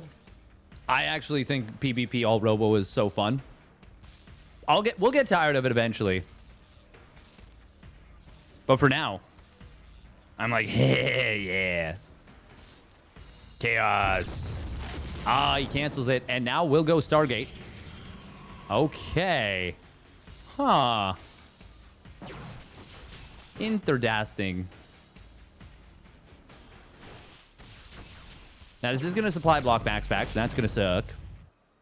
Oh my god, he's actually sending another probe back over here. Double Adept. Oh, shield battery just in time. Oh, boy. Oh, boy, oh, boy, oh, boy. Meanwhile, the probe gets spotted. But it is going to be the jump on top of the Adepts that is the focus of Trigger. MaxPax will kill off his opponent's probe. You're tired of it on ladder? Yeah, I could see that. I could see that being very, very tiresome to play.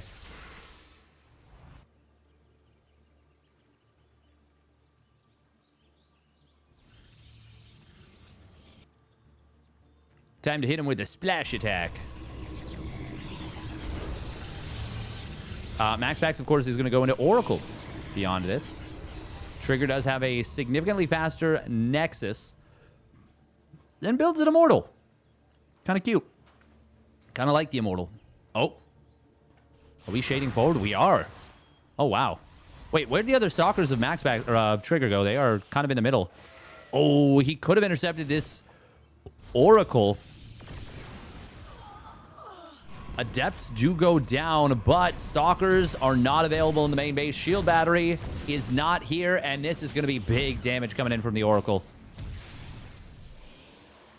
MaxPax, he's going to have to defend this, but this is going to be tough to defend.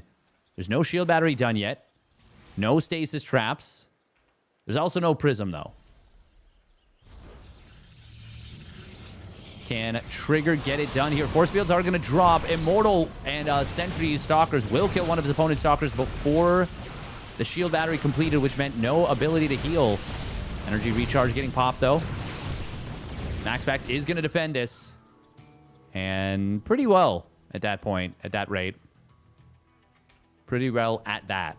But 4 probes go down. Trigger takes the worker lead. And he gets out before it's an overcommittal. He successfully trades. Oh, Oracle's diving. Trigger could have potentially cut this off. That is really unfortunate that he didn't move the 3 Stalkers to, like, this path. Because MaxPax may very well have put himself in harm's way.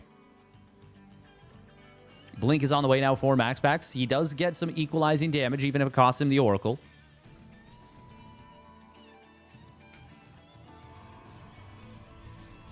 I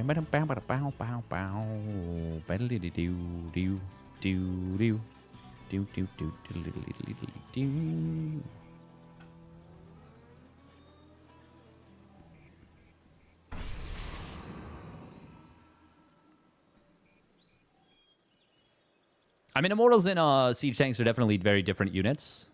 The Immortal used to be so much more jacked when it had Hardened Shield. Hardened Shield was insane.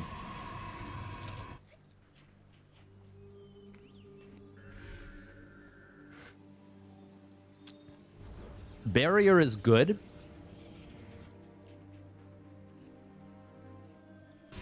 Yes, indeed. Glaive Adepts and Immortal. Yep. Blink can be really good against this because it allows you to potentially snipe the Prism. But, well, actually, how many? There's only 2 Immortals. It's actually not that scary until there's at least 3 Immortals, maybe even 4. I mean, it's still scary when there's 3. Nice job, snipes down a Sentry. Triggers the Immortal's barrier. Oh, God, Trigger, don't get hit by the stasis. Don't get hit by the stasis. Does snipe on a Stalker. Almost gets another. I would love him to shade forward into this stasis trap. And that's exactly what he's going to do. Love it. Love it or list it. In this case, love it. Oh, he even sees the Oracle. Resonating Glaive's going to complete. MaxPax. Oh, realizing he was going the wrong way. Revelation snipes the Observer. Yeah, it does. Observer for the Stalker. This will shade out, by the way. This will... Ta-da! Escape. Cool. Probes are getting picked off in the natural by some Adepts. MaxPax is ahead in economy significantly. And grabbing 3 more probes with this harassment, but he is way down in army supply. Way down in army supply. And now it is 4 Immortals. Obviously, the Adept Printer is scary as hell. Oh, Oracle was so close to dying right there. Does he have any stasis traps defensively? Yes. 2. Where are they? Are they both at the 3rd? I actually don't know where the other stasis trappy is. Force field does get dropped. A couple of them, in fact. Glaive the Depths will shade away. Workers are starting to fall. Stasis Trap does connect quite nicely. Glaive Adepts will get into the main base, and they will be able to find... Oh, they're actually going to find a Stalker here, funnily enough. But Trigger is just overwhelming him with the bulk, with the power. One Immortal does get taken down, but the other one's about to wake up. This base is going to fall. Trigger's not yet won the game, but he is absolutely in the process of winning it. Now, charge has completed, but that won't be amazing against the Glaive Adepts, needless to say. Zealots are, I mean, they just got cooked right there. Immortals, or rather, shield batteries getting very quickly depowered. Oh, God, and MaxPax just going to get overwhelmed. Trigger. He's fired up in game 1. Fired up in game one of this bracket reset pre-bracket reset grand finals. He's Pachu, firing his laser.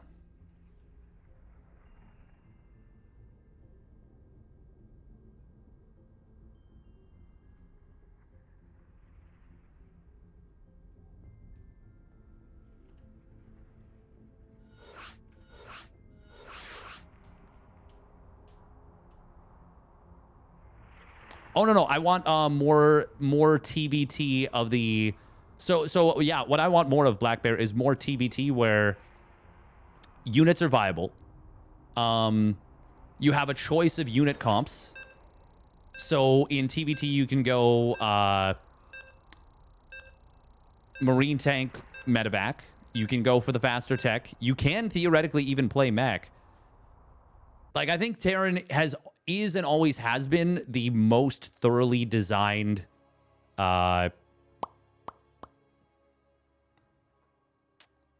most thoroughly well-designed race in StarCraft 2.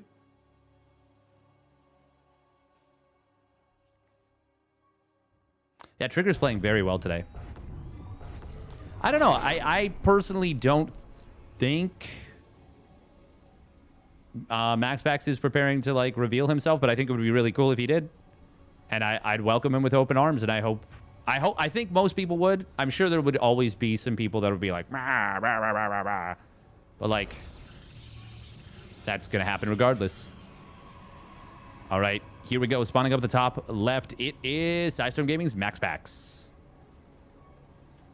in the red, and his opponent spawning down in the bottom right for Basilisk. It is Trigger in the blue. I do think it's good to have matchups like PvZ and TvZ in StarCraft 2, but I think where StarCraft 2 is at its finest is actually when matchups are similar to TVT in many ways.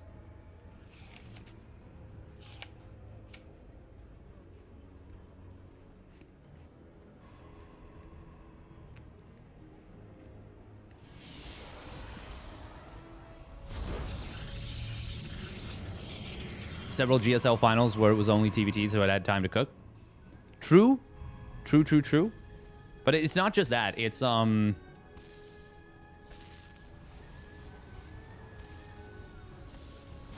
mean, the Siege Tank is a really iconic and super cool unit. And like what it offers positionally is really cool. Like the Lurker, I think is... The Lurker feels much worse than the Siege Tank. The Siege Tank feels like it's, one, a lot easier to catch out of position and punish, and two, it just feels a lot more...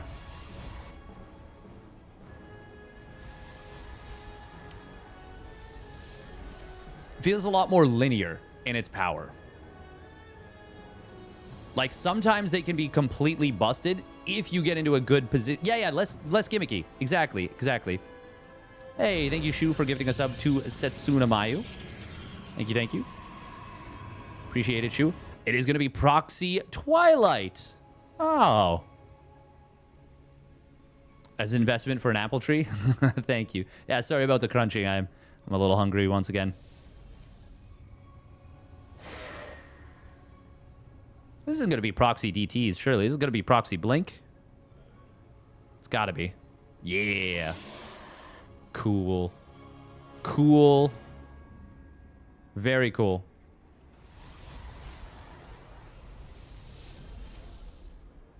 Would an apple tree last in 40-degree heat? Probably not, actually. I don't know. Pretty sure most trees would just wither around here. Sag. It is, of course, going to be...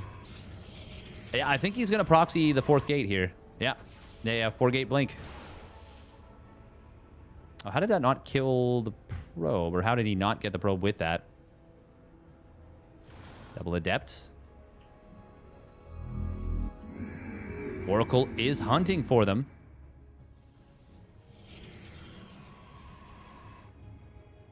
Oh, very nice that he evades the Oracle. Very rare, in fact, that he does, too. almost always MaxPax kills the Adepts there with the Oracle. Stalkers on the other side of the map will push this away. Blink is moments away from completing. It's obviously going to be a very fast blink. Doesn't have another chrono boost available. Not yet, at least, but it's only about 15 seconds away from finishing. So at this point, there would almost be almost no value in chronoing it. You'd get more value actually probably chronoing the gateway itself. But he did elect to chrono the warp or the blink anyways. Going to be very important. Oh man, if he spots the stasis trap with these Adepts, it would actually be really nice. Oh, he's looking for a snipe on a probe. I think he wants to wait until there's enough to one-shot Void Rays. He might go with literally this number of Stalkers or possibly even just one more. He doesn't want to wait till the third Void Ray is out. It's out momentarily. If he doesn't know about this stasis trap, he will actually just blink in and die. Like, instantly. Because this feels like he is... Okay. There's the stasis trap. Oh. Wants to snipe a Stalker and blink out, but it costs him one of his own. But he does get all 3 prismatic alignments baited out. Ooh, that's actually very scary for MaxPax. Void Rays do have incredible mobility. There's the blink forward. He will snipe one Void Ray. Gets a Stalker as well. That was expensive, though. Wasn't able to one-shot the Void. This is the legacy of the Void we were talking about here. There are the Stalkers that were at home. They've been sent across the map now. Oh, prismatic alignment does get popped very early. Adept will shade forward. Cute move from Trigger.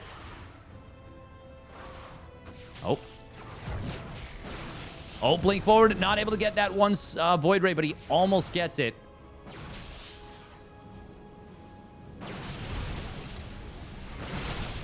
Sniping down a Stalker here. Immediate turnaround, but he is going to get the Void Ray eventually. Oh, MaxPax with a really nice timing on the pullback, but the second Void Ray is sniped instead. He swaps targets. Another Void Ray just popped out. It's not rallied to the natural. Stasis trap. Oh, he sees it by just a tiny bit. Does blink forward the one Stalker that was the lowest on HP. How many gates? There's actually 3 gates for MaxPax, so he's actually building up a decent Stalker count during all this. Not trying to use the proxy robo. This is so razor's edge right now. Void Ray. Oh, does go down just barely. Trigger is making this slowly but surely start to happen. But another Void Ray pops out. God, the Void Rays are just in time every time. Where's the stasis trap? Oh, it's on the other side of the map. Oh, and it's devastating. It's utterly devastating. Prismatic alignment does mean that this one Void Ray gets a little bit caught, and it does go down. Nice blink back there from Trigger. Oh, and he's going to move in on top of this. He missed targets the Void Ray. Is that going to be enough to keep it alive? Yes, it will. Oh, what a critical moment to make that misclick. The Void Ray would have otherwise died. The worst time. That was just about to open things up for him.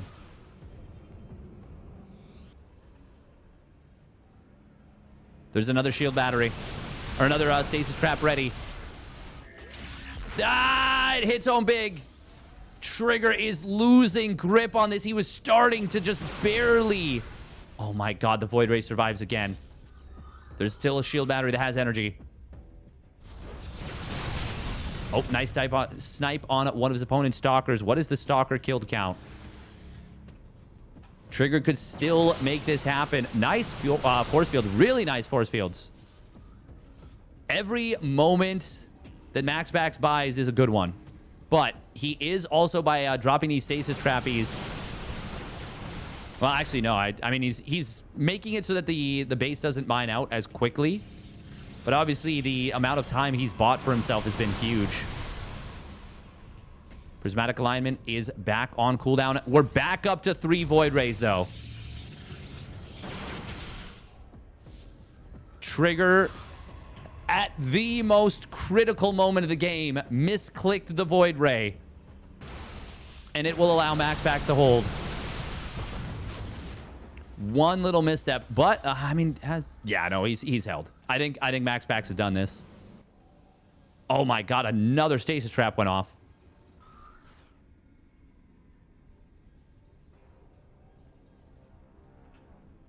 This is now the last chance. MaxPax knows it too. He knows once this is down to half a base, the game is over.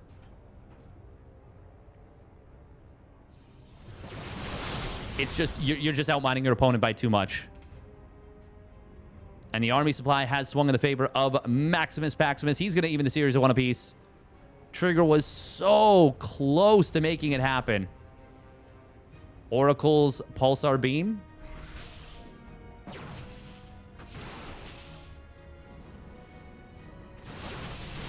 Without those Oracle plays, I don't know that MaxPax could have held this. Trigger did snipe another Void Ray, but at this point, he's like...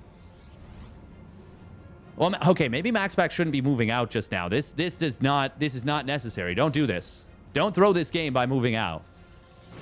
Nice spread on the concave. Trigger does find himself a nice little snipe.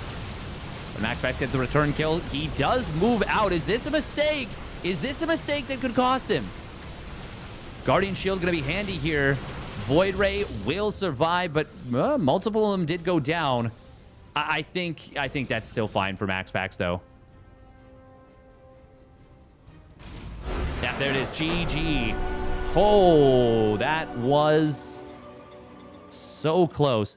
Legitimately, if he kills that last Void Ray, which he would have with 2 volleys instead of 1, Trigger then is Blink Stalkers versus Blinkless Stalkers. There's nothing to stop the Stalkers from stepping in, sniping one of them, and blinking away before the shots hit him.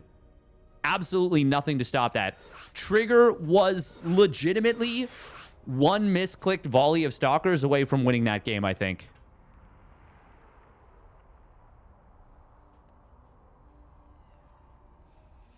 Oh, I'm not even talking about making Mech more viable and Raven more viable. No, it's more like I would love to see Protoss and Zerg take notes from Terran in terms of, like, I wish every matchup in the game was more like TVT conceptually.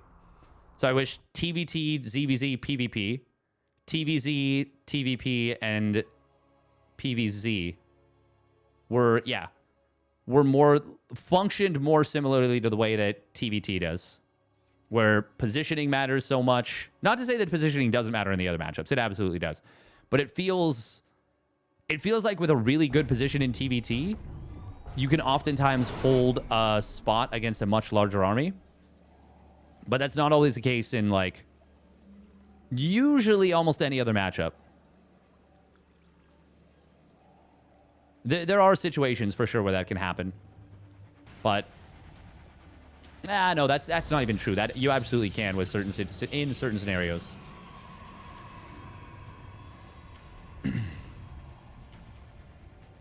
I just think TVT has a lot of good stuff going for it.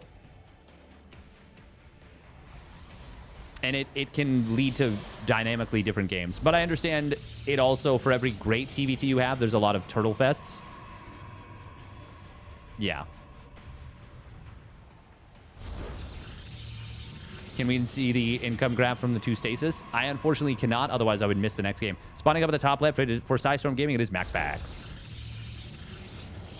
In the red. And his opponent spawning down on the bottom right for Basilisk, gets Trigger. In the teal. And he is going to join the 1 Rax Expand crew. Psych! 1 gate expand, it's 2 gate. Psych, psych, psych. Is this Grand Finals? This is Grand Finals, but Trigger is from the upper bracket. He won the first match they played since his double elimination. He does still have 1 series life, so if Trigger wins, the tournament is over. He is the champion of the Monday Night Weeklies 35. if MaxPax wins, that forces a best of 3 bracket reset. Trigger is going to move out for a proxy once again.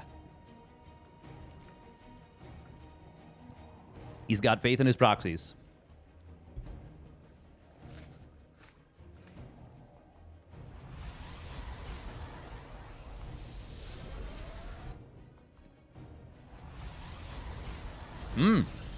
Cancel on the Zealot. And it's a sentry. Ah. Proximity Stargate.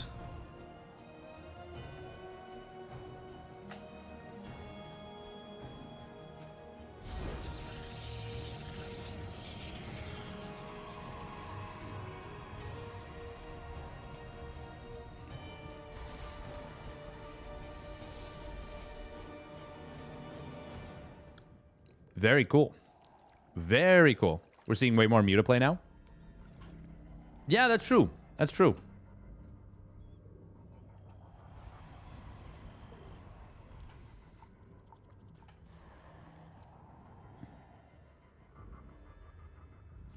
Oh, MaxPax is going to scout this. No, he's not. No way. No way. Wait. Nope. Oh, he had it. He had it scouted. The route. He changed the route. Oy, oy, oy. He does that so many times. That's so sad. That's definitely a Play Despacito type moment, you know? Oh my god. Oh, the Oracle in the main base. He's just going to sack it. He's going to kill 7 probes in total. 6 of them by the Oracle's hand.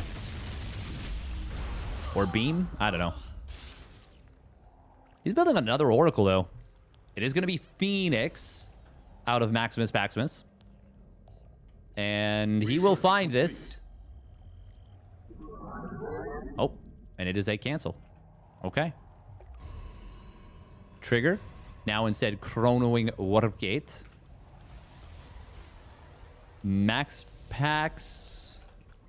Okay, it's going to be Phoenix into Oracle. Interesting. That does make sense to me. I think that's a good choice.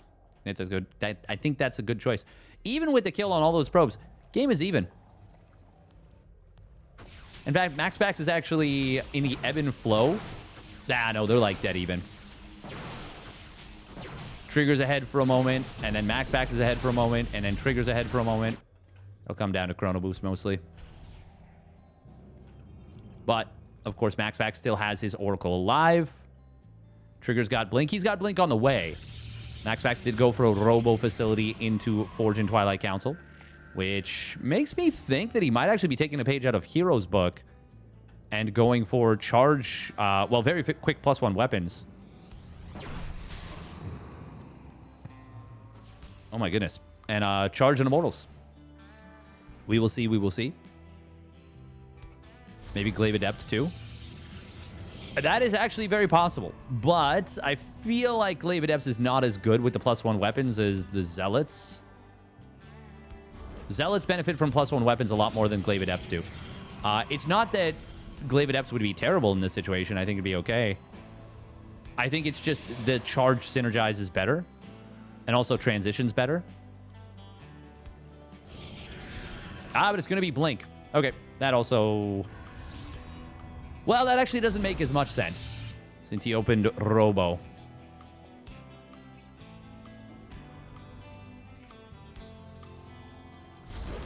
Blink, I mean, to be fair, maybe he's not used to Trigger going for such a fast Blink. That was the most wasted chrono of all time. Come on, Trigger. That was... We don't need to be chronoing when Blink is 99% done. The Zealots hit twice? They do. They do indeed. Yeah, they do a double swing per attack, and it's 8 damage per attack. So each... Or 8 damage per swing. 2 swings per attack. So they get +2 weapons, basically, for +1.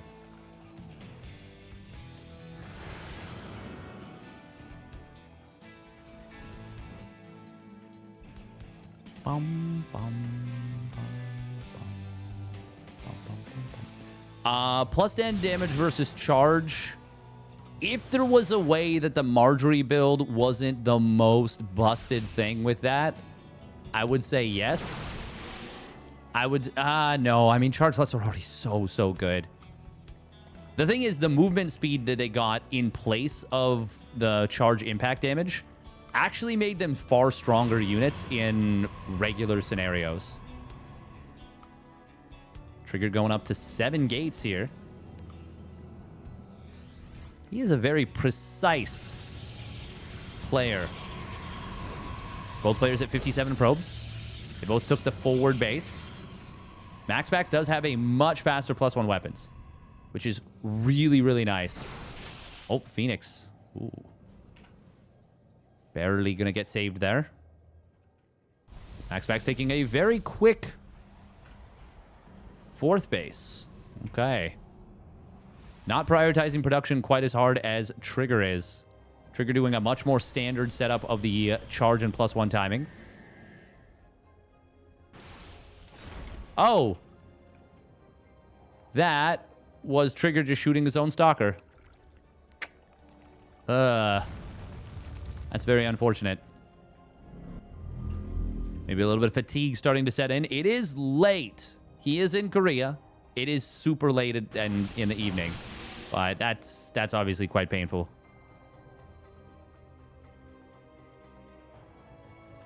It is really funny that the name of the upgrades is leg enhancements. He's not tired. He's hungry. Hasn't eaten all day. Oh, no.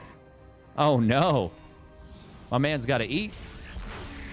Charge is done. No charge yet for MaxPax, but he's very close to that and +2 weapons. Trigger really needs to... I mean, he kind of needs to win the game right now. His Nexus is so much later, or at least kill a crap ton of probes or a base. Zealots, a couple of them do get stasis trapped. It could have been worse. Archons are done for Trigger.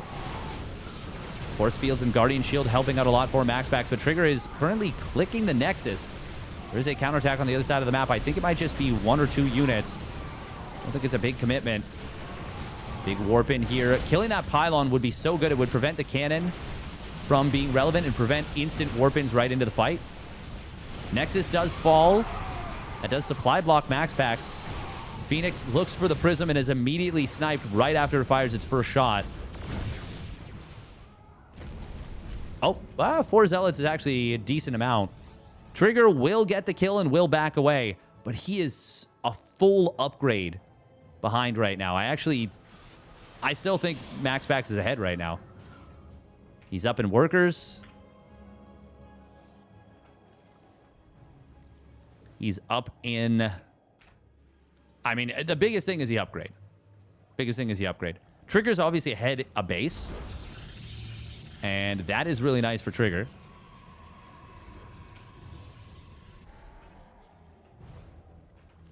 MaxPax now going very heavy to Blink Stalkers. Trigger... Well, he's actually transitioned away from the Blinky Boys.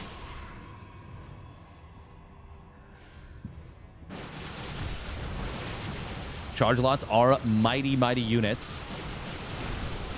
Archon's very strong in the matchup too, but... Well, Blink Stalkers in the right hands can be world beaters. Zealots on the left side. Actually not spotted here. Oh, he will go in as Trigger commits to the fight. It was a good-looking start to the fight here for Trigger. Oh, actually, Trigger going to continue forward with a good number of Zealots, a couple of Mortals, an Archon, and some Stalkers. And actually going to be able to do pretty well there while cleaning up the majority of Zealots on the bottom side.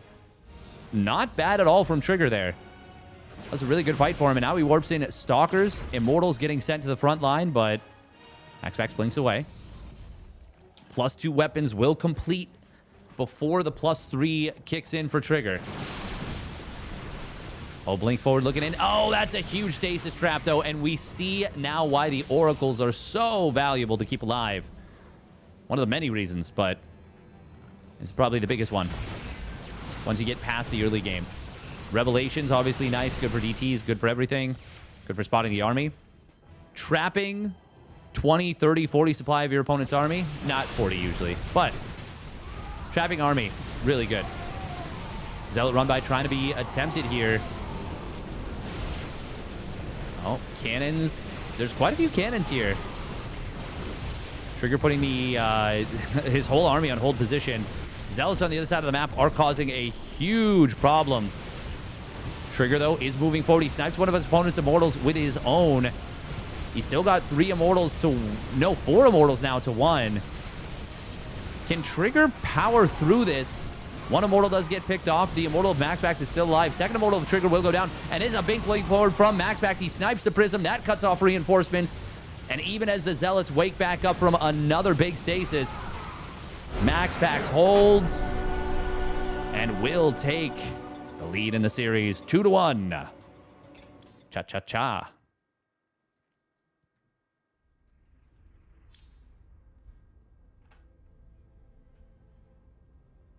Yeah, Trigger needs to eat some food.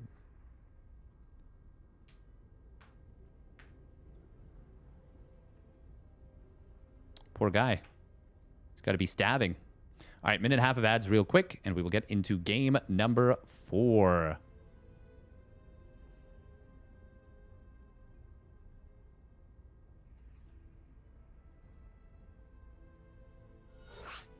Probably be a change to TVT. Yeah. Yeah.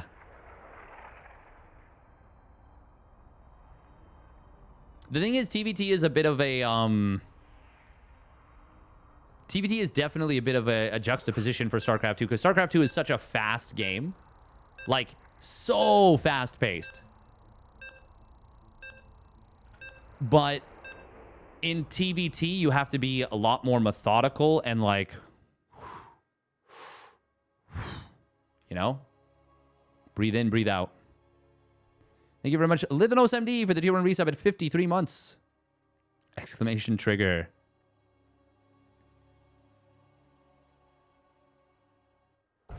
Keep getting these annoying Nintendo ads. I do appreciate you turning off the ad block there, Railgan. Absolute legend. Absolute legend.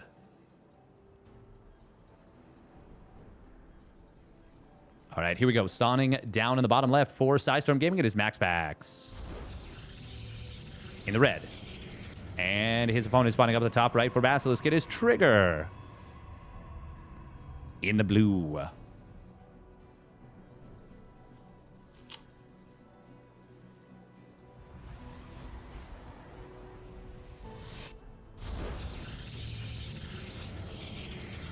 I'm going to be honest. I hope if it goes bracket reset,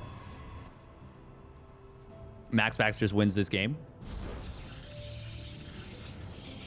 before it goes. Like, I don't want it to go to game 5 and then game 3 again. Mostly because, yeah, energy is beginning to flag. And I do have to be somewhere at, like, 7 o'clock, basically.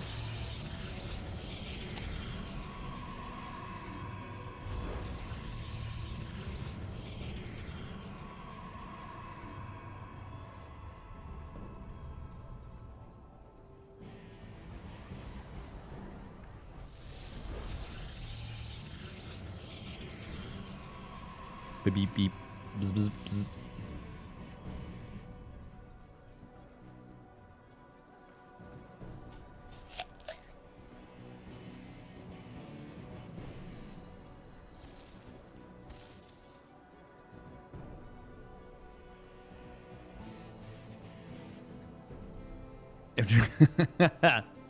Exactly, Tui. Exactly.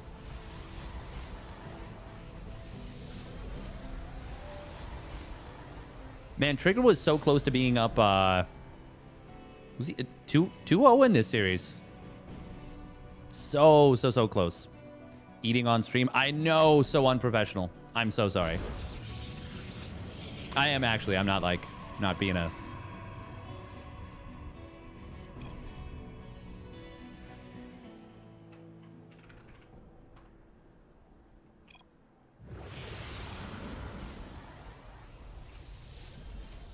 I answered first.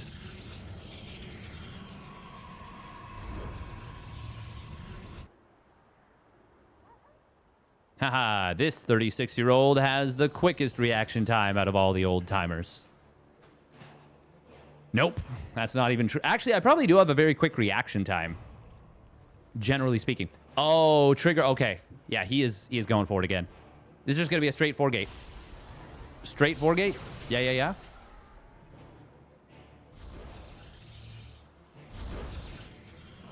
Stargate is super late. He went for a sentry. This is close enough that you can build a battery here and recharge your shields as you go. Typical Canadian move, 4-gate there, bud. Oh, for sure.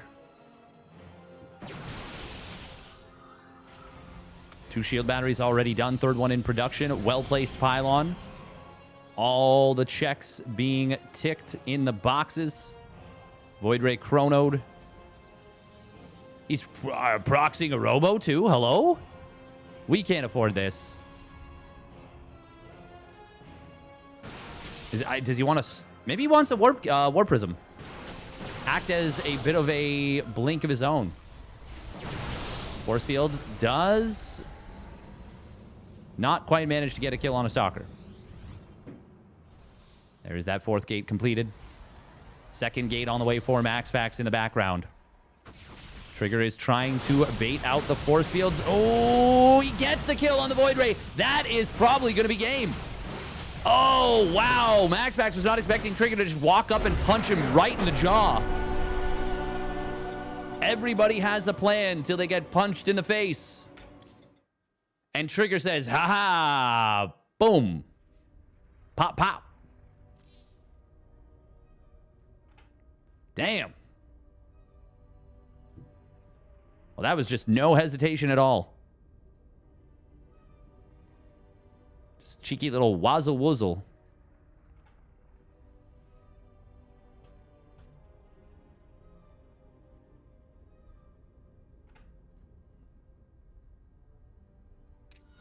Pippity poppity poop. Pippity poppity poop.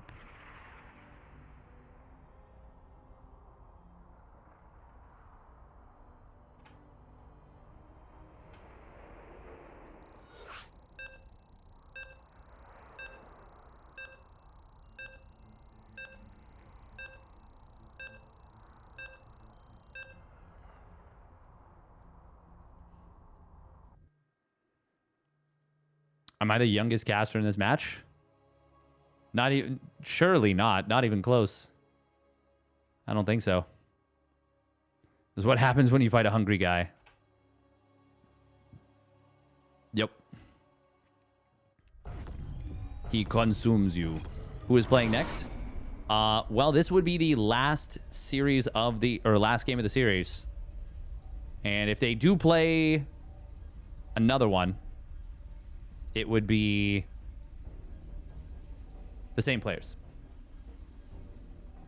Hey, welcome, Psycode. Looks gonna be deceiving. David's over 60. If I was over 60 and looked, you know, like this, I would be concerned. I would be legitimately concerned. I'd be like, what? Yeah, exactly, like vampire. Yeah. All right, here we go. Spawning up the top left. It is Sidestorm Gaming's MaxPax. In the red. And his opponent spawning down on the bottom right for Basilisk. It is Trigger. In the teal. Yeah, that's the thing. I'd be concerned that I didn't unknowingly made a deal with a demon or a devil at some point. Some kind of otherworldly being that provided me this impossible youth. I'd be real concerned, you know?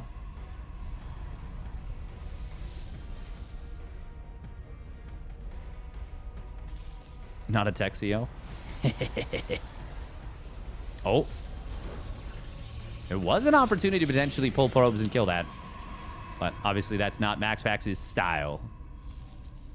Wow, I can't die and I'm bored and stuff. Yeah. Yeah, vampires suck. Am I right, fellas?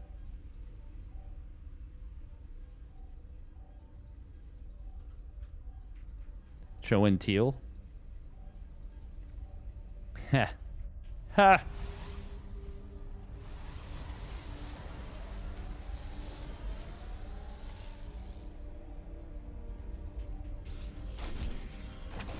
Oh.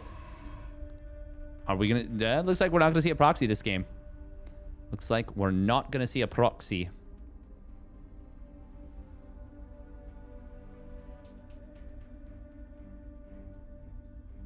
Zealot is chasing this bad boy far. Oh. Are we in fact going to see a proxy? We may in fact still see this proxy. Ah, yes we will. Triggers full send.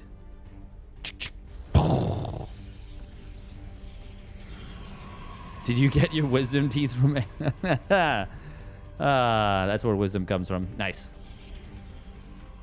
Another 4-gate. Another straight shot. We going for it. It's going down. We're yelling timber. You better move. You better dance. Oracle pops out. It is a battle unit in the hands of MaxPax. Oh, is he going to turn on the beam to get the probe? No. He didn't know about the proxy robo as part of this before. 3 gates complete. Conquistador. Oracle. Oh, gets 2 probes before getting pushed away. That is really nice. Really, really nice. Obviously, one of the probes that was killed was triggers on the other side of the map. MaxPax has his first Void Ray out. Shield batteries are going to take... well, they're going to have to use a lot of energy. But a third one pops out. Does kill one of his opponent's stalkers. However, there is a lot of surface area to cover. This is one of the worst maps, I feel like, for trying to defend this. Oh, he somehow managed to get a cancel on that shield battery. And by somehow, I mean somehow MaxPax didn't just lose it outright and lose the money. Every little tiny bit does matter. No additional gateway on the way yet for MaxPax. He has been spending money on these shield batteries, as I said. Oh, God, the unbuildable plates. Oh, the misclick. Trigger is looking to end this one right here, right now. Force field does get baited out. The energy recharges to get another one. Shield bat. Oh! Stasis trap. I think he canceled it manually. Trigger is going to put in some damage onto this Nexus. It's knocked out its shields in totality. He doesn't even want to use his shots when the army is as close as it is. Oh, not quite able to get the kill on that one Void Ray. They both flick on their prismatic alignment. Another Void Ray is going to pop out in a moment. And there is the Nexus killed. That is going to be a lot of dead shield batteries here. MaxPax will send the Oracle across the map now. Twilight Council immediately starts up for Trigger. He has supply blocked his opponent so freaking hard. And because there's no additional gateways, no robo just yet, this is a very awkward situation. Was he going to try and trick the probe out of here? I don't think he can. I don't think it's tight enough. I think you'd have to build the pylon like here. And even then, I think it would just push the probe to the left or to the bottom. Maybe if you build a gateway here and the probe was like here. But even then, I don't think it would push it through. He's got to kill his own gate.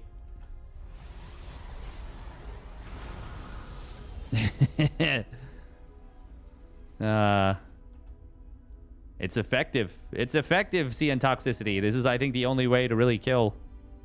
Oh, Stasis Trap. Oh, he does spot it. He sees the Void Rays, too. Oh, that's really, really big. He's not recalling just yet. He has to, though. Nexus will get canceled. There's absolutely no saving it.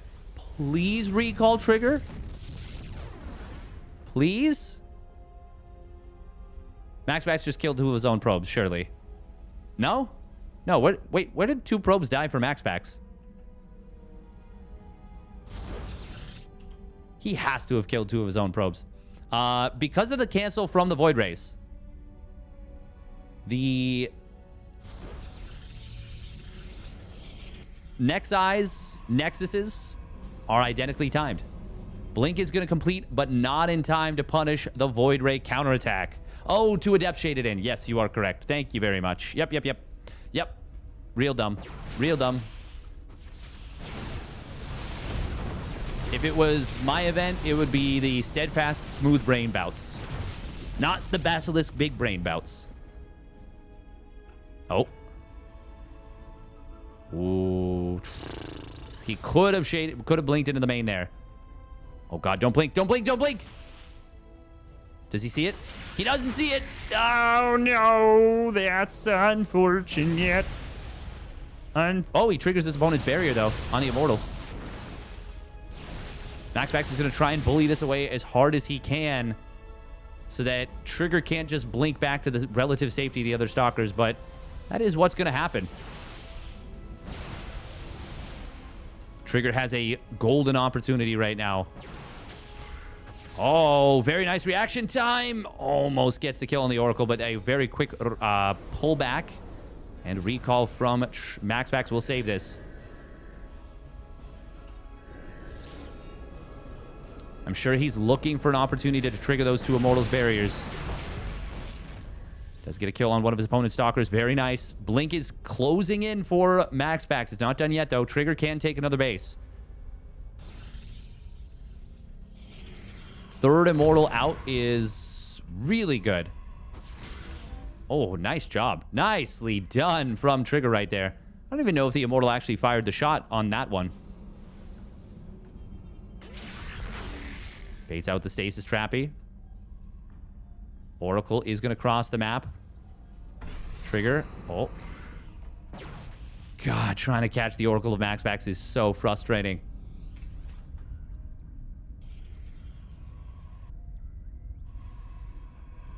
DT Shrine, but Robo Facility at the same time. We also have Sentries. We also have Charge. We also have a Forge. Trigger does need to be very careful here. His opponent's Blink is now done. Now this army can match his mobility, and it has so much power in it. 2 Robos out of Trigger. Wait, what? Oh. MaxPax does still have to be careful. The army is still a little bit vulnerable to Blink Stalkers if he's not extremely careful with how he positions his units. I.e., the Void Rays cannot get ahead or behind. The Immortals kind of have to be in the front. Maybe not have to, but actually, I don't even know what server this is on. This is on West. Okay, this is slight advantage for Trigger here. Observer not yet being produced. Oh, Trigger does get caught a little bit, but he forces the Blink back. Oh, Force Field does trap 2 Stalkers. One of them gets away. It takes a lot of damage. Other one does fall. Observer from MaxPax coming in from the side. Very cute. There are Force Fields available for Trigger. This would be so good here. Oh, he's finally going to find the Oracle. Finally. Trigger gets a huge pick. Oh, Observer. Uh-oh. Uh-oh. That's a really important Observer, too, because DT is... It was just warped in and sent across the map. 2 of them, in fact. It is going to be a trap attempt coming in on top of this. This is going to be the fight he needs. Void Ray number 1 is sniped. Void Ray number 2 is sniped. Void Ray number 3 is left alive for a little while. Probes surround the Immortals. Keep them out of the fight. Very good for Trigger. But is that going to be good enough? DTs are here. He needs to start an Observer. He needs to get everything back into his everything. I don't even know. Immortal is going to complete. That's not what he needs. He needs detection. The loss of the Observer is going to end up losing Trigger this game. Oh my God. That is going to be how this game ends. And that is going to be how this series ends. And that is going to be how the bracket resets.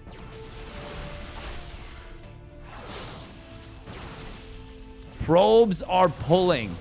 The boys have been called. There's going to be an Observer out.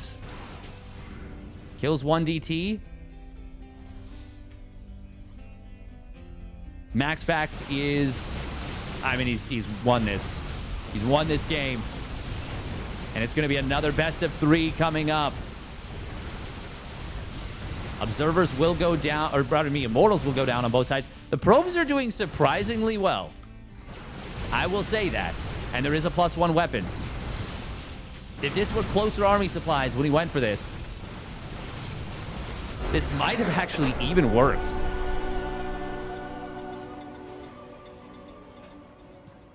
But it is not. That is not the case. MaxPax holds. And Trigger will have to play another best of 3 if he wants this one.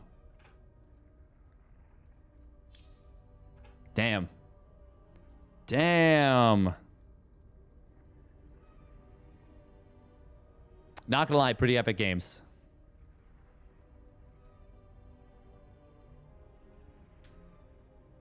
This is the finals. This is okay. So I explained this a fair bit, but I understand having to explain it, you know, again. This is the pre-bracket reset finals. So since MaxPax was from the loser bracket and won, he basically drags Trigger down the loser bracket with them. And now it is another best of 3 to determine who is the outright winner of the tournament, since they both lost a series as of now. Which caster do you think is younger than you are?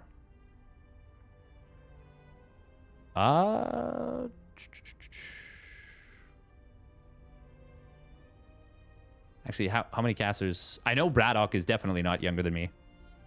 But yeah, Braddock's older than I am. I actually don't know how old Enki is. I am younger than Roddy for sure. I might be younger than Indy too. You know what? Yeah, you might be onto something with that one. I just kind of assumed. Maybe KB Rage, maybe Pomi.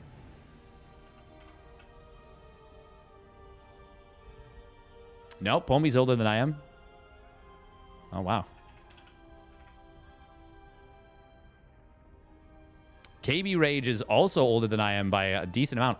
Oh, wow. Okay. I guess just Hatsu then? Or maybe Enki?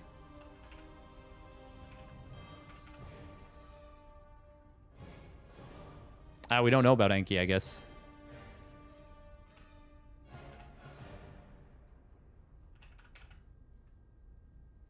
Or Hatsu, it looks like. Huh. Am I younger than ZG? No, I'm older than ZG, for sure. I'm older than most of the other commentators, just not the ones covering this. Like, really old. How about them Leafs? Yeah, they suck. How old is Loco? I think Loco... I think he's younger than I am.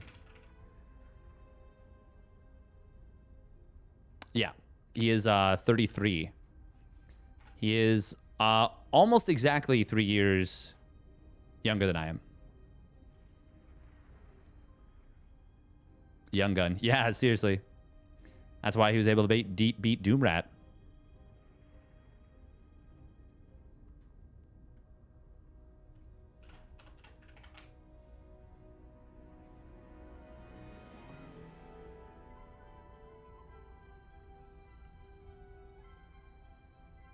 Indy is younger than you are by a lot.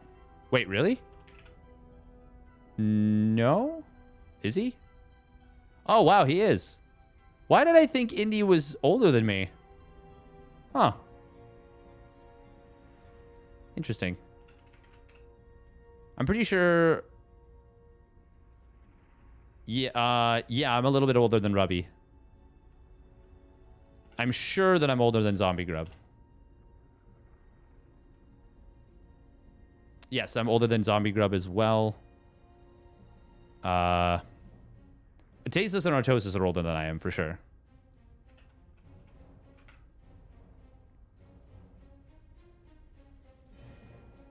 Apollo's a year older, or sorry, a month older than I am. Just under a month older than I am. That's funny. He's been around for so long.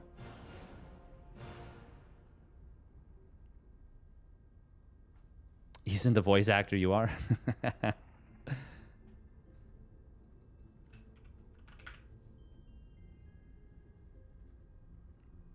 What other casters?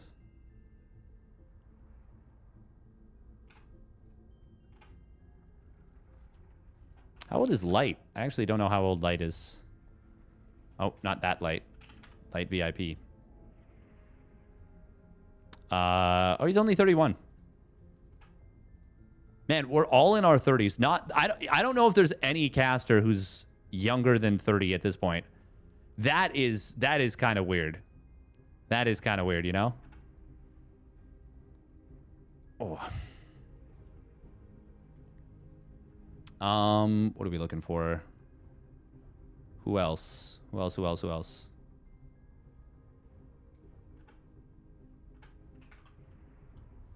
Demu? Demu's got to be older than me. He's younger than me. Demu's younger than I am. All right, Mothership is going to be one of the maps. Very cool. Demu. I think I'm... I actually don't know if I'm older than Pig. No, Pig's older than I am. But he's older than I am by less than a year.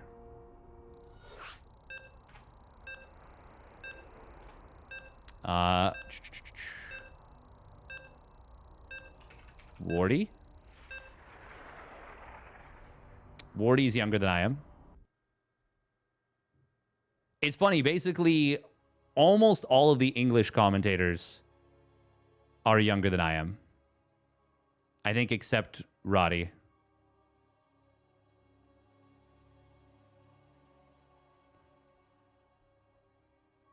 Do we count him as a caster?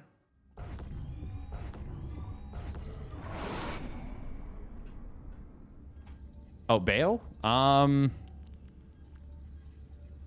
mean, he does star as Agora, but I mean, I think he's might have done more Dota 2 events this year than he's done StarCraft 2 events. And definitely done more Stormgate events. Even if it's little ones. I think he would tell you that he still is, but I think that I don't know that I would consider it that anymore.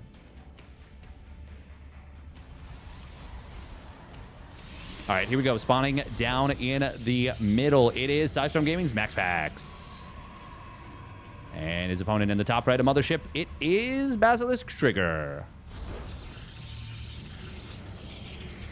In the blue.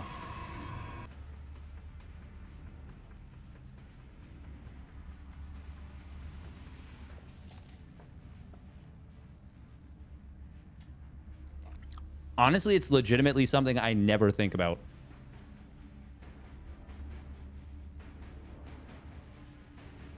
Like, I just don't think about it at all.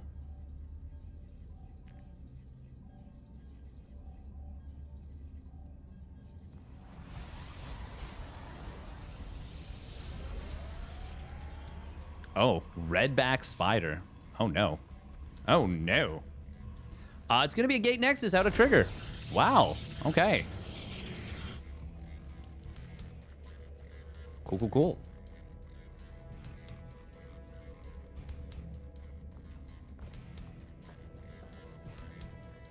Wait a minute. MaxPax is the one doing the two gate. Oh my God, MaxPax is cheesing Trigger. Let's go. Let's go. Greatest bilingual caster in SC2 Australia.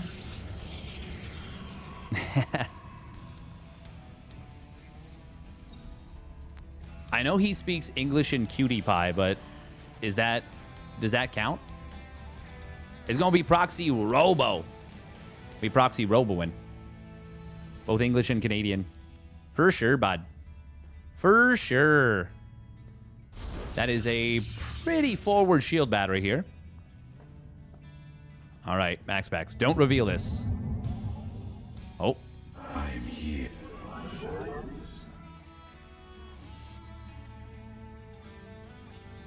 English and uwu. I do remember seeing MaxPax do an all-in at one point, and it was like It was strange.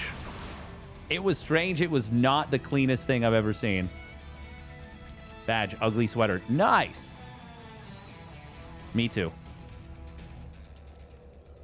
Also fluent in French and Dutch. I can confirm that there are rumors of such thing. It is going to be a defensive robo out of trigger. He hath blind countered this, and he hath countered it.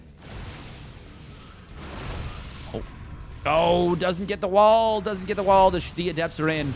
Oh, okay, this is looking really bad for trigger already. Probe's going to surround. Immortal will take a lot of damage here. Oh my god, the probe. No, he can't get it. 5 HP.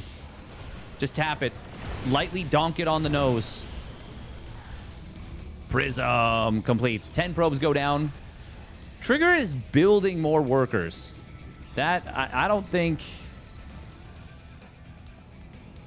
you're allowed to do that. Force field drops on the ramp. And that will lock this Immortal out of the base until the Prism pops out. Is there a barrier available for MaxPax? There is. But it will go on cooldown. Pick-up battle, but it is so many more units here for Maximus Paximus. He is going to win this game. Trigger. They try the shoes on the other feet, and MaxPax wears them better. Say you take some steps in my shoes, I'll take them in your shoes. We'll run in opposite directions. How many shoes does it take to screw in a Danish crown prince? And the answer is, it's a 1-0 lead for MaxPax. 42. 42. 42, 42, 42. Oh, yeah, I'm weird. I looked it up. Yeah, I did.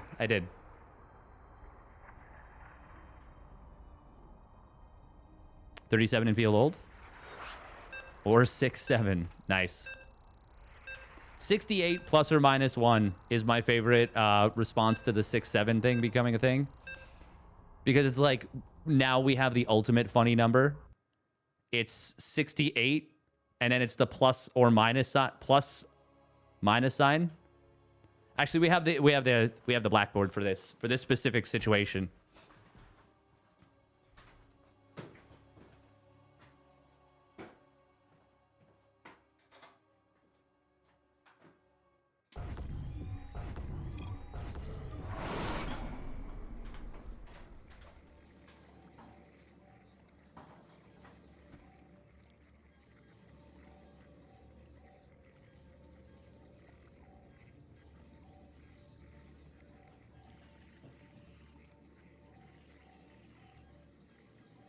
Oh.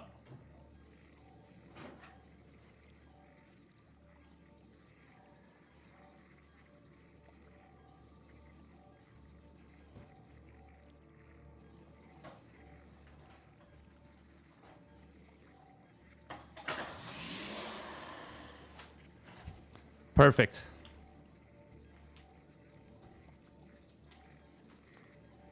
All right. That was very important. Lower streamer? You're right. And here we go. Spawning up in the top right, it is Psystorm Gaming's MaxPax in the red. And his opponent spawning down to the bottom left. It's Basilisk Trigger with a Nexus first in the blue. Yo, cannon rush him. Cannon rush him. Do it. Do it. Do it. You won't. You wouldn't want to be a coward, would you, MaxPax? A brave man would cannon rush. And I know you're brave. Damn it. He didn't fall for my obvious bait. Ah, we almost had him. I'm sure we did. Mao, Mao, Mao in the chat. Hello? Chat getting a little horny? As you do? I mean, if you get away with the Nexus first, this is so nice. It's going to be... Wait, okay, wait a minute. What? Oh, double gate. Did Trigger even scout? He did not. This is crazy person. Wait, why would it be bait? Well, I mean, I think it would actually work. I just want to see a cannon rush. It's bait because I want it.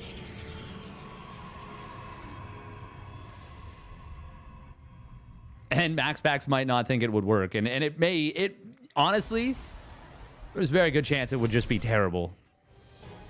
Just because the Forge would be so late. The true Chad go-to? Surely. Surely, yes.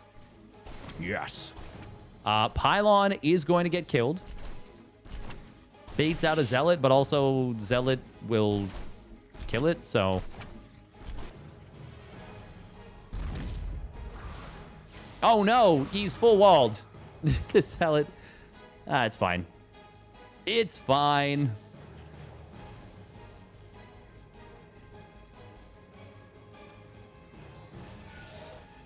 The Zealot is just going to get slowly chased. No, not slowly. It will get quickly chased down and killed.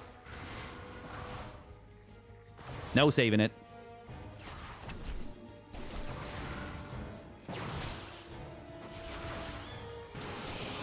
What is this? West or central? This is central. This is central. Oracle number 1 is already crossing the map. Trigger is up in workers by a couple. Can a Canadian lad get it done? Oh. Oracle gets 1 kill. Can he find another? Perhaps yes, perhaps no. Tune in later for more of the game. And we're back with more of the game. The hallucinated Phoenix continues its rally forward. Oracle number 2 bravely steps in its way and says, hey, let me try that. Oh, oh! Now it's the ultimate Giga Chad. Do it. Do it. Whatever it is, do it. Yes! Yes!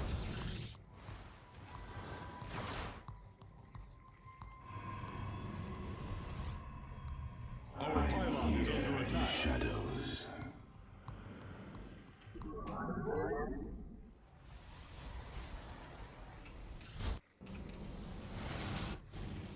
Your probes are under attack. Here in the shadows.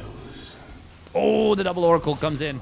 But he does kill one of the Oracles. Oh my god, he's going to get the second one. Oh! Oh, we watch from Trigger's perspective, and MaxPax got... bleh. He got borped. He got absolutely bopped. Only kills 4 probes and loses both Oracles. That is a capital offense. You know what? He should have cannon rushed. That's the only thing that makes sense. It was quite literally karmic justice from... I have no other way to say it, but every god that's ever existed across all concepts. That's the only thing that makes sense. They all work together. Because I don't think anything else could get MaxPax to lose 2 Oracles in 5 seconds otherwise. The battle over this pylon has been so funny.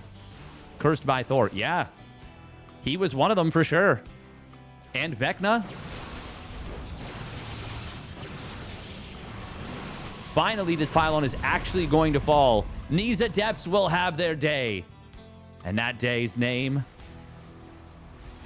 2. 2 day. 3 adepts, 3 probes gonna go down, and their day is over. Trigger's ahead in supply. MaxPax does have the better third base, though. I mean, this base is just better. There's just no other way around it. It's this one. It's just a poopy base. It's a poopy base. No other way to say it. It's a harsh reality, but, well, We got to learn to live with harsh realities sometimes. That base is poopy. Leaving with 68 plus or minus 1 probes? Hell yeah. And 3 regular bases versus 2 bases and a poopy base. It is I, definitely an adult. 36-year-old man. Trigger is going to be a little bit supply blocked at 109, but what he is not supply blocked at is his upgrades, because those don't cost supply. But he is really supply blocked, actually. Oh, damn. This is a tough one. The hunger of Trigger may be starting to take its toll. Oh, MaxPax looking for a blinky past. Possibly. Nope, he's just going to take down the blockade. MaxPax still has not started up his +2 weapons. Trigger's getting really close to having that upgrade, and that's going to be a big upgrade. Oh. Adepts will shade in for Maximus Paximus, and they will find some value. These ones actually will get a decent bit of damage.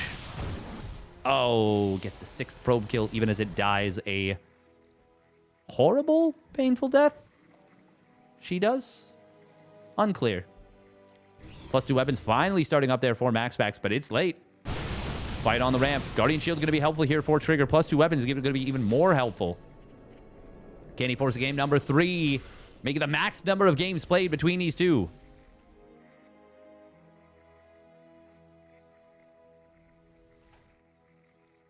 Wipe your butt, poopy base. Oh. He also has the better high-yield gas base, which is to say he has it, which is better than not having it. Oh, but also, it is then better for Trigger killing it. That's much better. Oh, force field's coming in from Trigger, trying to keep these zealots at bay. They end up actually kind of forcing the stalkers back a little bit. Cannon. Uh-oh. Uh-oh, Trigger. Okay, there we go.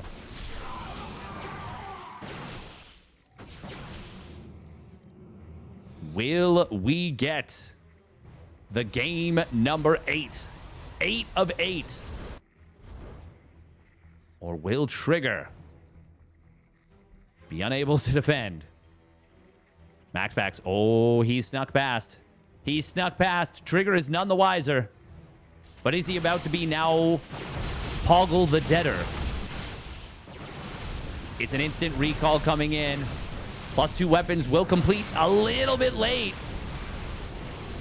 It's not a full recall. He couldn't get everything into the recall sphere. 16 probes go down. More and more workers are falling somewhere.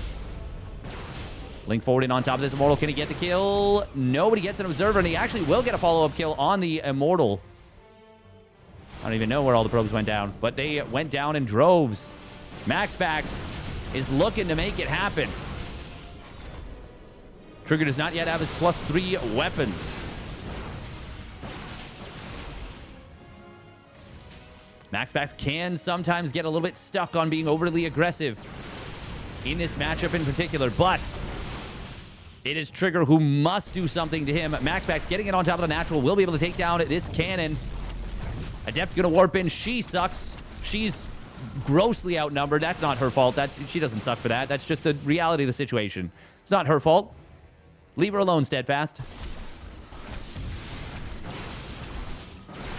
I think she even survived, maybe. Not sure. Either way, MaxPax continue to rally forward across the map. He's way ahead in economy. He's slightly ahead in army supply. Trigger, though, with a beautiful concave. Until it wasn't. Immortal will go down. The blink forward from Trigger will send his army continuing to flee. MaxPax enjoying the benefits of a super gas base.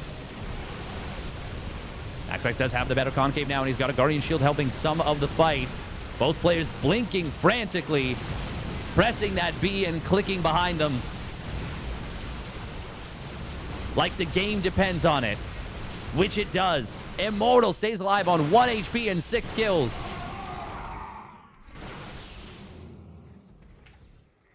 Both players are bleeding out units, but Trigger does have the upgrade advantage, and that's kind of enabled him to take fights that have been good. That have been gooder than the fights that MaxPax has gotten, despite having the far worse economy. One Immortal does go down, the one that survived for so long. Second one, though, has shown up. Guardian Shield once again getting popped. Oh, he blinks forward, trying to bait out the Immortal's barrier, which was already on cooldown. Trigger, though, is running out of steam. He's running out of units. He is running out of options.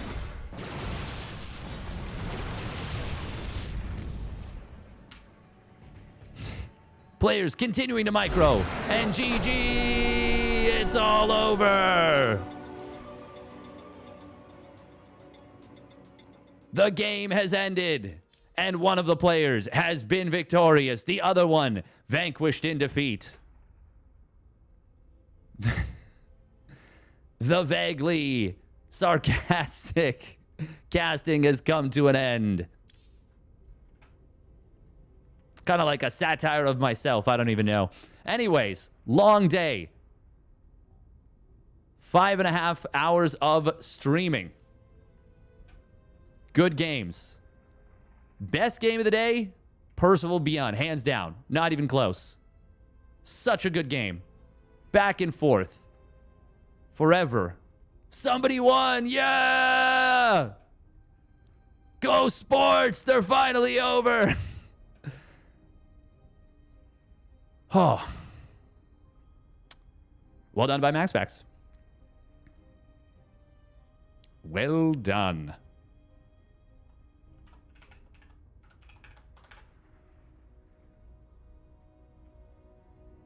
Well done, well done. Okay, who are we going to raid? Ghostbusters. But actually, it'll probably be a player and not a film from the 80s. That is Warcraft 3. We clicked on Grubby, thinking it was not a person. Well done by MaxPax. Well done, well done. A lot of really great performances today. Great performance from YoungYakov. Absolutely stunning performance, actually, from YoungYakov. Great performance from Trigger today. HeroMarine had a nice run after getting knocked to the lower bracket by Maximus Paximus. Actually, he only lost to MaxPax. It's almost like he's pretty good. He is pretty good. MiniZerg taking down Aerog Fire is quite nice, and also beating Fant was very good. To me, though, YoungYakov was the breakout performer of the day. He was my star of the show. He's going to be a star. All right, who are we going to raid? Give me suggestions, chat.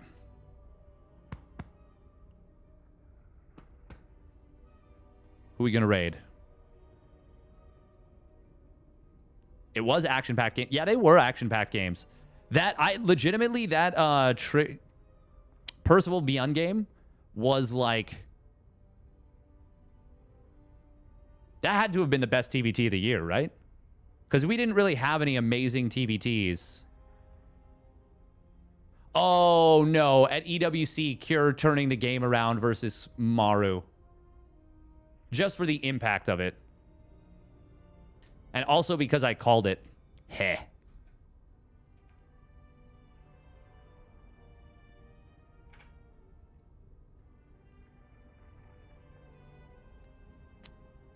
Do do do do do do do do do do.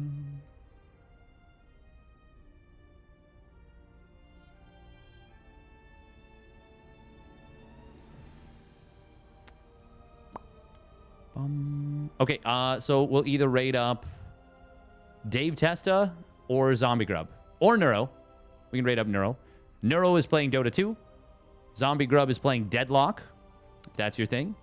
And Dave Testa is playing StarCraft 2. Still sold on the Canadian one base all in. I do think that if you perfectly execute the one base all in most scenarios, you can kill MaxPax. The problem is, it's really hard And if you do it every game, he will blind counter you. Oh, Acheron's also streaming.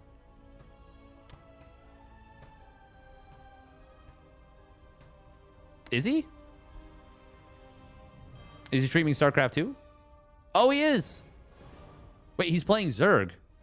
Is this actually Acheron? It is. It must be. Yeah, sure. Why not? One Zerg ladder game. Unfortunately, I cannot. Well, that's the thing is you do have to be pretty much perfect. And MaxPax puts the pressure on the opponents to be perfect. Like, perfect. Like, you really cannot miss any shots. Like, Trigger lost the one game because he missed a single volley of his stalkers. And if he didn't, he would have won that game. And even then, it was so close. Like, razor thin. All right, enjoy Acheron. This is a Terran player. He's playing Zerg for some reason, but yeah, enjoy.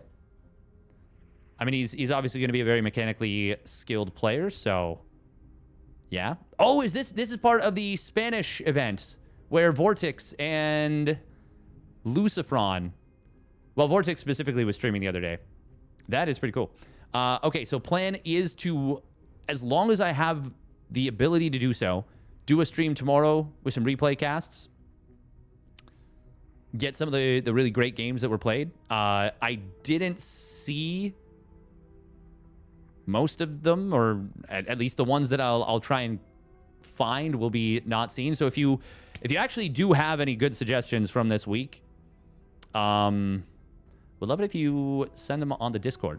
You can ping me, or not even ping me, but just message in the Discord in SE2 General. Exclamation Discord, that'll do it.